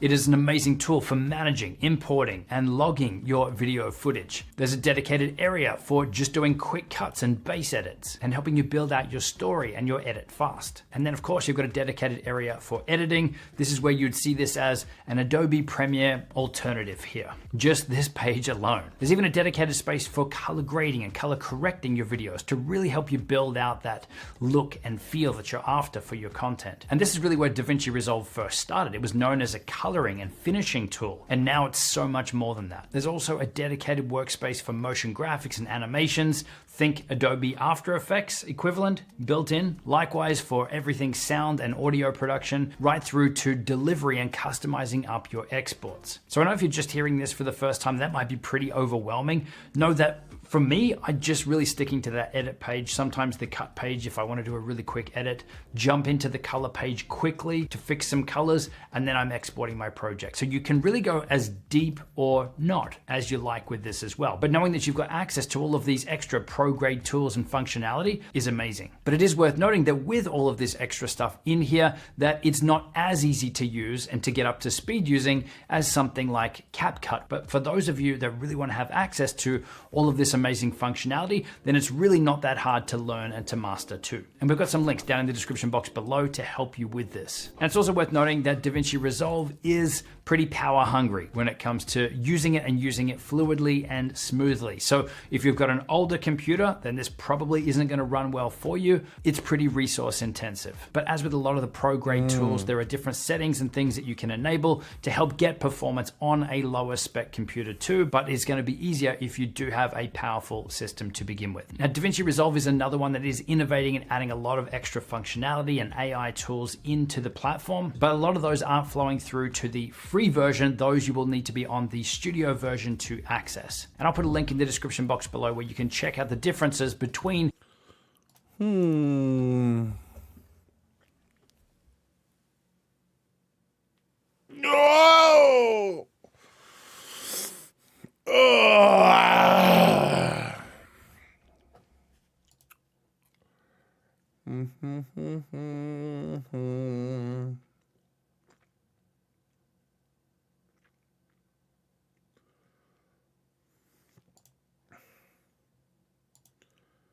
Boom.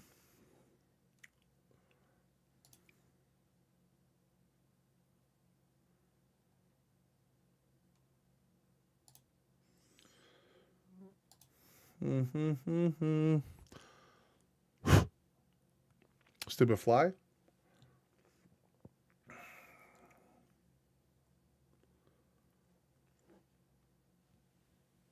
What's up, dog? What's up, fool? What's up? I'll fuck you up. All right, we'll try that then, dude. So let's learn as much as we can about DaVinci, bro.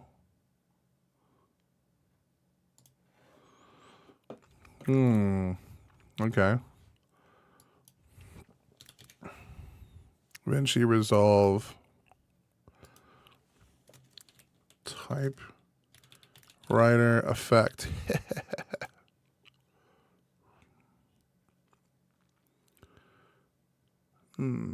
What the fuck? Today I want to show you guys how to make this typewriter effect in DaVinci Resolve. To get started, go over and click on Effects, then in the search bar type in Text Plus and click and drag it onto your timeline. Now go over to Inspector and make whatever changes to the text that you want. Scroll down until you see the write-on effect, then click and drag the right circle all the way to the left. Click this keyframe button and move your timeline slider ahead about a second, then slide the right circle all the way back to the right again like this. Holy shit! All right, that's gonna be way easier.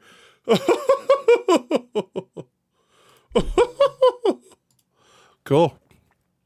Problem solved. I tried to do one through masking and it did not work. I see you, baby.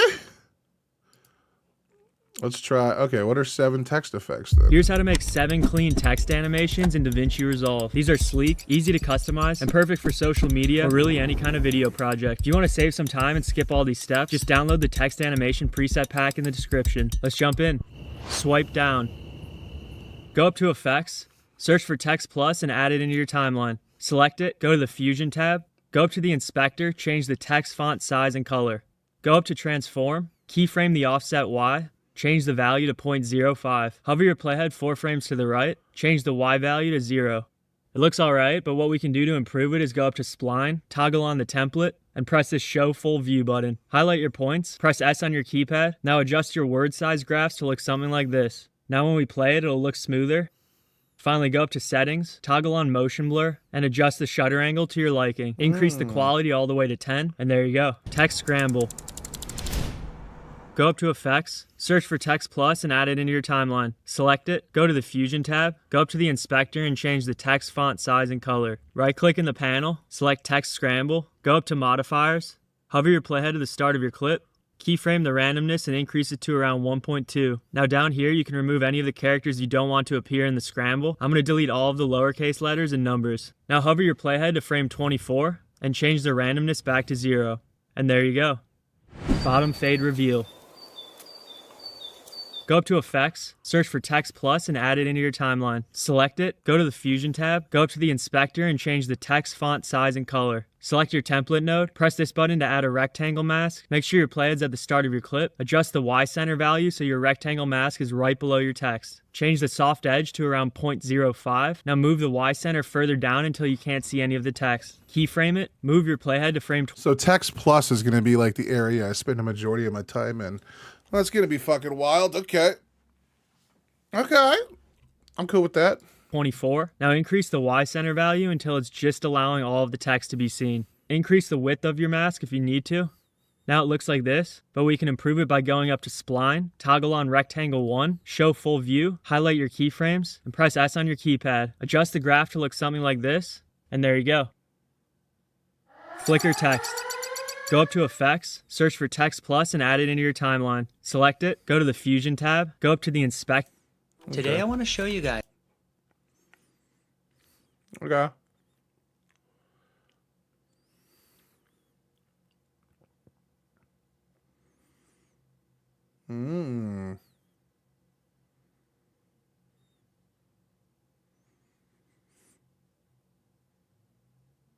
Why the fuck is that there?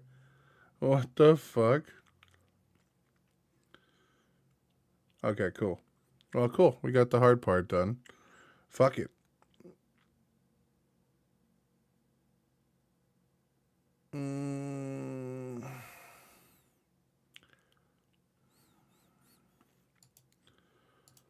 Let's try League of Legends' newest game.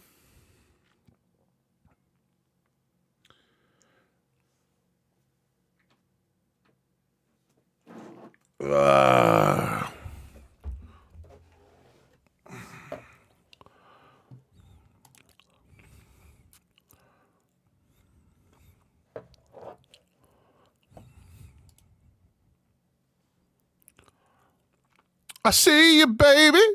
Won't you move like this? Oh.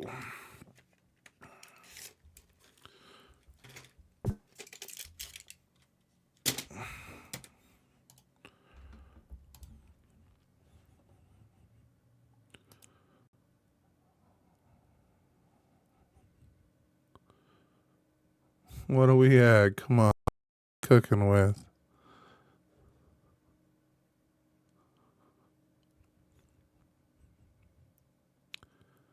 Oh, did it crash? I feel like it crashed. Is my computer not strong enough to hang? It is a new game. And my computer did get loud as shit. So is it still going?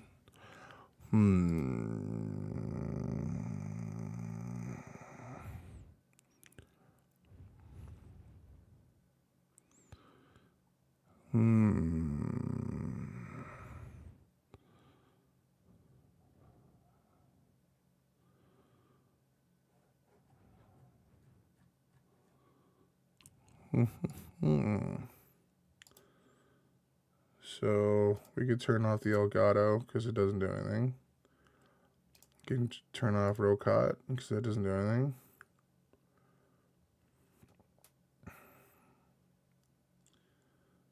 We can close this for now. And we can leave Discord for a bit. Let's see. Close some stuff down, bro. All right, let's try this again.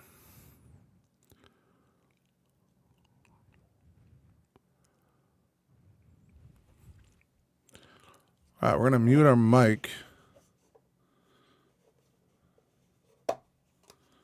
while we do these things with the gum while this loads.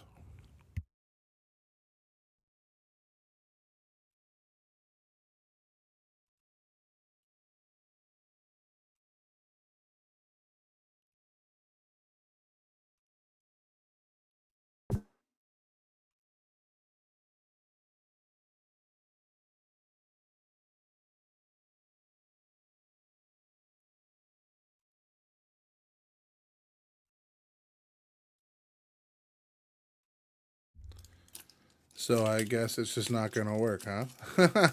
All right. Maybe I need to do that while I'm not streaming. Okie dokie. Artichokey. Well, that was fucking lame. Okay. All right. All right, fuck it. Let's do another.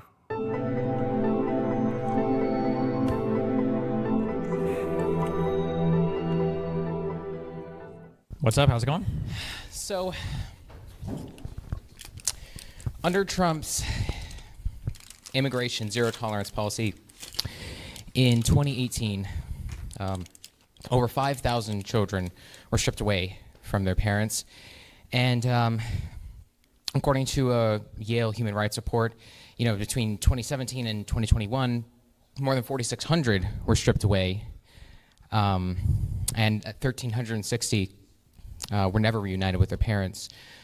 But I have a question more broadly regarding the concept of, what morally relevant distinction do you make between yourself and Trump when you can't name the trait between mother cows and calves and migrant mothers and children who are stripped away when 9.5 million are stripped away each year in the U.S. alone? Well, I think the moral difference is there's probably different categories between like humans and animals and other humans. So you could be okay with one and not the other, and it'd be a different thing, even if you think that they should all be morally condemnable, like actions. Wait, but that's actually that's actually naming something similar that I believe. Oh my God! So he's gonna make a vegan argument that if we care about one, such as like immigrants being stripped, we should care about cows. Like people eat cows, dude. Like, what the fuck? I would expect out of Trump, right? Because he would try to say that even though children and mothers are being separated from one another, there's, some trait regarding them that he finds to be acceptable that everyone else doesn't see is acceptable. I mean, it just seems like if we were to go back in the 1850s and I were to ask a slave owner, hey, if your consciousness was uploaded to the experience of this black person, he would just reiterate the same sort of point that you mentioned, that there's differences between the white and the black individual, and instead of actually naming the trait or set of traits. So, I mean, do you think that do you think a human life and an animal life are exchangeable, like have the same moral consideration, like from one to the other? You mean morally equal? Yeah. You often equate moral sufficiency and moral equality, and that brings up a really good question, because it's quite obvious, as you've said many times before, that no intelligent vegan position would actually equate the two. There would be some sort of hierarchy, like when you spoke to Cosmic Skeptic. And so I think this actually exposes my point yet further, because if about 70 million would have been stripped away between animals between that time, and there would have been about 5,000 children, I mean, that's about a difference of, 70,000 times? I mean, or 7,000 times? Is it really the case that the moral value of animals isn't even to a sufficient level of consideration, even though 70 million would have been stripped away between that time and only 5,000 for children? I mean, I think you can have hierarchies within buckets. So, like, we could say that, we wouldn't necessarily say that, like, we put one human life would go in a different moral bucket than another human life. But, like, if we were comparing two humans, to some extent, we have to make some of these calls when it comes to, say, organ transplants. Like, we do this also with, like, kids and adults, and, like, we give different moral considerations based off of, like, age and shit. Like, what the fuck? Right, if you could transplant a new heart into a 90-year-old patient versus like a 20-year-old patient. Where's the moral dilemma? You could value both. You could denounce both. It's not like you have to choose between the Yeah, but we're not animals and talking human about children. that. So the thing that you're hitting me with is you're saying, what's the difference morally between you and Trump if you're condemning Trump for separating human babies and The human morally adults? relevant distinction, not just the difference. Well, sure. Well, I mean, I think it's a morally relevant distinction that that I would protect greater classes of humans than he would, even if neither of us would protect, I guess, If animal you can life. value both, then what do you mean greater? What's the relevance of that? Well, you're drawing a larger circle around what should be protected than what I would draw. I would draw a smaller circle, and then Trump would draw an even smaller circle still, so that would be the difference, right? What do you mean smaller circle? The arbitrarity. As in, my within circle would the include concept of- immigrants, and his circle doesn't include immigrants. So mine is larger and his is smaller. But you're saying, well, why is it that if your You mean circle- the net amount of total beings, right? Well, we're talking about categories of people, but sure. Is that a yes? Because you said smaller circle. No, net implies number. I'm talking categories of things. Like I'm talking about different categories of things. So what do you not- mean by the larger and smaller circle? The larger circle would include Hell yeah, bro. Destiny is my spiritual brother. a greater number of categories of things that I would protect in terms of life. than Right, Trump's. which effectively means the total number of beings, right? Not necessarily, no. So then what do you mean? There's a difference between a category and a thing itself, right? Like a category could have a million things. What's the category so somebody that's could protect encapsulate? 10 categories, and each category could have one thing, and another guy could protect one category with a million things.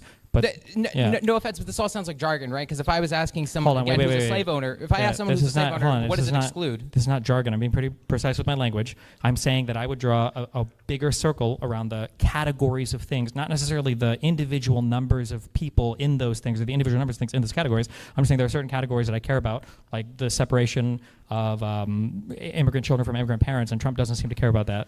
So I would have apparently I'm casting a wider net in terms of categories. Sounds there. exactly what Trump would say. He would just make a point that he at least cares about a larger number of beings than some other dictator who cares about less, like Xi Jinping or Putin or, North Korean dictator. Yeah, but that might be true, right? I don't know if I would fight if Trump were to say, well, so I'm not- then it's not a morally relevant distinction then, is it? Well, the Because you distinction drew we're a trying to draw line is that between me and Trump. There might be a morally relevant distinction between like Trump and Hitler. I would acknowledge that. No. But the morally relevant distinction that I was asking you was with regards to the separation of mothers and children. And if he would effectively just say the same thing, that there's somebody out there who's worse than him, that doesn't justify the question that's being posed. Yeah, but we're not justifying anything. You just asked for a distinction. You A can have morally distinc- relevant distinction. You can have a morally relevant distinction between two things, but both things are still bad. There's a difference between assaulting someone Well, and then murdering it sounds someone. like you're assuming that. So do you want to ask what a morally relevant distinction would be defined as, instead of just taking it to mean something that can be posed to the agent themselves? Well, I guess when you say morally relevant distinction, what do you mean by The that? same exact way that Isaac would have posed it to you, Vegan Gaines would have posed it to you, despite you, That's going not to your telling me echo chamber anything. I'm on asking stream. you what do you mean when you say that?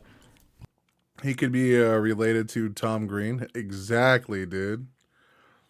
God, I miss Tom Green. Father, would you like some sausage? Yeah, so I was trying to finish my sentence. So the same thing that would be meant, which is to your own view. Do you think that you avoid the logical consequences behind the thing it is that you're justifying? That would be. How so can you I na- you avoid the name trait logical being human. consequences behind the thing that you have to own the consequences of the thing you're justifying? No. But you mean like admit that you hold the position? Yeah. Well, yeah. Of course, I would hope you're not being dishonest. Okay. So what is the?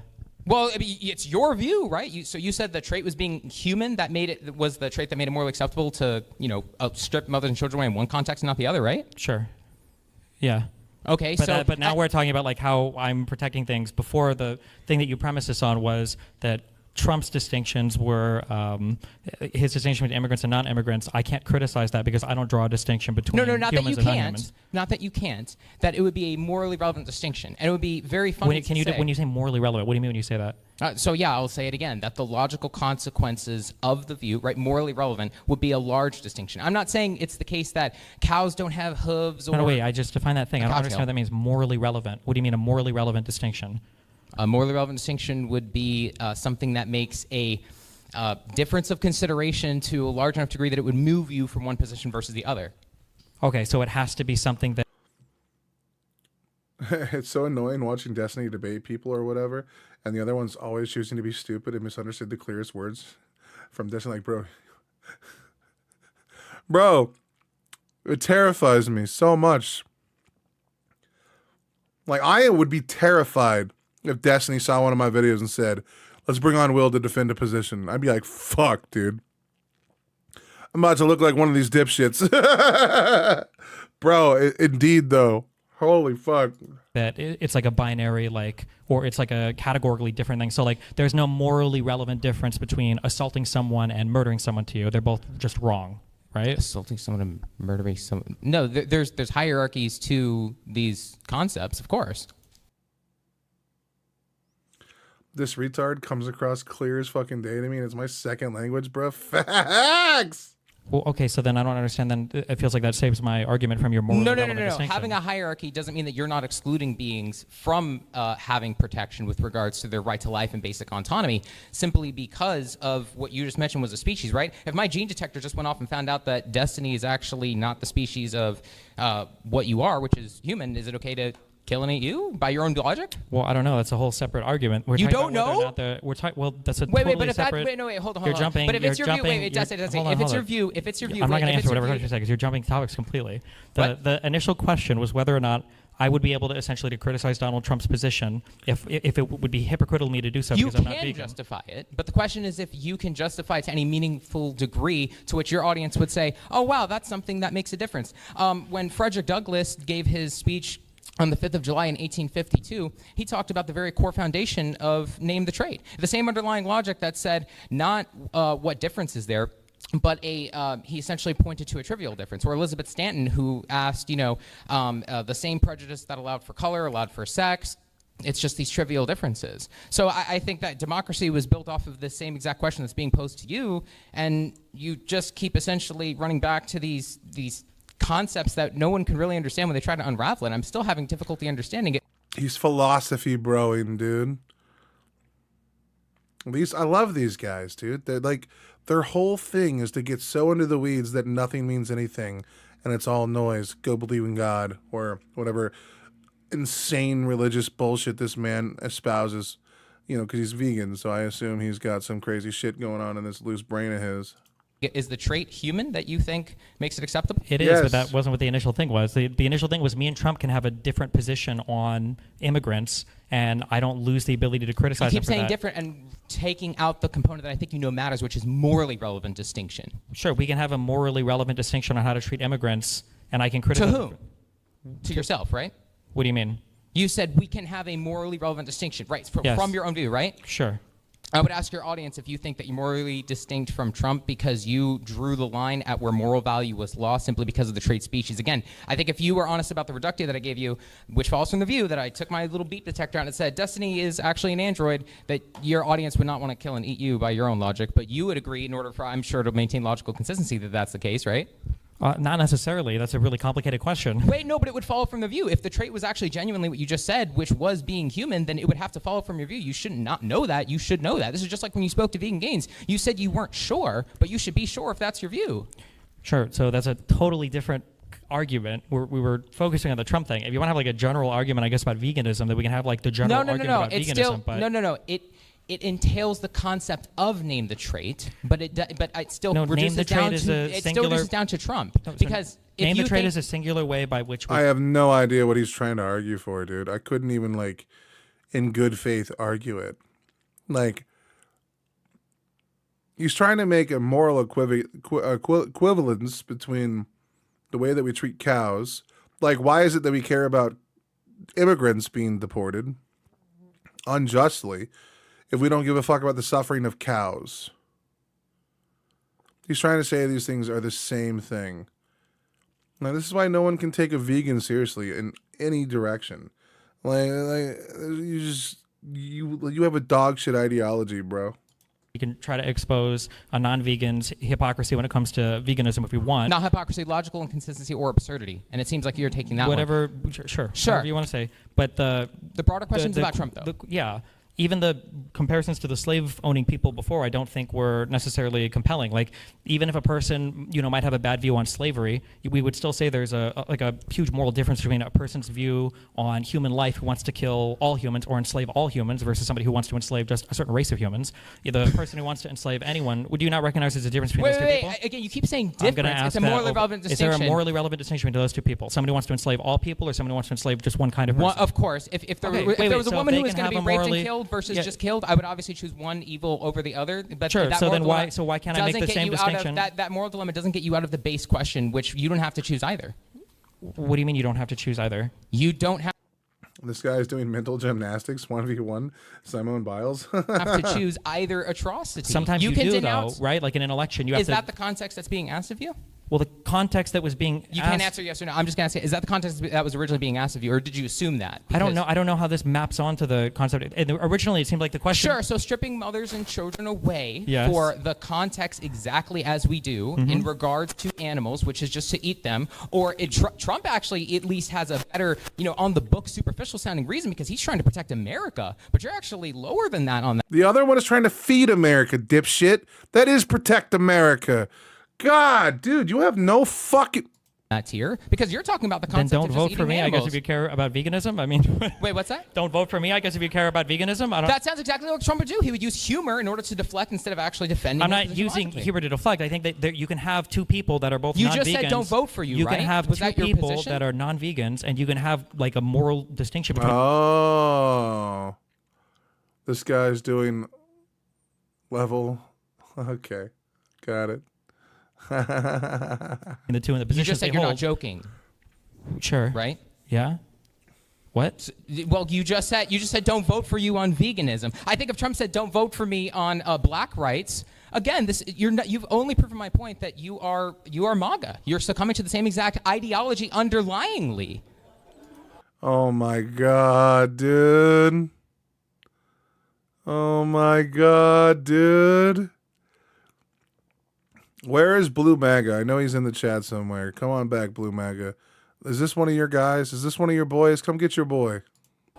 Guys, that's not to say that he has the identical views that are held, but the underlying logic therein. If you think that there's a morally relevant distinction, I implore you to actually think about it. We have a difference of understanding of consciousness between humans and animals. And then when we give people the same level of like moral consideration, we do that to people that have the human consciousness in which we speak of. That's why we use that as a defining prerequisite on the right to choice.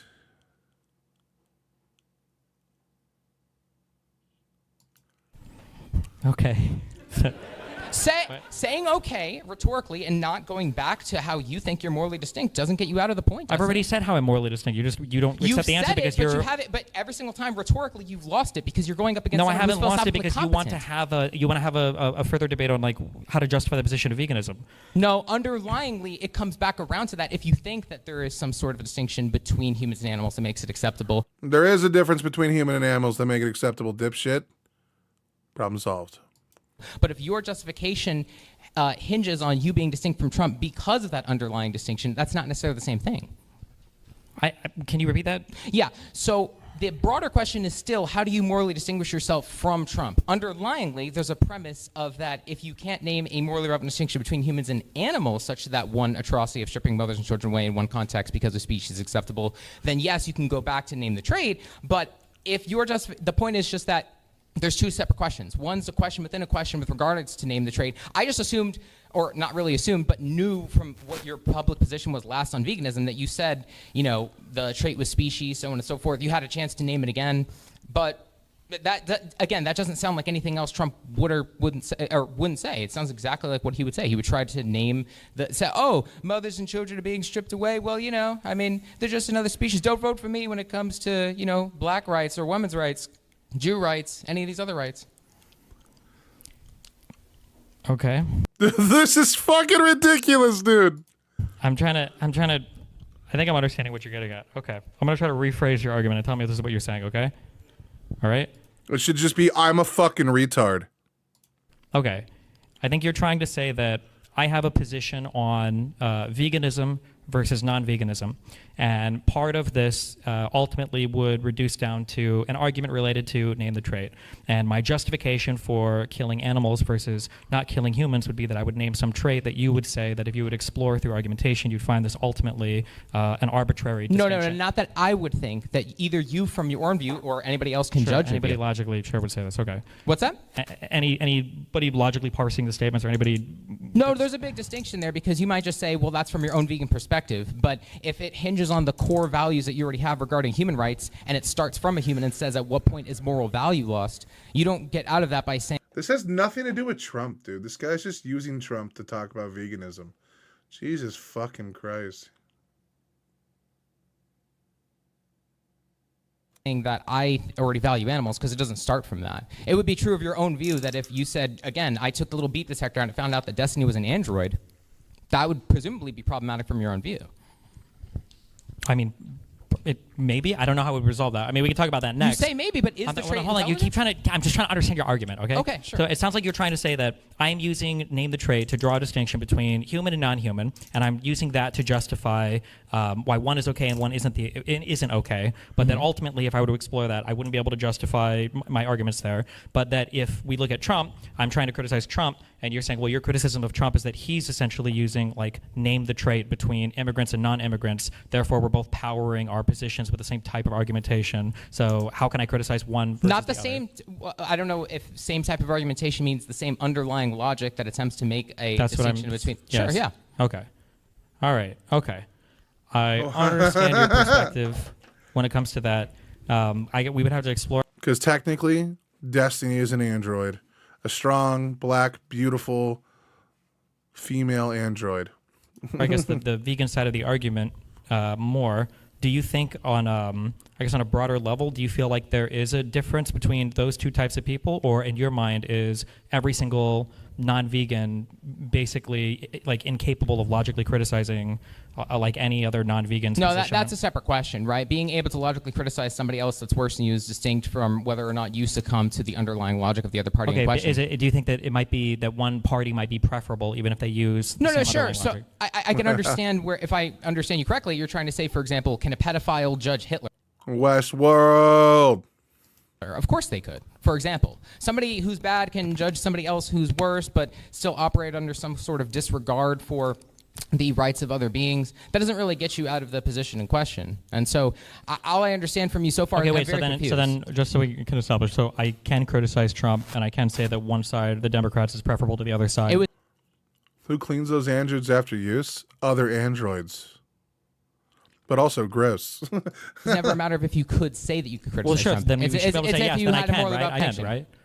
It's if you had a morally relevant distinction. Okay, but I'm just we have some shared ground. Like we can say that one side is preferable to the other, even if both are non-vegan. We've gone through the concept of moral dilemmas, but this is a matter of moral sufficiency. Yeah, but now you have to answer the fucking question, dipshit.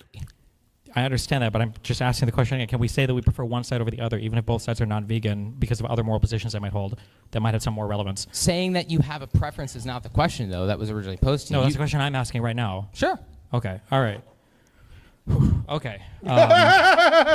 Is this water available? Yeah. Oh, Wait. Did you drink it? No. Well, I mean, someone else has been drinking it, so. Thank you. Okay, so It is a show. Yes, it is. So what? Okay, so then rephrase. Catch me up. So what is our disagreement on right now?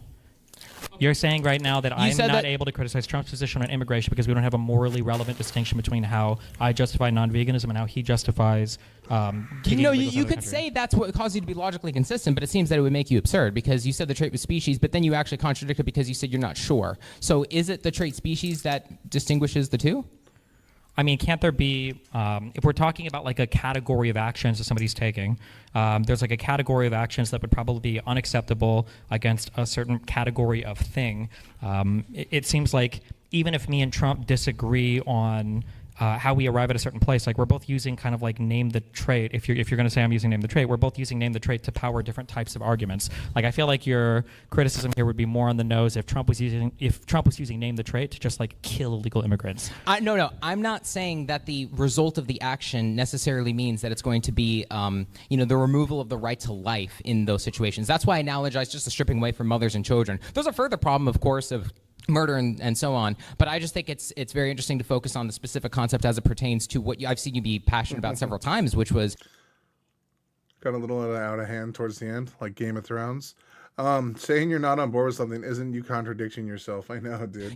Human mothers and children be stripped away and then criticize Trump for it, but then not be able to say what the trait is. Again, you say it's species, but then you don't actually bite the bullet on that. Well, I mean, I think I would bite the bullet on it, but we would have to explore the other hypothetical you gave. But when I took out the beep detector, found out that you were an android, you weren't even sure if you'd find it to be okay for you, by your own view, if you were to be killed and eaten. Well, because I think it would significantly alter the understanding of what it means to be human, and it would probably significantly alter the understanding of what I even think of myself. Right? Is that just to say yes, you'd be consistent on you being killed and eaten for food because we found out that you weren't human? I don't know. We would have to explore what that means. If you when we don't say know, that we're not Destiny, human. respectfully, if you don't know, then it's not your position. No, what it means is I have to think about it a little bit more before addressing. But then like, the trait hardcore is vegan. not. But then the trait is not species if you're not sure about it. That's a contradiction. I understand that you can say these words because you've ran down these arguments 50 trillion times in the vegan Discord server. Because Isaac and Vegan Games have trained you. What I'm saying is that I'm not going to sit here and own. No, at the end of the day, dude, it's not like a cost sunk fallacy type thing, bro. Like it's not all or nothing. He's saying that he has to think his way through that situation because the context of like the hypothetical would change the outcome of what his decision is. Why is this so complicated for you? We're trying to gain rhetorical ground. No, hold on. I'm not gaining. Hold on. You've been screaming the entire conversation. Okay, chill. Okay. Screaming? Well, no, but you're like rattling off like all of the hardcore fucking debater vegan points, well, like make a crazy. distinction there. I don't know if I can at this point in time. I'm not I prepared know to you have a can't make a hardcore moral debate. distinction with regards to the rights of life of humans and animals, so you can't make a distinction. Well, no, I can make the moral distinction in that I consider the life of humans to be life that should be protected, but I don't consider the life of animals to be protected. That's just that's circular. So I'm wondering what the trait is. Well, it's not circular. It's axiomatic. It's just foundational, right? I value human life. Some people value greater than human life, right? I don't know if you can justify that. Well, if you're trying to say it's irreducible and you have some sort of virtue that says that you just care about the species in question, right? Like it could be axiomatic, but it still has to be something true of the being in question. Because otherwise, if it was the same being and you had a difference of attitude, that would be contradictory. Like, how would you distinguish if you were blindfolded whether or not you would kill one set of being versus the other? You wouldn't just say it's axiomatic. There'd have to be something that was described. Wait, I don't even understand what the purpose of that question is. That could be applied to two humans, and you might be able to not distinguish it if you're blindfolded. How does that? With regards to whether or not you would find it acceptable to take their life. How could, if you're blindfolded, you don't even have the ability to gather enough? You have the traits described to you. So if you just said it's axiomatic, and I said that, well, I don't know which being to kill by means of your own view, what do I do? And you just say, kill the one that's human. That's effectively just reducible to you saying it's because of their species. So that's going to reduce down to some thing. Why does it have to reduce down to anything? Because if you were talking about the same object and you had a difference of attitude, then it would be a contradiction. It's like it doesn't have. Wait. Why can't a thing just be in the same category of objects? Like I can talk about two different humans without having to morally distinguish one category of human from another category of human. If you were talking about the same context of the removal of rights, but you had a difference of attitude, or you claimed to have a difference of attitude, but you said that there was no morally relevant distinction between the two, that's the contradiction. I don't understand how there could be a contradiction. I can have different human beings that are all human beings that have different categories of rights. So say that there's two beings that are in front of you, and I ask you, which one would you find to be acceptable to kill? One's a human, one's a cow. And you just say you just value the one, not the other. It's going to beg the question of what about the being that would cause you to say that. Yeah, but you could just say something as simple as consciousness, but then explain how the consciousness affects humanity. Like it's not just that they're human, it's that they have human experiences, human memories. They're capable of thought. They're capable of recollection. They're capable of fear. They're capable of like a wide variety of emotions that are very complicated. And we sum that up simply as consciousness. Now, animals have a lower level of consciousness, but they have a consciousness.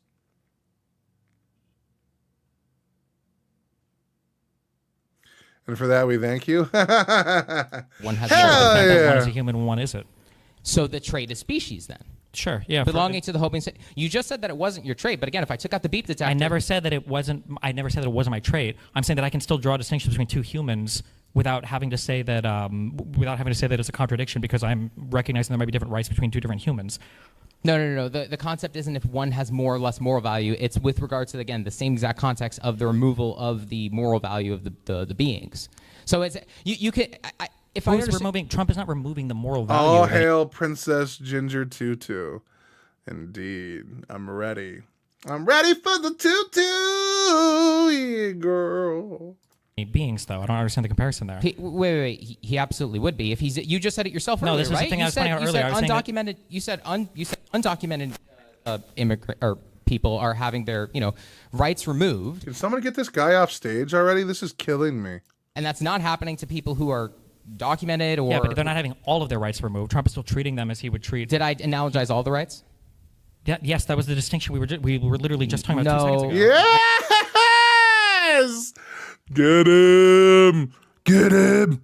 I don't know if that was intentional or not, but I clearly said with regards to stripping away children from their mothers. Then what is your issue with what I just said 3 seconds earlier? So then we agree that Trump is not stripping away all of their rights, correct? I didn't just say all their rights. I said with regards to the situations of where mothers are being stripped away from their children. Okay. So I said 5,000 at the beginning. Okay. That happened so between... back me up. So what is our disagreement then on this? Your attempt to try to justify the distinction between yourself and Trump is apparently you're confused on if that's species or not. So I don't know how you really distinguish yourself from this guy that you're going on a whole anti-Trump. So I don't understand how I can't say that Donald Trump doles out different sets of rights to different groups of humans that I don't agree with. No. You keep saying you don't understand how you can't say something. I don't understand. That's That's a not a modal morally term. relevant distinction between how Trump doles out rights to somebody and how I would dole out rights to somebody. What was the first part? I don't understand how we can't. There's not a morally relevant distinction between how the two of us assigned rights to different categories of people. Do you think there is one? Yeah. Is it belong to the species human? No, I don't think. No, not generally. So then what is the trait then? Well, it would be like immigration status or nationality or skin color sometimes. Yeah, so if somebody looked at Destiny and looked at Trump and said that the reason why you excluded one set of beings and he excluded one set of beings was because in his sense he said nationality, the arbitrarity of the moral value in question from one set of beings versus another, I think to any other being would say if they looked at the immigrants in question and said, oh, they found out tomorrow that they weren't actually belong to the species Homo sapien because the beep detector went off and their mind was transferred into another We're not talking at the level of species though. It would be if that's... No, she's at work. She doesn't get her home until around 3:30. So I unfortunately I stream without her, which is a bummer because she wants to fact check the living shit out of me. And God knows I need it because I say some off the wall shit sometimes. That's your justification. You said that's the thing that distinguishes you and Trump, such that if someone were to look at Destiny, they should view you morally distinct from Trump because this is how you draw your exclusion versus how he draws his exclusion. Yeah, but I don't understand what the problem is there. I'm sure you wouldn't, just like how a slave owner wouldn't understand what the problem is. But the slave owner would see the if it's distinction. axiomatic and it's irreducible to just not, like Nick Fuentes, like when Vegan Gains asked you, like, you just value white people with blue eyes. I mean, yeah, you just value that. But I highly doubt that, right? Because, again, when I made it very abundantly clear and said my beep detector went off and you're an android, you then got all, oh, I don't know if I would be okay with being killed and eaten for food. Well, no, it would probably radically redefine how I would view that category of thing, so it's hard to imagine that thing. Then it's not the case that it causes a reduction of moral value, is it? Well, So then it's nobody not has the ever trait. been measured with a gene detector and been found to have not. You'll make her hair turn not gray, but white in no time. Exactly, dude. I know. I remember she was in the chat. What was it? Yesterday, I believe, and Blue MAGA was in here, and I was giving him a hard time, and then she was like, "I feel kind of bad for him." I'm like, "Never." I know that I worry that young lady so much. Not had human genes, so I mean, like, it's Wait, what? Nobody's been measured with a gene beep detector. That's a and it's been- hypothetical denial. No, what? You said nobody's been measured with a gene detector, and I'm asking you if it were the case that they were. If somebody asks me how many different, like, what different types of bathrooms should be in a theater, and I say Okay, male and female, and you say, so you believe that there are two genders, and I go, yes, so you would only have two bathrooms, and I go, yeah, and it's like, what if I had a gene detector or some magical thing, and now I found out that there were 10 genders, and I go, okay, well then I guess I would have 10 bathrooms, and then you go, oh, so then you wouldn't have two bathrooms. What is it you think Well, of I'm course analogizing? Well, you're saying that there's some beep detector, then I would find out that I am somehow not belonging to the species of human or whatever. That would radically probably redefine the way that I view that category, and so I would have to reconsider a lot of my, I guess, moral considerations for it. So then you wouldn't name the trait belonging to the Homo sapien species then as No, the I reason would, why. because that's never been a thing that's been contradicted in the category But you of can Homo sapien posit the species. thought experiment, just like how, again, if the black rights activist and I was in 1852. Yeah, but he's saying that, like, if you're asking him what his opinion of him would be if he no longer found out he was a human. It would have a radical, dramatic change on how he interprets that information because it would go against every norm that we've ever had. Like, Destiny's answer here is actually 100% correct. We don't know what someone would do in that fucking position. Just along with because I can Frederick posit Douglass. the thought experiment doesn't justify it in real life if the thing never actually comes to fruition. those are the logical consequences of your view. If the white person's consciousness was transferred into the black person's consciousness, and they were to say to me, well, that's not of the real world, this, that, or the other, and they tried to escape from it, or if the woman was to say it to the man, if the person who is exploiting Jews were to say, hey, don't put them in a concentration camp because of that, and they tried to run away from it because they said, well, it's not of the real world, guys. I know you love to posit that to your audience to reject hypotheticals. But those things I don't reject hypotheticals. You do. You just did. You said that doesn't happen in the real world. I'm not rejecting your hypothetical. You're rejecting my answer to the hypothetical by saying I'm avoiding the hypothetical. You're telling me that if you could scan a magical device on me, and it would show See, that that's the rhetoric right there. You said magical device. This would be a magical device. What's the value of saying I'm those sorry. words? A scientific device that measures me, something that delivers. How about just instead of giving any cute words on the side, you actually You literally just engage called with it a gene beeper, didn't you? What do you mean? Is that the point of fixation with regards to I'm what's not being asked of fixating you? on it. I was trying to get to the hypothetical. This exactly. I know he's the one fixating on the language. Holy fuck, man! Like Trump antics. Okay. Hey, look, This everybody. is Megan server antics, Yeah, but yeah, okay, you're only it is. making my point. What I'm saying is that if you could measure me and it turns out that I belong to a totally different species, then that would probably radically alter the way that I view the category of human being. And the you now, but now you're equivocating off of the point in time. Hold on, I'm going to finish this. When I say when that beeper were to beep me and I were to be non-human, it would radically alter the way that I would define that category and view Am that I category. asking that and then version it of would you or probably and then all of the morality that is entailed by my understanding of that category would also probably necessarily cascadingly change. If I understand that correctly, you don't understand the hypothetical because I'm asking you now what your current preferences are. So if you were to... He's saying he doesn't know because that's the correct answer to the question. Because if that were to happen, he would change he would probably change his like preconceived notion of what it means to be human because he believes he's a human. Like, what the fuck? And all of the stuff that goes into being human, he facilitates on a real, tangible thing. Like, he thinks through things. He feels emotions. Like, he's cognitive. Like, self-reflection is a reality with Destiny, bro. Like, so he has all the markers of human that would change our understanding of human. It's literally Ted. Ted, man, talks about consciousness about this in the same way. Ted 2, the movie, literally covers the same topic that this dipshit can't put together. Holy fuck, our understanding would change because we're given a new perspective. Holy fuck. Understand that correctly, you don't understand the hypothetical because I'm asking you now what your current preferences are. So if you were to look at that version of yourself, would it be okay? I'm not asking once the beep detector were to go off, would that version of you then change? You can think of it now. I can hypothesize, hey, later I'm going to go to the store and pick out cherry versus blueberry soda. Like, you can just posit the hypothetical and imagine that version of yourself. But we're asking the current version of you. Yeah, but the hypothetical to some extent is absurd because you're posing... There we go. There's a hypothetical that I was waiting for, so go ahead. Okay. I would say that my feelings of the hypothetical is absurd is because you're implying some abstract thing that can emerge from something that I would say is impossible for it to emerge from. It's like a logical impossibility. So on what modality is it impossible? You said logical, right? Yeah, that there's no way that a human being like me can emerge from something that is not like a human understanding of our DNA or whatever. Wait. The impossibility is logical, you said, right? Yeah.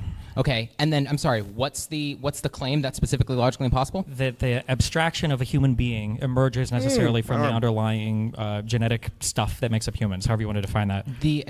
I'm trying to understand. The abstraction of a human being emerges from what? From our DNA. So you're just trying to say you can't imagine an alternate being that looks like you but doesn't have human species? I'm saying that it doesn't seem to be a thing that's part of that category of human being. Of the human, yeah. I mean, that's your trait, right? It's stipulated that they don't have the species human. So, but your problem was that it was a logical impossibility. That doesn't encapsulate a logical impossibility if you can imagine the being.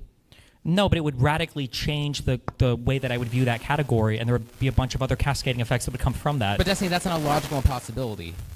No, but it would. I'm just saying that. But you just claimed it was.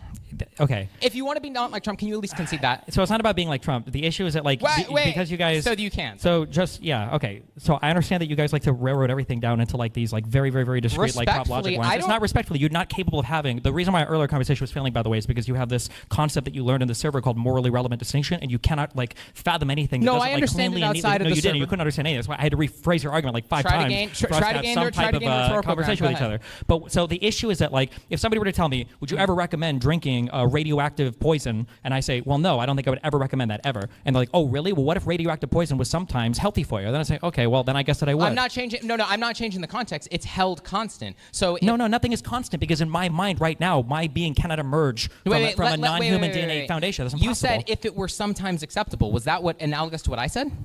What do you mean? You said in your analogy, you said, well, what if I told you that the radioactive poison? It's unclear how any of this tracks, but if I could at least get one component that I think you're analogizing. Wait, you fucking debate, bro, bullshit. Like, get this fucking dipshit off a stage, man. What the fuck is this? You can't understand you're completely and totally unable to understand my analogy. It's totally. I'm trying to understand. You said in your analogy, if someone were to say, what if this radioactive poison were to sometimes harm you? And I'm wondering how that tracks back to what I said. Okay, what if the radioactive poison was actually always healthy for you, was always good for you? Okay, how is that that's an example. How does that track back to what I said? How does that plug in? You really can't understand how it tracks back to what you said. What specifically are you trying to analogize? Okay, I'm going to restate my thing and I'm going to let you figure it out, okay? I'm saying that if there is a thing, okay, there's a cup of radioactive poison, and when one of the properties of this is when you drink it, your body dissolves, okay? And I say you should never drink the radioactive poison. And if somebody says, oh yeah, well I, measure this thing and actually, this radioactive poison, the stuff you call radioactive poison, this is actually okay for you to drink. So, like, now how do you feel about it? Well, my feelings about that thing would probably change radically, and all things that I define as, like, radioactive poison would change radically. So I've heard you restate it, and since you want to play this game of natural language instead of actually spelling it out clearly for me, I'm going to give it to you. You said that there's somebody who would drink a radioactive poison posed as a hypothetical. I don't see how there's anything analogous in terms of the logical components there. And then if you're talking about what I thought you were discussing, which was proving that this was somehow a logical impossibility or something that you couldn't answer or something like that, I didn't get that either from your hypothetical. He's saying that if the fucking radioactive stuff wasn't actually seen to be bad and actually was good for you, he would change his fucking idea about drinking that shit. How is this hard for you to understand? He's saying that the context of the hypothetical would change his understanding of what it means to be human. In all honesty, he's giving you what you want. You could say, oh, then quite clearly you have a limited view on what consciousness is if you think that humans and animals are so uniquely different. Like, you could just own that and take that as a win for veganism. What the fuck, man? You're so dumb. What? Try to gain more rhetorical ground. It's okay. I'm not trying to gain rhetorical ground. You're the one who's using. This is the reason why nobody likes Isaac, by the way. This is why, because of the way you guys debate, right? I can't hear you. This is the reason the problem is that you're trying to gain rhetorical ground by smashing prop logic and pretending that you're making any kind of coherent point. The if the goal is to just like smash the prop logic and do it, you can do it. Name the Trade is plastered online. Why do you think? No one is talking about Name the Trade right now. I know that you really are super eager to run down that line of thought. I'm giving it as an example. You're just trying to cut me off. What I'm saying is that there is a lot to explore. I'm not trying. You literally just told me to try to win rhetorically, so I'm going to try to win rhetorically. Okay? You're trying to ask me a hypothetical, and you're saying that I'm refusing to engage with a hypothetical because I'm telling you the hypothetical entails more than a simple yes or no. If somebody were to scan somebody and show that, hey, this thing that you have this understanding of as being a human being can actually emerge from a totally different thing, well, then my understanding of that category and all of the things that I feel about it, moral, metaphysical, and everything else, those things would also probably radically change. If you're saying I didn't give you enough context, then no, you should not say at all what I just said. You just that said is not at all. Dude, he's got the patience of a god. You can tell he's getting a little frustrated, though. I didn't say that. I didn't say that at all. So then what are you trying to say that's true? Figure it out. What did I just say? Destiny, this is condescending. I agree. I agree. What specifically, with regards to the hypothetical, are you posing as a problem? Because the problem is that I don't think humans can emerge from non-human DNA. One necessarily entails the other. Right. You said cannot. That's another modal term. Right. So do you think that's what I asked you? No. So then you're not tracking the hypothetical. I am tracking the hypothetical. I'm just saying. You just said no. That's not what I asked you. And the whole audience laughed just a moment ago with regards to when you said the term condescending. What I'm saying is that if you were to show me, you admitted you didn't track the hypothetical. So I'm going to give it back to you. I said if I took out a beep detector and found out that you were technically not human, you're telling me that you can't understand the concept behind it because of some sort of idea that the hypothetical. That's not what he's saying. He's saying the context of that revelation would change his answer, and he's not sure of what the answer would be because there's a bunch of underlying stuff that would be overwritten by that information. This is a more complicated thing that doesn't boil down to a yes or no and a hypothetical. Holy fuck. I gave you is absurd, logically impossible. Whenever I unpacked that, you didn't have an answer. I'm saying I understand the concept behind it. I'm just saying that thing. That's all that's required. Okay, I'm saying that it would radically change my concept or understanding of that particular category, but it wouldn't necessarily change the way that I engage with it. The category of human. Maybe instead then I would split it into two categories of, oh, well, I guess there's maybe subdivision human A and subdivision human B. But these would still be part of the ontological category of human, so you haven't like escaped the current human you now. problem. The current you now is making that decision. Then you're saying. I'm saying that that could be possible. I don't know what the difference would be. I guess we'd have to dive more into the distinction. But if you measure something and you find out that it's actually something that you didn't think it was, then I would have to reanalyze that category. I'd have to change the way. What I'm asking the you now. So is it the trait belong to the species Homo sapien or not? Right now it is, yes. But when I gave all right, final thoughts, Mr. Vegan. Final thoughts. Wait, hold on. Okay, when somebody 10,000 years ago identified something as water, okay, and they identified a thing as water, and when somebody today identifies a thing as H2O, are they identifying the exact same thing? Do they both mean the same thing? Are they both saying the same thing? Not necessarily. How not? What's the difference? If someone were to, well, from your hypothetical, if someone were to describe the same concept, but someone were to understand it differently, then no. So two people, you bring them 10,000 years ago and a modern person. One person looks at a thing and they go, oh, that's water. And the other person goes, oh, that's H2O. Okay. Are they identifying and talking about the same thing? I bet this dude is lovely to hang out with. Yeah, dude. He probably tortures his friends in his Xbox Live game chats more than I do. Of course, yeah. If they point to the same exact object and say that they described it differently, but they're talking about the same thing. Do they have? Could they not have a different understanding of the thing? So, for instance, the guy who says something is water, maybe the other guy, and then you say, oh, well, water and H2O are the same thing, and then you identify it as H2O. Well, maybe it's not. But it's not the same thing. This was originally about moral sufficiency, and I know that you've tried to take. No, hold on. We're not at the moral sufficiency. I'm just saying that I'm saying that just because we've refined our understanding of water doesn't mean that all of a sudden water doesn't exist, or water is the same thing as every other thing. Much the same that if you were to put some kind of detector on me and you were to show that human beings, or what I consider to be human beings, emerge from something that's not just human DNA, therefore species doesn't matter. Well, it might be that species matters, but there's like a further delineation that I would draw. Maybe, possibly. That could be the case. When you say matters, that's relative to something, which was originally matters insofar as moral assignment goes. You just said that's not what we were talking about. You said no, it's not about being moral. Not about the water and the H2O thing. But that is what the discussion was. He's not keeping up, dude. This is crazy. This is wild. Yes, but if you were to put a beeper on, okay, so here's like a possibility. Let's say you put a beeper on me and you find out that like, oh, look, it's not human DNA, it's human B DNA. Then I would go, oh, okay. What do you mean by human B DNA? I don't know, whatever the beeper measures. What would the beeper measure?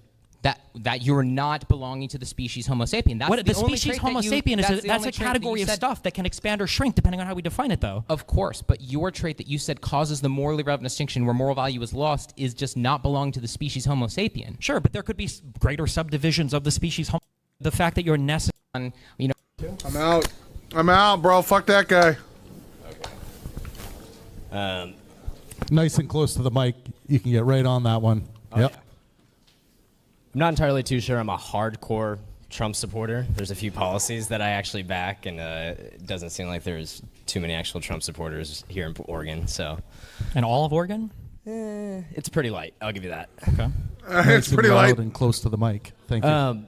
My question for you is: do you think that the U.S. government should limit restriction or like have restrictions on dual citizenship holders within for Israel? Employment? Oh,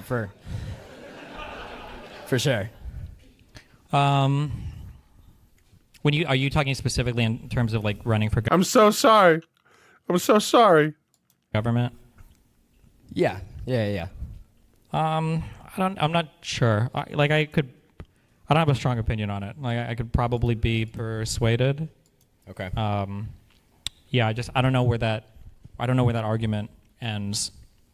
So like for instance, like in the strongest form of it, so if we imagine the president of the United States, as of the founding of the country and everything, right? The president of the United States has to be like a natural born citizen of the United States. They have to be born with citizenship, right? They can't be naturalized or obtain citizenship after birth. They have to be born a U.S. citizen. True. Right. Yeah. And my understanding is the rationale behind that is you don't want to have somebody who's has to make tough decisions as commander in chief, as leader of the free world, as leader of the United States, doing trade agreements when he has to like negotiate against his country of origin or something, right? That might be not good. Right. So like, would that logic carry over into like dual citizenship? Like I could see an argument for maybe. Sup, Blue MAGA? Welcome back. That being the case. But then my question would be, like, does that only extend to the presidency? Because I'm pretty sure, for instance, you can be a not natural-born citizen, I know this, right, and be like governor of states, right? Like Arnold Schwarzenegger, right? So, and I'm pretty sure you can be in Congress, and you don't have to be like a born U.S. citizen. Like you can be a senator. So, yeah. So for just for president, maybe it wouldn't matter because I don't know if we would ever elect somebody that would have dual citizenship. I mean, maybe it would be something we have to explore more. But yeah. So yeah, go ahead. Okay. So, what about regarding like U.S. intelligence? And let's say we have dual citizenship holders that worked in prior foreign governments, coming over and obtaining government positions. Would you say that there's probably, I don't know, like kind of special interest in there, possible? There might be, but I feel like that would have more to do with like jobs and places you're coming from, more so than like necessarily like having like dual citizenship or dual nationalities. Like if somebody worked. Still don't want America to be great, want it to crumble, unlike you who think it used to be great, but then declined due to Trump and needs to regain its former liberal greatness. Say what you want, buddy. Your argumentation is MAGA. So what's up, Blue MAGA? How you been doing? What's going on, dog? You have a good night last night? Tell me you got some good dabs in. You know, like in the fucking Kremlin, like if they were like a government operative there, or somebody was like high up in the Mossad or something, and then they came and they were like occupying like high positions in the CIA or NSA. Should I say they'd be banned? Maybe not, but they would have to pass like a hell of a security screening, I think. But this is all going to be stuff that you're asked on like your SF-86 and everything anyway, because having like dual loyalty, or I shouldn't say dual loyalty, but having like connections to other countries are things that get you more scrutinized. Oh yeah. Okay. Well, I mean, I don't Hell think yeah. there's going to be too much to disagree on that one then. I'll give you one. Regarding the border, do you think that Trump's current administration has done a good job protecting our border? Not that much, I think. I guess it depends on what we mean when we say protecting the border. I feel like when we're talking about the immigration stuff or the border, like when a Democrat is in office, I feel like we have a very broad Getting a white girl wasted. understanding of what it means to protect the border, protect the country. One of those things being all of the illegal immigrants that are supposedly here. But I feel like when Trump came in, you know, he did his executive order to curb illegal immigration, which is fine. But I feel like we haven't done much in terms of exporting all the illegal immigrants. And according to Trump, the number gets 5 million bigger every few months. But now we're up to 25 million people supposedly came in illegally under Biden. And if we don't have like a comprehensive way to address immigration issues, if we haven't done anything to address any of the real problems, we're just kind of relying on EOs. Like if I was a conservative, I would be unsatisfied because I feel like the next Democrat president could come in and just undo his EO, and now we're back to, you know, square one. True. Well, I mean, I would definitely say that I don't think he's actually nearly reached, I would say, actual record deportations, or at least he hasn't impressed me entirely this go around. So. Well, I mean, I think the big issue, and I feel like everyone should have this criticism of Trump, especially if you're a conservative. I think the big issue is that Trump's leadership is just very bad. So even if he wanted to get some things done, he's going about it like in the worst way possible. True. Like I feel like there's a world where Trump could have started deportations or approached deportations in a way rhetorically that would be really hard for even people on the left to oppose, right? And it would be like, it'd be politically popular. He would get a lot of photo ops. Like imagine, you know, the idea of like, we're going to go through all of the felons and convicted like people in every state, all the convicted felons in every state. We're going to look for illegals in all the roles, and then we're going to, you know, deport these people. Like we're going to explicitly and specifically do this. Like it's a high number of deportations, probably low resource cost that people are already in jail and prison or whatever else, right? And then like on the left, you know, like it's a harder thing to fight against than people going to Home Depot and doing raids, or, you know, whatever's going on here in Portland and whatever. Well, see, the biggest problem is they put quotas in. Look, man, I've worked in numerous jobs in my life, and quotas are a great way to get nothing done correctly. By putting quotas on people, deporting things, and like having a certain amount of people having to get kicked out of the country, people went after easy deportations.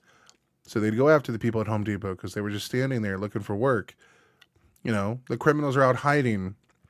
By putting quotas down, they try to hit those quotas as quickly as possible. So they went after the easy ones so they can, like, you know, return to their commander-in-chief, be like, we did good, sir. We did good, sir. Can we please get some dick? He calls me Blue Bagga because he blames the election loss on people against genocide rather than the people who vote for the lesser of evils of genocide. I can't believe it's not genocide to butter. Yeah, I call people like Ethopie here, communist and socialist. Blue MAGA, because when they are willing to allow Donald Trump to get in office instead of voting for Kamala Harris because they have ridiculous views. And now Gaza is being treated worse than ever. So congratulations, you made the genocide worse. But you really showed it to the liberals.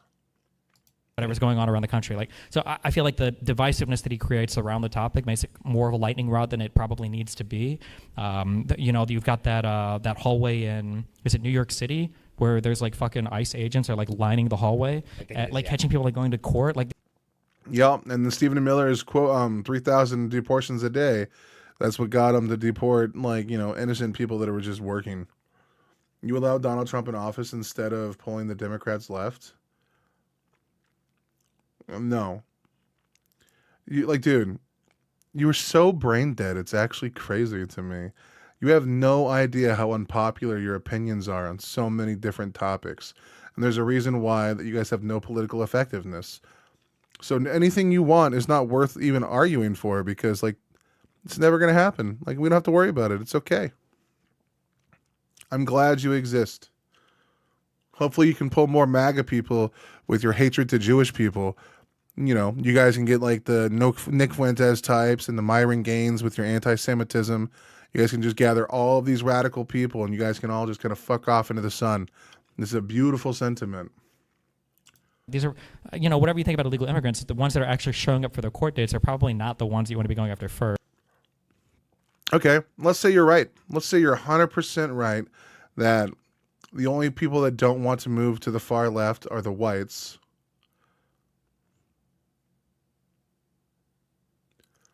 Blue and communists and socialists have nothing to do with each other? I'm confused.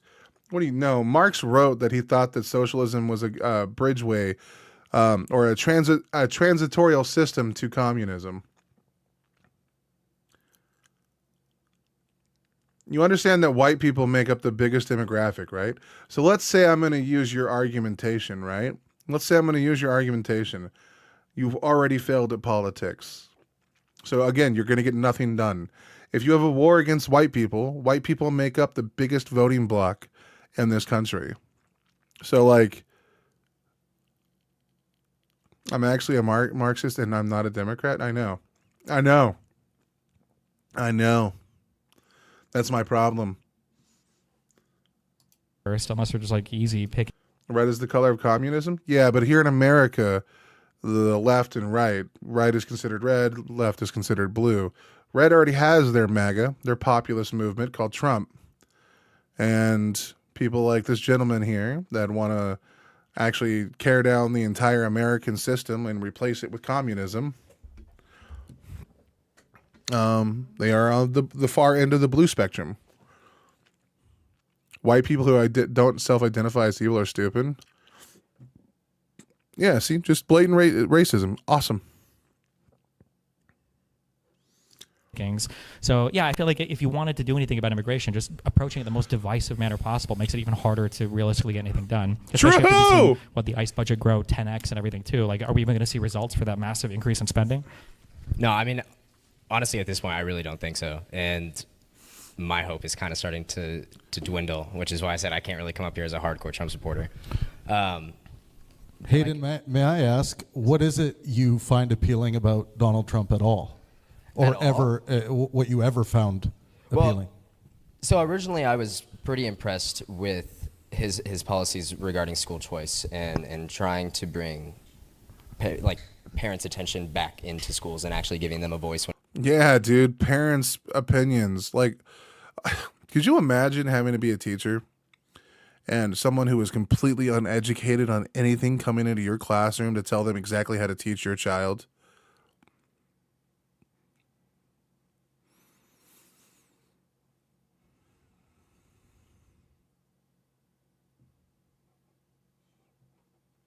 Nope, yep, that's exactly what I was getting at, yes. Those far left individuals that use populism as their argument to try to convince them to gain votes and stuff and siphon voters from the left. Yeah, I call those blue MAGA. And unfortunately, we're seeing that more and more people of the Democratic Party are wanting to go populist, so it's going to get really bad. It's unlucky to be winning materially but immoral and entirely defective culture, so you get to the material world but none of the good cultural. You're literally full of shit. I'm super white and I have none of these things. I'm the poorest guy in this chat. What are you talking about, bro?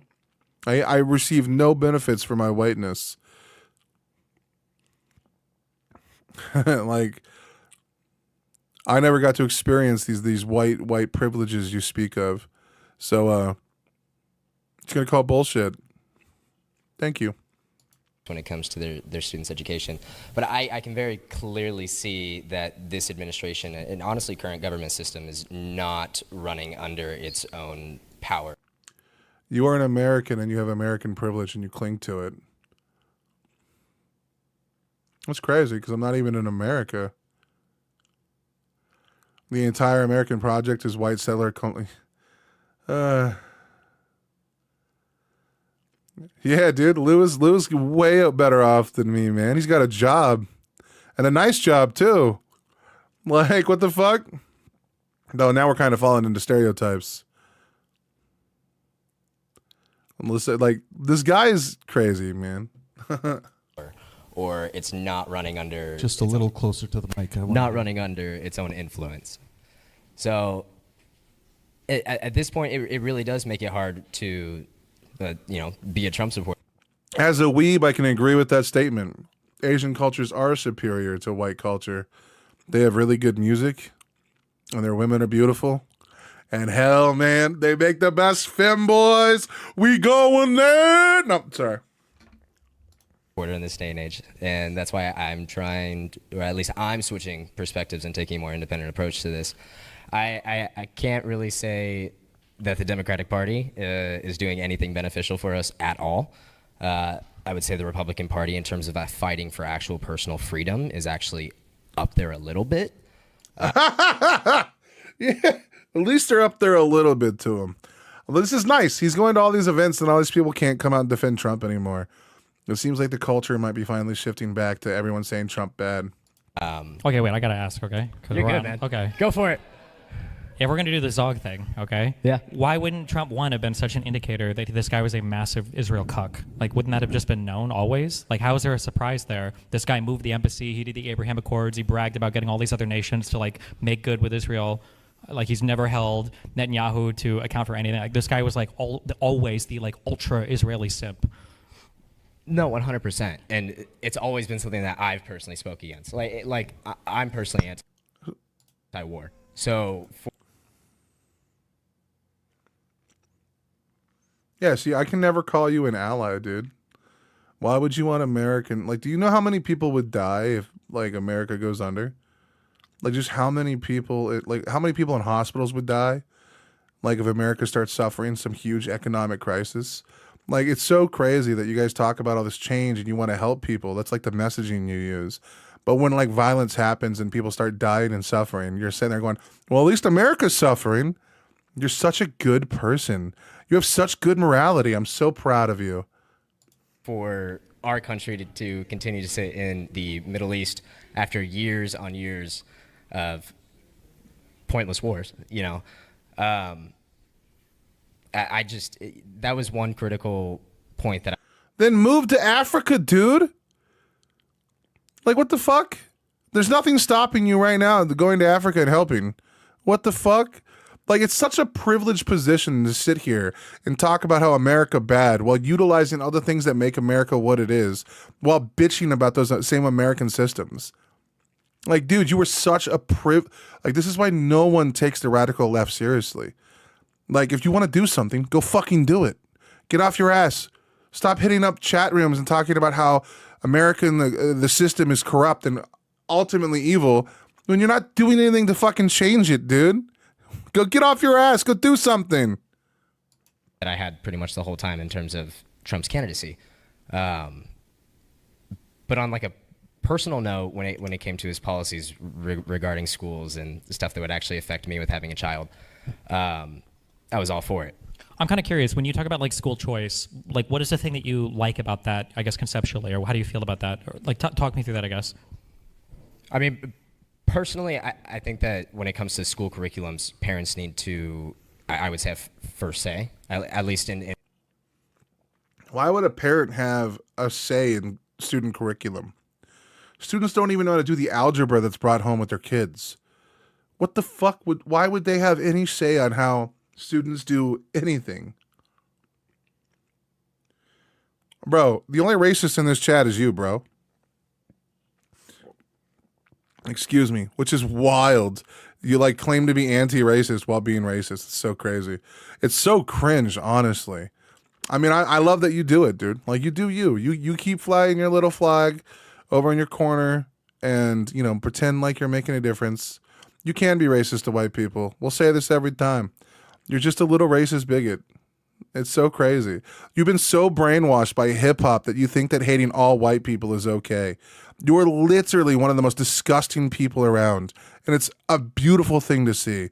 I love it so much. Please keep being the little bigot you are, because we need more self-hating whites. We do. We really do.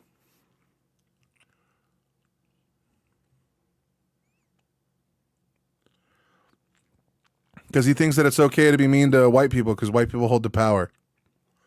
He buys into the same Marxist ideology bullshit that Hassan Piker does. Yeah, this guy's he's just insane. In terms of viewership, it should be more of a... I feel like, I mean, like there's like your superintendent meetings, the student council meetings, like, or not student council, I'm sorry, you have like parent-teacher council where you can go and talk to your teachers about what the students learn. You've got the school district-wide like superintendent meetings where you go and you can vote and scream at them and everything there. Like, I feel like parents have decent say/insight into what goes on there if they want. Like, my understanding is there is no like federally dictated curriculum. I don't know if there is state dictated curriculum, and maybe it depends state by state, but... No, it's definitely county dictated. But no, I've definitely sat in on a couple, and it's usually pretty silencing when it comes to the parents. If there's any form of opposition to, I would say, democratic views, or at least liberal point of views, from many parents, it's pretty much instantly shut down, especially from where I'm from, out here in Beaverton. Sure, and not to be mean to you, but like, wouldn't you kind of expect that if parents have a big say in it? Like, I imagine there's probably like a liberal parent that lives way the fuck out in rural, Texas. Yes! He's not advocating for like parents to be involved. He's advocating for parents to be involved in the way that he wants them to be involved, and wants those that are involved in the other way is, yeah, dude. Like, he's advocating for his side to have that power. This has nothing to do with Marx, though. It's just small-minded bigotry. I agree with that. My first time coming back to America after going to China in 2003, the passport agent asked me if I was happy to be back, and I replied, "Happy to be back, land of big tits, big tits, big asses, and big cheeseburgers." Dude, that is the American dream. As long as you live, I will call you brother. Like, dude, hell yeah. Or whatever, and they're like, when I suggest that we should be able to read the gay books or whatever for our middle schoolers, like all the other conservative parents shut me down. Like, I mean, you'd kind of expect that if it's a democratic choice, right? True. Like, we probably shouldn't want the president to change that, because if they were going to change that, it'd probably go even worse for you if you're living in Oregon, I would imagine, right? True. No, I don't think that that's necessarily the case, because what happens when a left-leaning president gets in?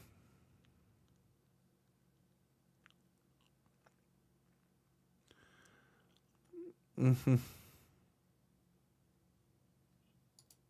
I don't think that it's America. Fuck yeah! We gotta save the world, y'all. The curriculums that they're teaching have a negative effect towards children. I'd say the type of material that we started to push is, I would just say pornography. We started pushing diversity and inclusion, and teaching. Even our toilets are bigger. I couldn't. Bro, look, I'm not gonna lie. I've always wanted to go to Japan to bed me a Japanese lady one time in my life. I'm coming for a Ganryu. There's nothing stopping that. But the fear of having to squat down and take a shit the way that they have to, fuck that, dude. And I forever. Your toilet paper is fucking ass, though. Dude. Yeah, dude. America has a lot of stuff wrong, dude. Graphic at this point. So, an example. You want me to give an example of what? Cities are cultural cities are cultural and buildings should be built to lead centuries. Nothing annoys me more than people ruining nature by living outside. What? What a fucking shitty statement. You know, see, this is my problem. This is why I can never respect people on the far left. They want their views for everybody. Meanwhile, liberals are like, hey man, do whatever the fuck you want.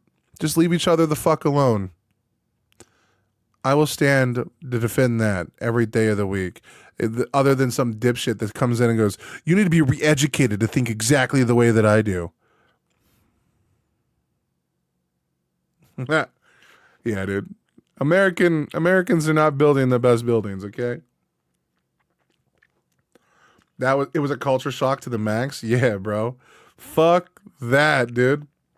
I couldn't do it. What? Like a graphic novel or a book?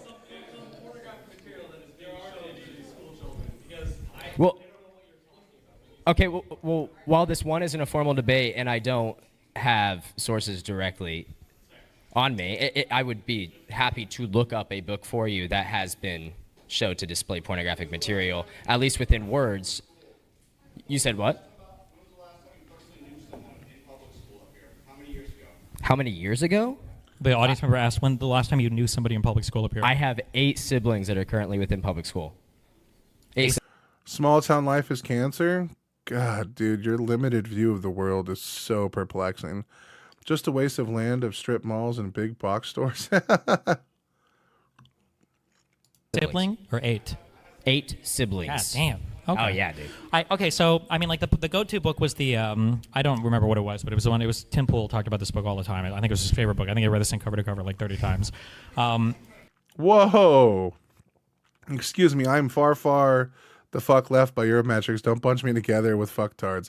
Whoa! I don't probably think you're far left. If I remember correctly, you're a fan of the Nordic models, right? You're a Nordic model social democrat type socialist person. I would argue that those markets are so successful because of their capitalism.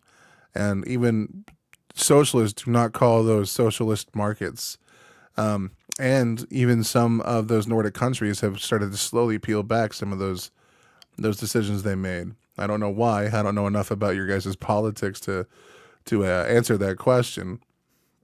I'm a progressive, but I'm for a slow progression. Like, I think we need to keep moving forward on issues, but we need to do that through the system and reform that system.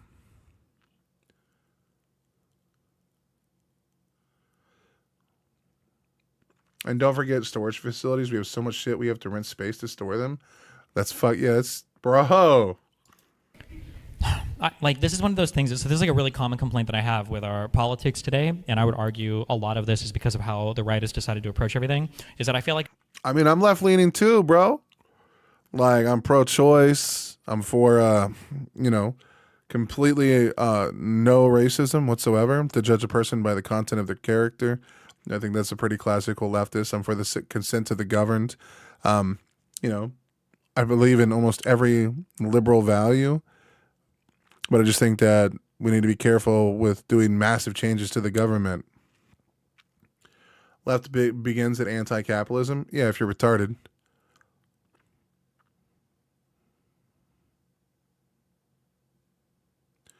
Your politics are all different.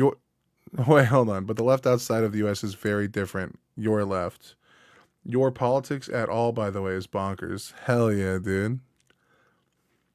Well, I mean, I wouldn't say it's bonkers. Like, we literally rule the entire world just through the use of the American dollar.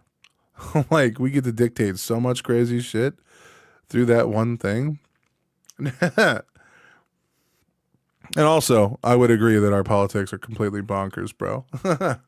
It's like impossible to have a conversation because the starting assumption is that the other side is like literally fucking evil as fuck.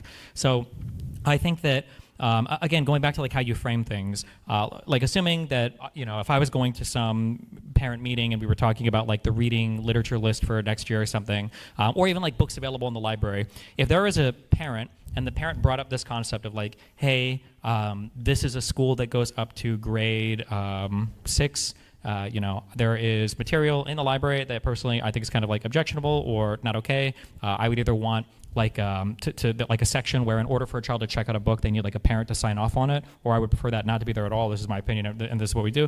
I think that would be, from my perspective, I feel like it would be a really hard position to fight against without being unhinged. But when they come in and the claim is, the FBI is calling in. And we've Americanized things in the last few decades, so a lot has started to go downhill in a lot of ways. Yeah. False bomb threats on us and arresting us for no reason because the LGBTQI agenda is trying to like mutilate our children's genitals and show them like trans drag queens. Like it becomes harder to talk to their side because like, well, I feel like if I'm making a concession towards that side, I'm conceding some part of their narrativizing of what's actually going on, So I feel like Well, I know like they're passing some bill right now. I don't know if it's on a state level. I think it's a state level. I think it's in Texas. I could totally be wrong. Where like even books like Romeo and Juliet and Macbeth and all these things are going to be kicked out of high school because they contain pornographic content or bad words. Like they're already starting book banning here in America. That's crazy, dude. That's crazy. Like the obsession on the right with like the trans stuff and the obsession with them trying to like brainwash and poison kids' minds. I feel like it's just such a malicious and malevolent framing of it that there's no possible way you can make progress on the conversation there. Well, I mean, I view it more as a gateway. Once you start letting in the small material, it leads into the bigger question of what else can we allow to come in. I mean, even if that was the case, it wouldn't change that it could be framed like in a more, I don't want to say compassionate. I can't believe I can't say. I should say in a compassionate way towards children, right? That like a way where it's like, I think everybody probably wants what's best for their kids. If you want to read this material at home, you can do it. But I feel like that framing is better than just like the, I'm going to dictate all the curriculum because I think you guys are evil groomers or whatever. Especially, I don't know how old you are, I'm 36, but like I remember, a while ago, I don't know if they fight about it as much. They did for a little bit. They wanted to shove back like prayer in school and all this stuff, has to be said and everything, and we need to have places for people to pray and all this. And some people consider that like, well, hey, why are you taking time to pray out in my public school, in the morning or whatever? Like I think that's inappropriate. So like this idea that some stuff is okay to shove down kids' throats and other stuff's not okay. Yeah, the framing is so bad. It's just impossible to talk about it. I think it should be deeply concerning if it's a thing you feel strongly about. Yeah, and also like this guy is not taking into account that like as soon as like the president switches, that like they could then enforce a bunch of draconian shit that they would say is unconstitutional. Like he's not willing to like stand on the moral of the issue. He's taking a side based on his side. Like we shouldn't be telling schools not to teach a handful of books just because we disagree with some of the messaging. What we can do is warn people about some of the more horrific parts of the books, and more importantly, we can teach them in older classes, but that doesn't mean we should cut them out of school entirely. No, I mean, I still just view it as a gateway, though. Like once you do accept small things into schools, I feel like the school system just kind of... He's using the slippery slope argument, dude, that if we do one thing, then it means we're going to do another.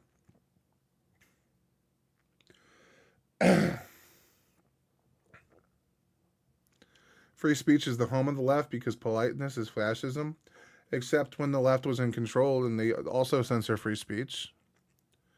Is the people in power always try to quell, conversation. Manners is not talking politics at the bar. Yeah, but you don't vote. You don't matter. Like, so why do you even talk about politics at all? You do nothing. You're just preaching to nothing. You don't participate in politics. You don't do anything.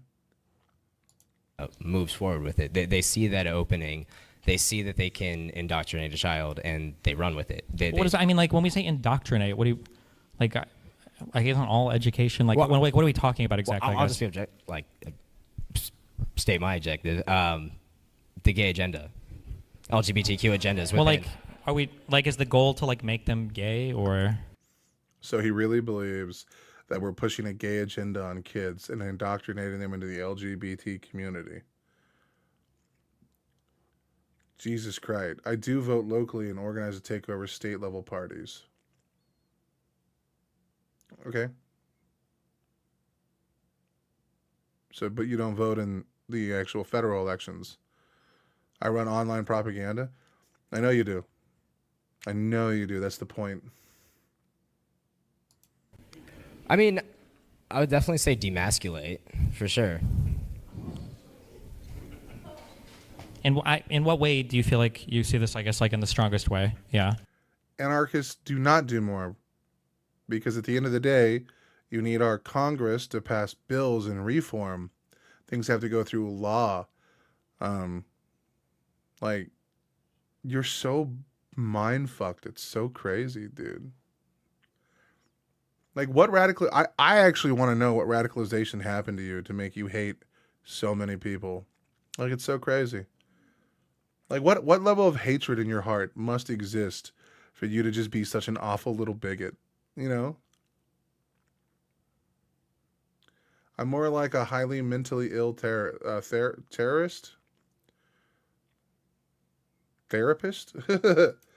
I think it's very prevalent in Gen Z. Like, we've seen a huge decline when it comes to, I mean, I would say teenage boys going into, you know, military age, and a decline within those numbers, or the honest decline within the sports too.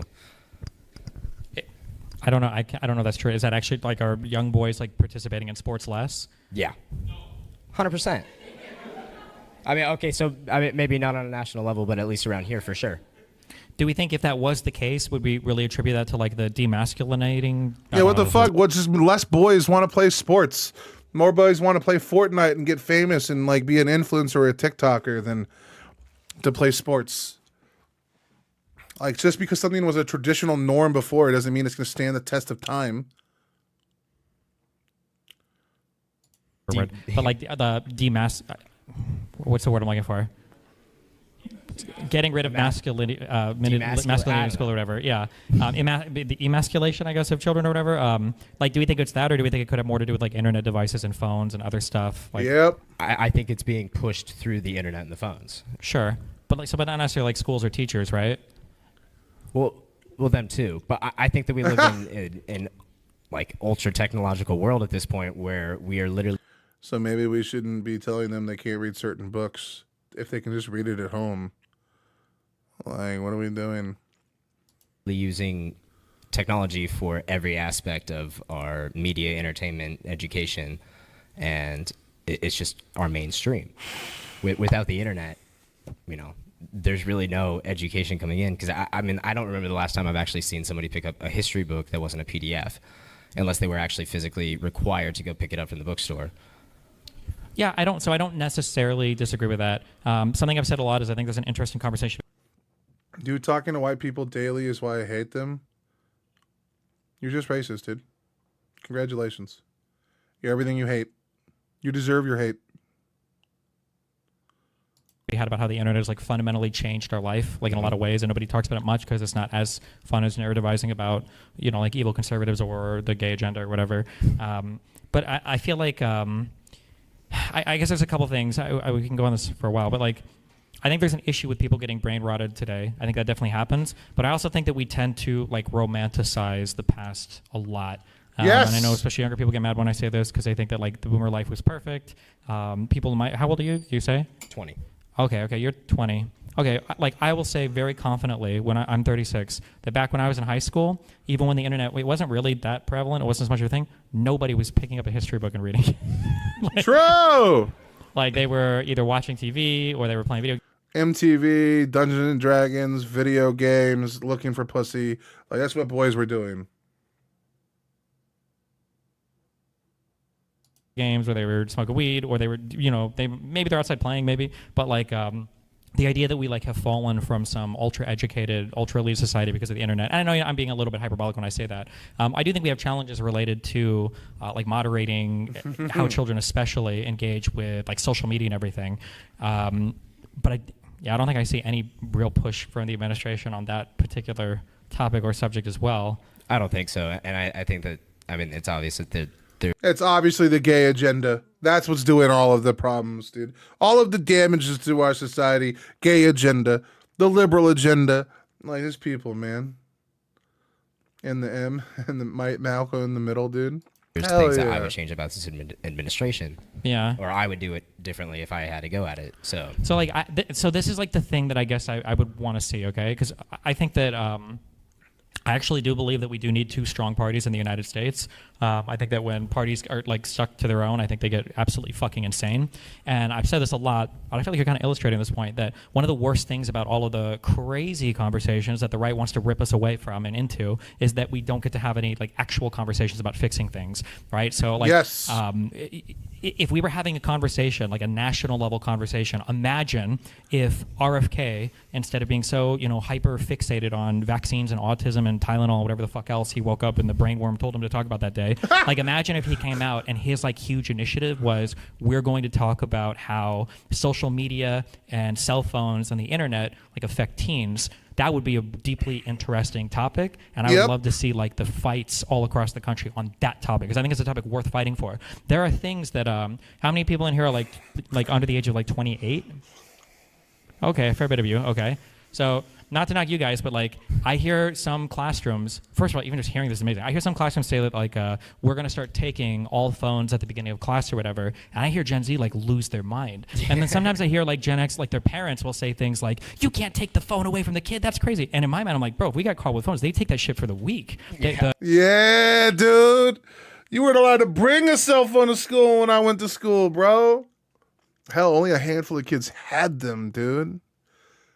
If you got caught listening to your fucking music player, bro, look. I remember when CD players were huge. I used to have dude, I'd carry around a book of CDs with me and my CD player, and I had an anger management teacher. They'd come to our class, I think, every Tuesday or Thursday, one of the two. It was one of the T's. Brother, this motherfucker, dude. He was like a Jamaican fella, dude. Like he was actually pretty gangster, dude. He had like the coolest and cleanest drips that I didn't know back then, bro. Like his outfits were fucking Kino. But brother, dude, I'm telling you, this motherfucker, he grabbed my CD player one time. I think I was like those are the times my guy. Exactly, man. This motherfucker grabbed my CD player one time, and I remember I shoved his ass into like the whiteboard that slides side to side. Oh, bro, we dented the fuck out of that motherfucker. Bro, I lost that CD player for like a month. Like as soon as I got to class, my teacher would be like, CD player. So I couldn't do any of my writing anymore or music anymore. That shit pissed me off. Holy fuck, dude. The dean would grab that shit, and that would be in his fucking office, and you'd have to go and exchange like a detention to get it back or something. So the idea that that's like becoming expected and normal. You understand my pain. Also, I can't imagine. Like I played the fucking Phoenix on a TI-83. I played video games on my calculator if I could. I couldn't imagine having a smartphone in class. That's crazy. But when everything becomes so hyper-partisan and the conversations become so horrible, like one of the things that has triggered me so hard, probably one of the most triggered I've ever been, was watching Piers Morgan on some panel show talking to a bunch of people about how ingenious RFK's diet plan for school children was, and talking about like, I bet the Democrats could never fight against this, even though they're trying to, and they look crazy, and like how stupid that RFK comes out with this brilliant trap, and he says the most agreeable thing ever, and all these crazy Dems are fighting against it. And like I know that you're a bit younger, but like there was a huge push in the Obama administration with Michelle Obama to do like a big revamp of school lunches and to make them healthier. And Republicans went kicking and screaming on that, and they were making fun of like vegetables, and they were talking about how eating, like green stuff was like horrible, and like how kids should be able to do whatever they want. Nobody owned cell phones when I was at school. Rich people had car phones, and we were like, how desperate do you have to be to make a phone call? I feel very much just wanted me to have my CD player during class. The sweet relief is finally shutting me up. Exactly, dude. And they're trying to like do these horrible things, and now they've like all switched their position. But dude, I remember I'd be like in there in class, headphones on, going, "Daddy!" Like just like rocking out to like Escape the Fate, dude, and fucking, Stained and some Alice in Chains, and just all over the place, dude. Bro, I got stuck on the bus for like at least an hour and a half to 2 hours every day, going to school and coming home from school. So like, man, when I didn't have a CD player, that shit was an atrocity, dude. That shit sucked dick. I grew quite fond of my bus rides, though. I did them for years. Did you just say escape to fate? Yeah, dude. Yes, I did. Say it ain't exactly, dude. She's on their side of saying it, and it's like, okay, well, it would have been nice to have a better conversation about this a long time ago instead of being unhinged on it. Yeah, and I feel like, yeah, like now the conversations we're gonna be having for the next 4 years are, you know, what pill causes autism or what dyes are we no longer allowed to eat. Dude, here, I'm gonna fuck with you a little bit, all right? We're gonna open up my Spotify. We're gonna give you guys a little bit of a background, and then, oh, dude, I gotta log in. What the fuck? Why are you making me re-log in, dude? What the fuck? Come on, motherfucker.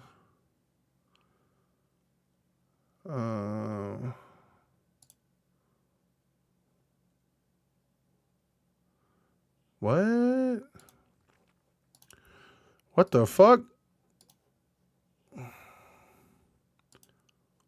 Wait, what the fuck? What is happening?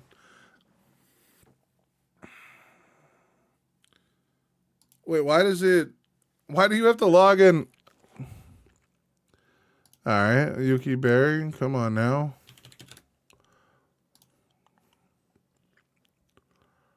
God damn it, boy. All right, well, let me go click. Oh, I'm on. Let me move this over just to be safe. I don't ever know what's in my fucking email, bro. Click over here and see, like, God knows what else, dude. Yeah, 32 messages. Holy fuck.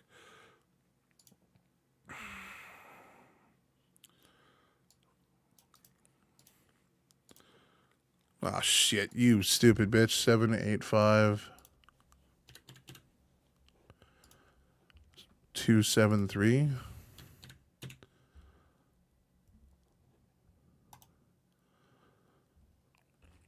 Okay.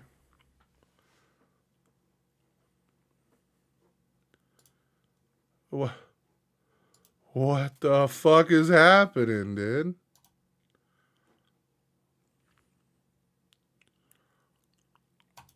That was my account. What? Okay, I guess I won't show you my playlist, dude, but okay. That's a little wild. Okay, strange. Yeah, dude, I had a Darkest Hour, Escape to Fate. There was a few others. Thrice, Unearth. You know, a bunch of bands like that, dude. That shit was my go-to, bro. I can't even show you now, dude. I have a playlist from that era. But apparently there's something, I have no idea what the fuck is happening there. That's crazy. They eat because they're cancer causing, and like that's it. And it's like, Jesus, like that's like 4 more years of wasted conversation, I think. Yeah. Can I ask one more question? Yeah, go for it, yeah. You said that you think it would be, it's important for us to have 2 strong parties. What if those 2 strong parties are both influenced by an outside source? Oh my God. This guy believes that both parties are completely controlled by the Jews. Like, Jesus Christ, dude. Why are we at this point in America that we buy into the most extreme rhetoric from both sides? Oh, yeah. I guess my question would be, if the 2 strong parties are influenced so heavily by an outside source, why did it take them like fucking 50 years to move that fucking embassy to Jerusalem? True! I mean, long-term strategy, I guess. Yeah, very long-term, I guess. I mean, I think foreign influence in the country should always be declared through FAR or whatever. I know that there's a lot of disagreement on whether or not AIPAC is like a foreign lobbying thing because Candace Owens and everybody else like jumps on it. I don't think there's ever been good proof of that shown. You don't think that they should register? No, because AIPAC is supposed to be just a domestic lobbying group that doesn't take outside influence. I had a Walkman cassette player with auto reverse. God damn, he was rolling in deep. That's wild, bro. That's wild. And then kids after me had iPhones. And then kids after me now have cell phones. Like, Jesus Christ, dude. influence or outside, financial contributions. Now, if it was discovered they did, that would be a FAR violation, and then, I mean, it should be showed, and they should be held criminally or civilly liable, and then they should have to. I was gonna go see them live 2010. Then Max went to rehab, and it broke my fucking teenage heart. Luckily, Bullet for My Valentine killed, so it wasn't the end of the world. Though I felt like it. God damn, true. I would have been devastated. I also got into a lot of Tool. Tool was huge too. Tool was the shit. Then A Perfect Circle was still pretty gangster. Their rendition of Imagine is pretty cool. But I know I'm gonna lose some people here. But I always came back to Stained, bro. I don't know what it is about Stained, but that shit whispered to my butthole. All right, sorry. Register or be disbanded, I guess. But I mean, like anybody in the U.S. can lobby for or advocate for basically any cause they want, whether it's pro-Russian stuff or pro-Qatari stuff or pro-Mexican stuff. It just needs to be declared if you're taking outside money or getting direction from an outside country. I mean, for sure. But anytime that they've been pressured, they've shown heavy resilience to do release anything. Well, I think they probably only release what they're legally required to release. I understand that Tool is not for everybody. I do like it. Like Tool, has these 9-minute songs that have no reason to be 9 minutes, but they're so awesome. I don't think they should or would. Though I will say their newest album, the one that had the song "The Pot" or whatever, I did not like that album. I'm alone in that. I know everyone loves that song or whatever. Have to release anything extra than that, no? No, but I think that the constant refusal to, I would say, abide to the standards of other countries is a little weird. What standards? What do you mean? Well, angry bald white guy with tattoos and piercing era. Hell yeah, dude. Bro. Stained and I go, but I will say his look has always been what the fuck, dog. I hate that I could always be looked at as a skinhead because I liked Stained. And then it doesn't help that he came out as a country singer. Oh, my God. Oh, God, dude. Fuck. I would say that the same way that we receive AIPAC funds would be equivalent to Qatari or... Well, I think don't they try to be... Well, I'm going to say, don't they... other countries try to be more subversive or secretive about it, but I imagine you would probably feel the same about AIPAC. I mean, if AIPAC was doing, in a secretive way, was getting money in a way that was not okay from other countries and they weren't declaring it, I would say that's a problem.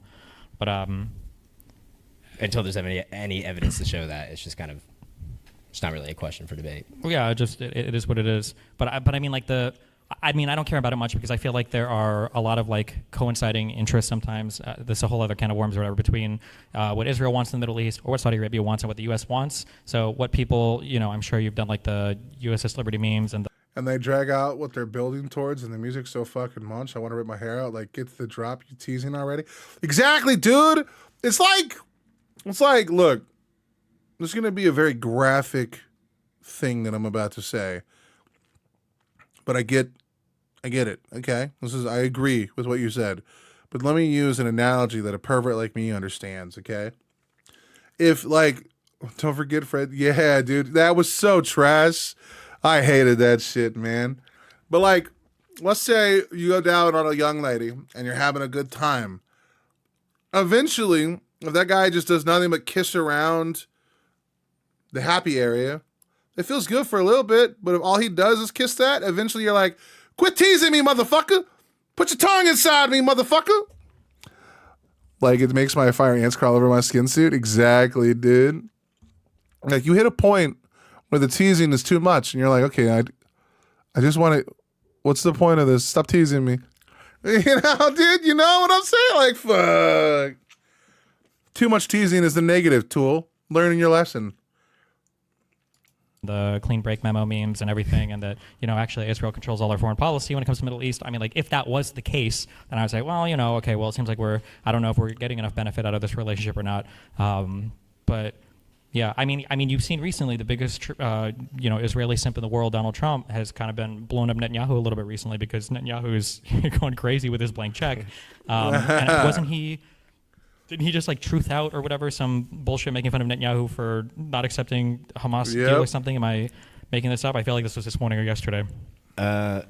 It was definitely yesterday. Okay. Until about like, I want to say 6 hours ago now, and his last recent press release where he was pretty much refuting it and going back to how much he loves Israel. So. Sure. But I mean, like, doesn't he do the same thing with like Putin?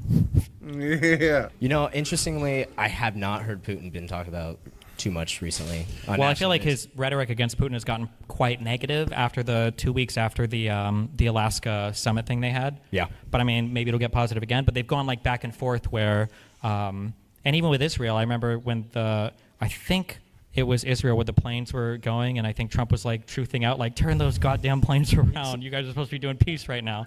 But then it's happened with Russia too, where they supposedly make a peace deal, and then Russia starts bombing Ukraine more, and then all of a sudden, you know, Trump's like, I can't believe Putin's doing this. Is he playing me for a fool? And it's like, well, you know, maybe.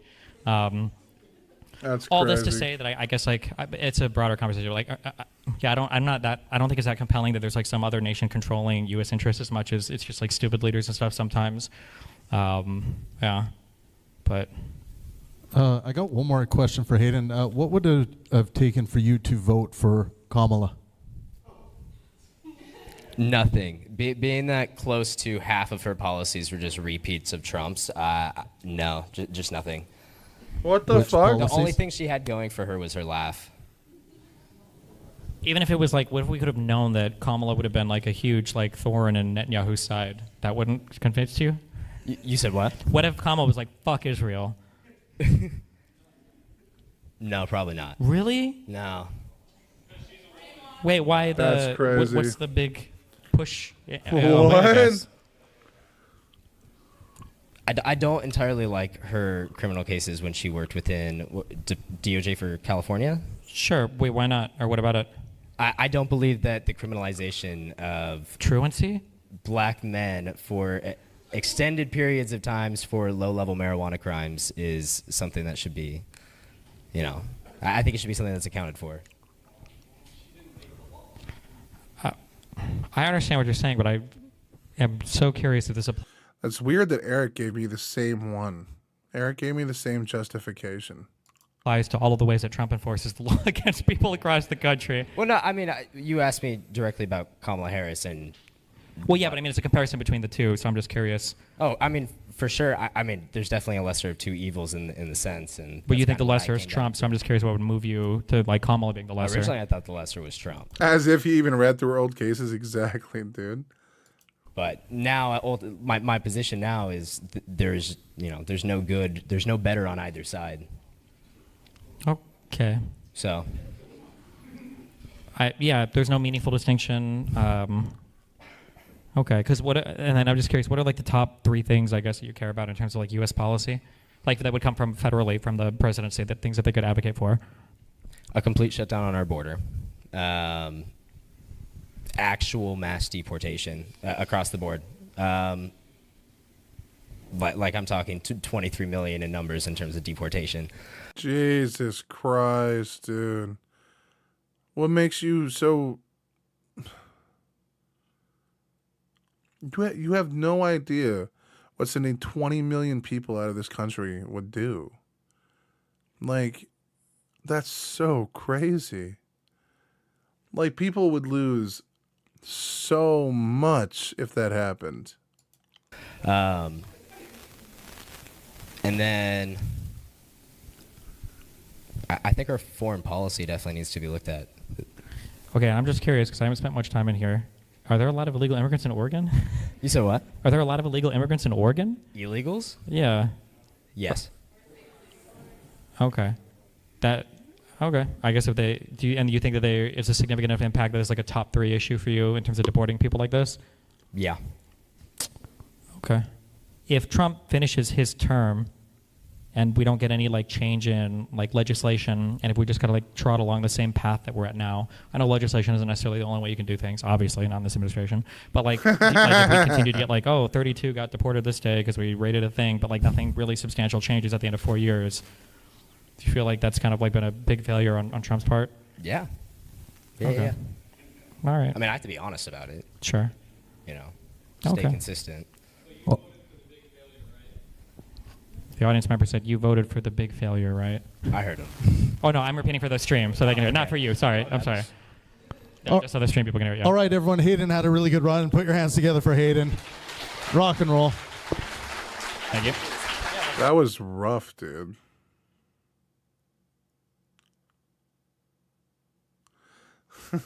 No one will want to. Yeah, dude. We've already got what he wanted, dude. People aren't coming here. Yeah, tourism is down unilaterally from the north and the south, or just anywhere. Like, no one's visiting our country. Like, people's countries are actually warning them that there's like a dictatorship happening in America right now. I know that because I'm in another country, and it's fucking hilarious. Thanks, man. Good stuff. All right, up next we have Mr. Simon. Simon, you're up next. Everyone put your hands together for Simon. Keep it going. It's a long walk. Here we go. He's got his water bottle and everything.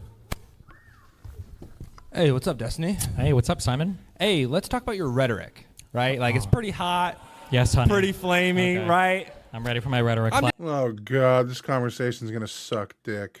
I'm saying this. Whatever happened to, like, I don't know, when they go low, we go high? Whatever happened to that? Bro, you cannot always go high if the other side does not fucking play by the same rules. I don't know. I'm going to let Destiny talk. He already All of a knows. sudden, we're mocking people after they get shot? Like, that doesn't seem great at all. Well, I think what Doesn't seem started like happening virtually. was the DOJ started openly exploiting or extorting politicians like Eric Adams. I think that the DOJ started to like openly hunt for and now file criminal charges against political enemies. I think that every single cabinet member like has been involved in fabricating some story to the American public that's like clearly and obviously not true. It's like Tulsi Gabbard's weird fabrication of the Obama stuff from 2016, 2017. Kash Patel and everybody else involved in like firing people that like are giving political answers to interview questions. Like, I think that the situation has gotten like so dire that I think that it calls for a little bit more like strict conversation in regards to like this is not acceptable. Like, we need to kind of bring things back to the reasonable land. True. Okay, so I'm going to do something. I'm going to concede. I think everything you just said is completely All correct. right. Well, thanks for joining us. Hey, whoa, hold up. Okay, go ahead. Not so quick there. I've seen your debate strategies. No. I'm going to concede. Everything you said, totally correct. But in my mind, that isn't an effective strategy for winning, which I think we both... Oh my God, he's going to use fucking not so erudite's argument. We have to think about political effectiveness. Bro, the reason why the civil rights movement was as successful as it was is because it had years of like work behind it. It wasn't just Malcolm X that made it successful or Martin Luther King that made it successful. People have been fighting for that for years up to that point. And then the fact that Malcolm X was willing to be violent, you could make an argument that without Malcolm X, there's a good chance the civil rights movement would have never been successful. The threat of violence is a necessity. Now, we would hope and aims to never be violent, and mad respect to like Martin Luther King for like staying peaceful, even while they're being sprayed and fucking, tortured and have dogs struck on them and pepper spray, whatever the fuck it was they were doing, dude. Just being total scumbags and knocking motherfuckers to the earth. But like, you need the bludgeon too. You need the guy that's going to come out and say the radical shit. As much as I don't like Blue MAGA, he has a point when he says that a lot of these movements were spurred on by radical people. A lot of the radicals of those eras did push the boundaries of what was acceptable. He's wrong in his analysis that the left didn't help get all of this done. Like the Democrats, hell, even some Republicans probably voted in favor of these things because at the end of the day, their voting constituents demanded them to do so. Like, you will get recalled if you do not participate effectively for the people of your district. Like, local politics has dramatic effects that people have no idea about. It's crazy. Or state politics.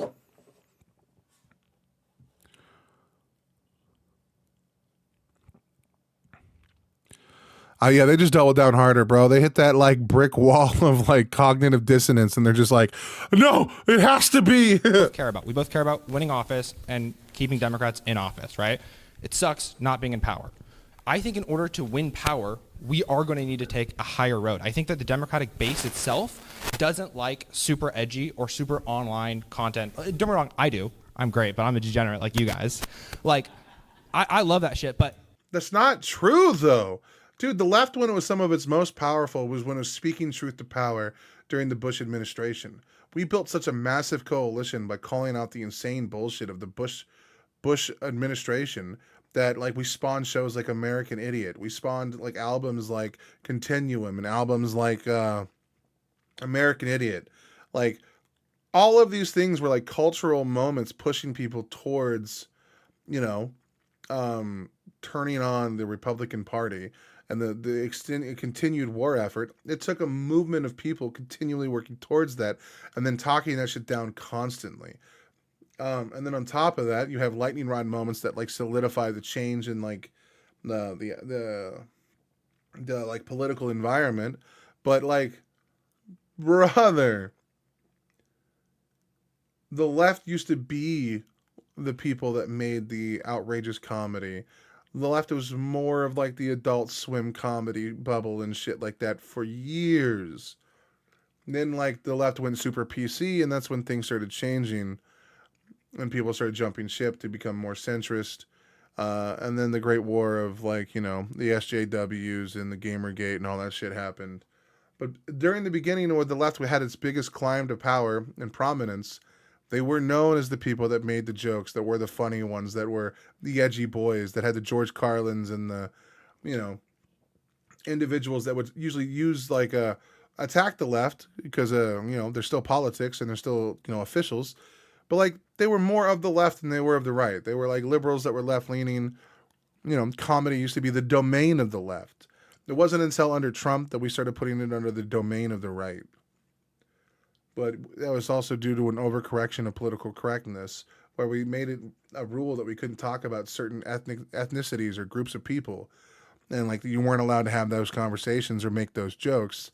And that's just, no, it's equality, dude. Everyone can get made fun of equally. Bottom line. I don't think if we're trying to reach across the aisle or even get moderates, they're going to be okay with like humor around Trump getting assassinated or like the Charlie Kirk stuff. And granted, I'm not entirely sure. I'm not going to like sit here and read your receipts or whatever. Like that's not who I am. But in my mind, in order to overcome this evil, we need to show some sort of virtue.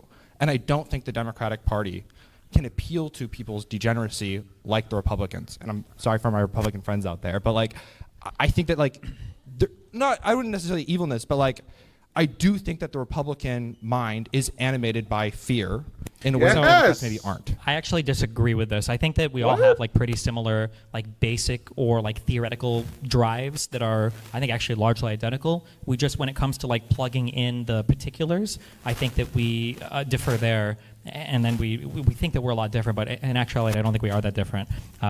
I'm gonna have to give it to my boy there, because I don't have a way to articulate my point better than him.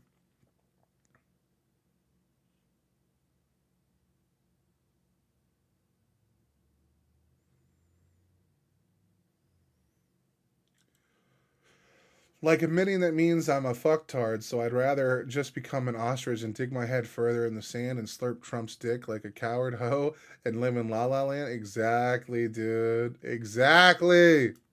We can drill down into specific examples of that if we need to, but all this to say that like one thing that is underlying all of our interactions in public, in politics, you know, and everything in a democracy is we have this like common sense of, and when I say common, I mean common among the people, of like civil decency. And that if that civil decency is gone, I think you have to recognize at some point that there's like a different game being played, and that you have to find a way to bring the game back to reality, or you have to start like acknowledging how unhinged the situation is getting. And so, okay, I hear what you're saying.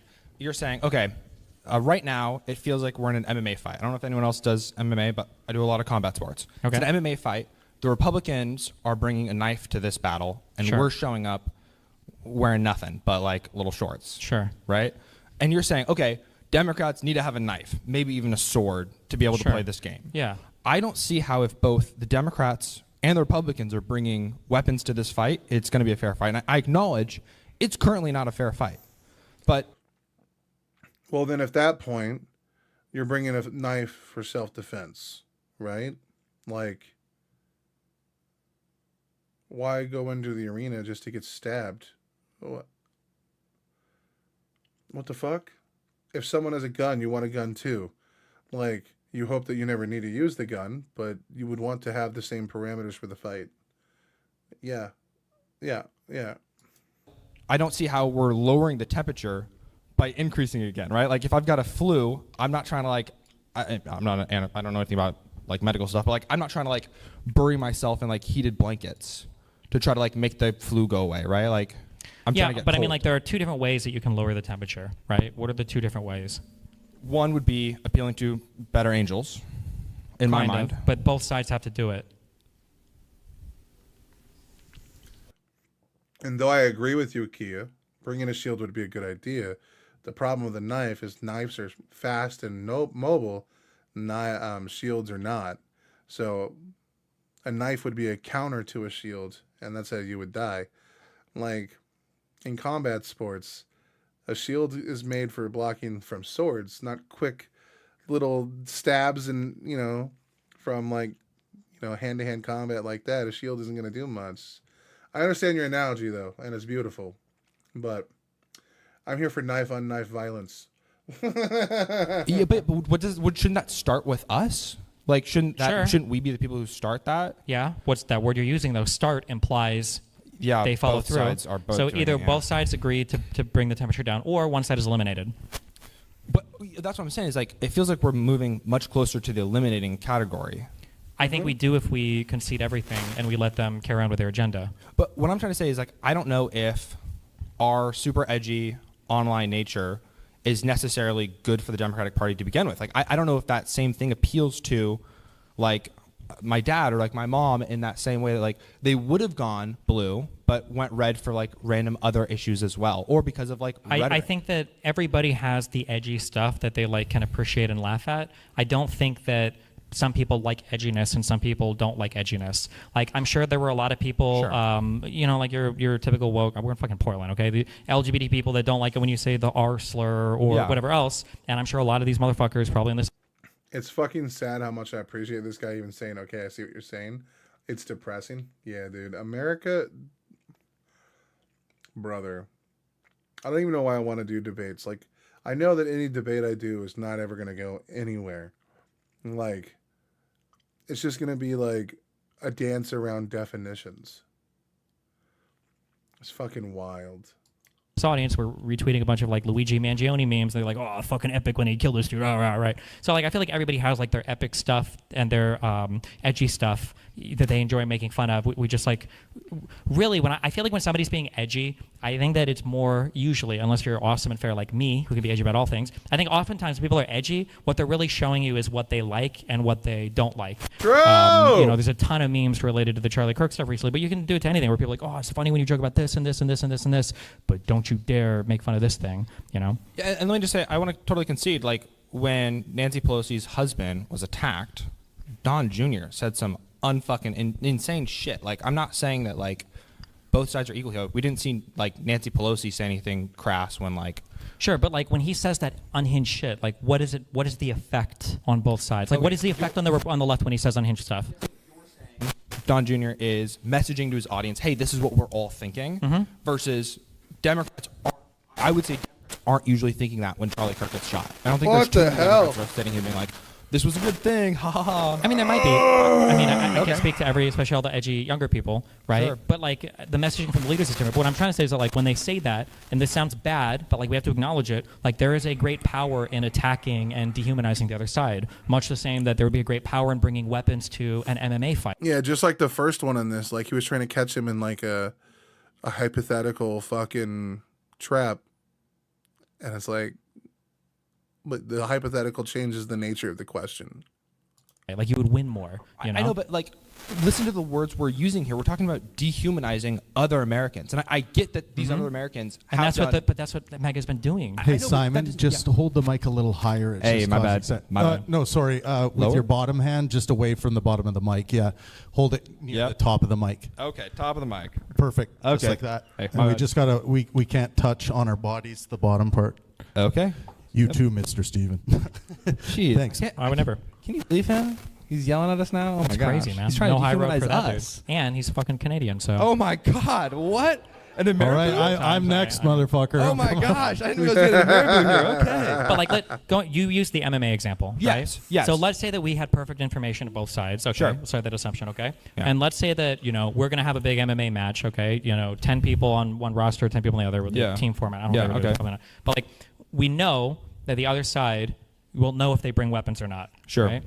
Let's say that we have a rule that says if they bring weapons, we're not going to bring weapons.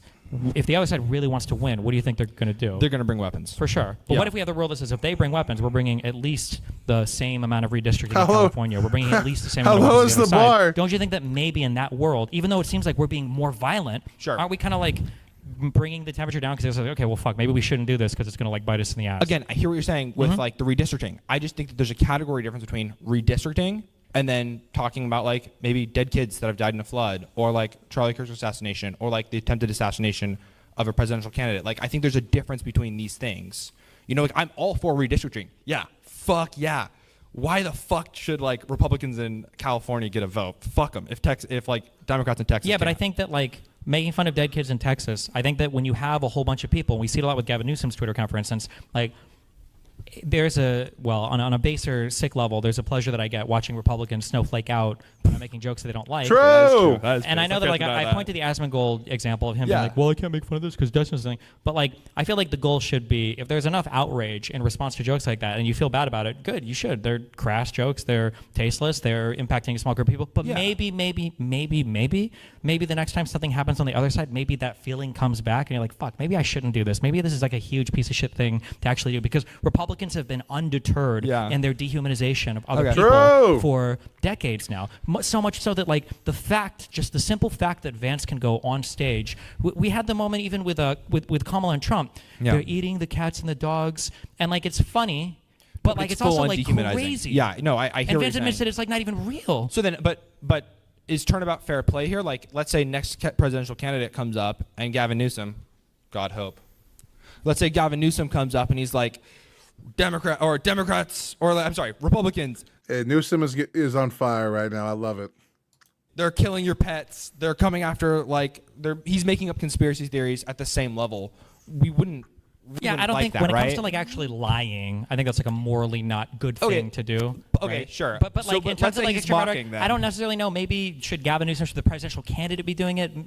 Maybe Okay. not. And But what there's I'm a saying is that distinction like what I'm between saying is that like candidate, yeah. we're having all these conversations on like what should the limits be for our side. The other side doesn't have that at No, all. obviously. right? Obviously. If you True. have watched like Matt Walsh's Twitter account over the No, past like it's month, insane. It's Yeah. absolutely insane. Crazy. Yeah. Or my just basic Republican friends. Like, yeah, Or Trump's, yeah. Yeah, the Trump's fucking it, yeah. president. Yeah, good point. No, But I like hear it's that. like I hear so all like that. it feels kind of weird Yeah. to be like it feels like for the MMA thing like we're having like a really heated debate over whether we should Totally. bring like brass knuckles or not, and the other side's like upgraded to like AK-47s. No, yeah, they're moving on to and some other shit. AR-15s. I'm We're just saying that like yeah. there seems to be a higher Yeah. ground we are losing clearly. See, I like this guy. He's doing it right, man. He's agreeing. He's like not like running defense for anybody. He's just like, yeah, dude, they're being unhinged. But like, even my criticism of Destiny right here is like, let's do this before we get off because I'm probably not going to finish this video today. My criticism of Destiny is simple too. Like 30% or 33 or 36% of people in America didn't vote. Like, if you really want to beat Trump, we don't just have to like embolden our base, and we don't have to pull anyone from the right. We can just pull people from the non-voting, undecided center. And by being unhinged and attacking people like Destiny kind of does, he's going to push people more away from that. And it could have a cause and effect where some of these newer people coming of age that are growing up in these spheres watching this online content, hopefully they're smart enough to determine that what Destiny is saying. But at the end result, they could just do what the MAGA people do and listen to the insult that he gave that one time and then take that as what his opinion is on everything and completely cut out the nuance or context of what his statements are for and why they're there. I mean, what Destiny's doing could have a negative effect on the party. Now, we haven't seen it have a negative effect on Trump's party, so it shouldn't have a negative effect on ours. But, who knows how that actually plays out. But the important factor is that Destiny's dealing with an unknown. So it's cool that they're at the very least both having this conversation, because Destiny's also brought on mods that are asking him to turn down the temperature from his political rhetoric, because it's getting scarier and harder to defend, you know, especially when you're just like someone moderating a community and stuff, while more and more DGGers are getting slightly more unhinged. I understand why they're getting more unhinged, and hell, I kind of agree with it, and hell, I do it too. But I'm willing to admit that this could go terribly wrong. But anyway, it's 3:06. These airheads can join Hassan's fanboy club, but instead, I see what you mean. Yeah, exactly, dude. Like, we don't necessarily have to, like, win everybody. We just have to win over, like, 4% of those that didn't vote, or, like, 2%, or even, like, 1 to 2 million people that didn't vote. Like, holy fuck, dude. If we just did that, we'd win every election. So, I agree with Destiny's campaign, and I stand by it, but, bro. Yeah, dude. I agree. I agree. I'm just saying it could come at a cost. It could come at a cost to the party. But anyway, I'm going to get ready. I got to take a dope shower, get ready and get cleaned up, and warm up some weird soup lunch that I have. But anyway, I'll talk to you guys tomorrow. I'll be uploading some videos tonight. But I love you guys. Be safe. Have a wonderful time. And Destiny, if you ever want to throw down, please don't hurt me. You're beautiful. All right. Love you guys. Peace. Exactly. No, I agree. But I fully support Destiny. I got to give him criticism. I can't be 100% a cuck for him. Yeah, dude. Good day, Ginger Tutu Princess. Out.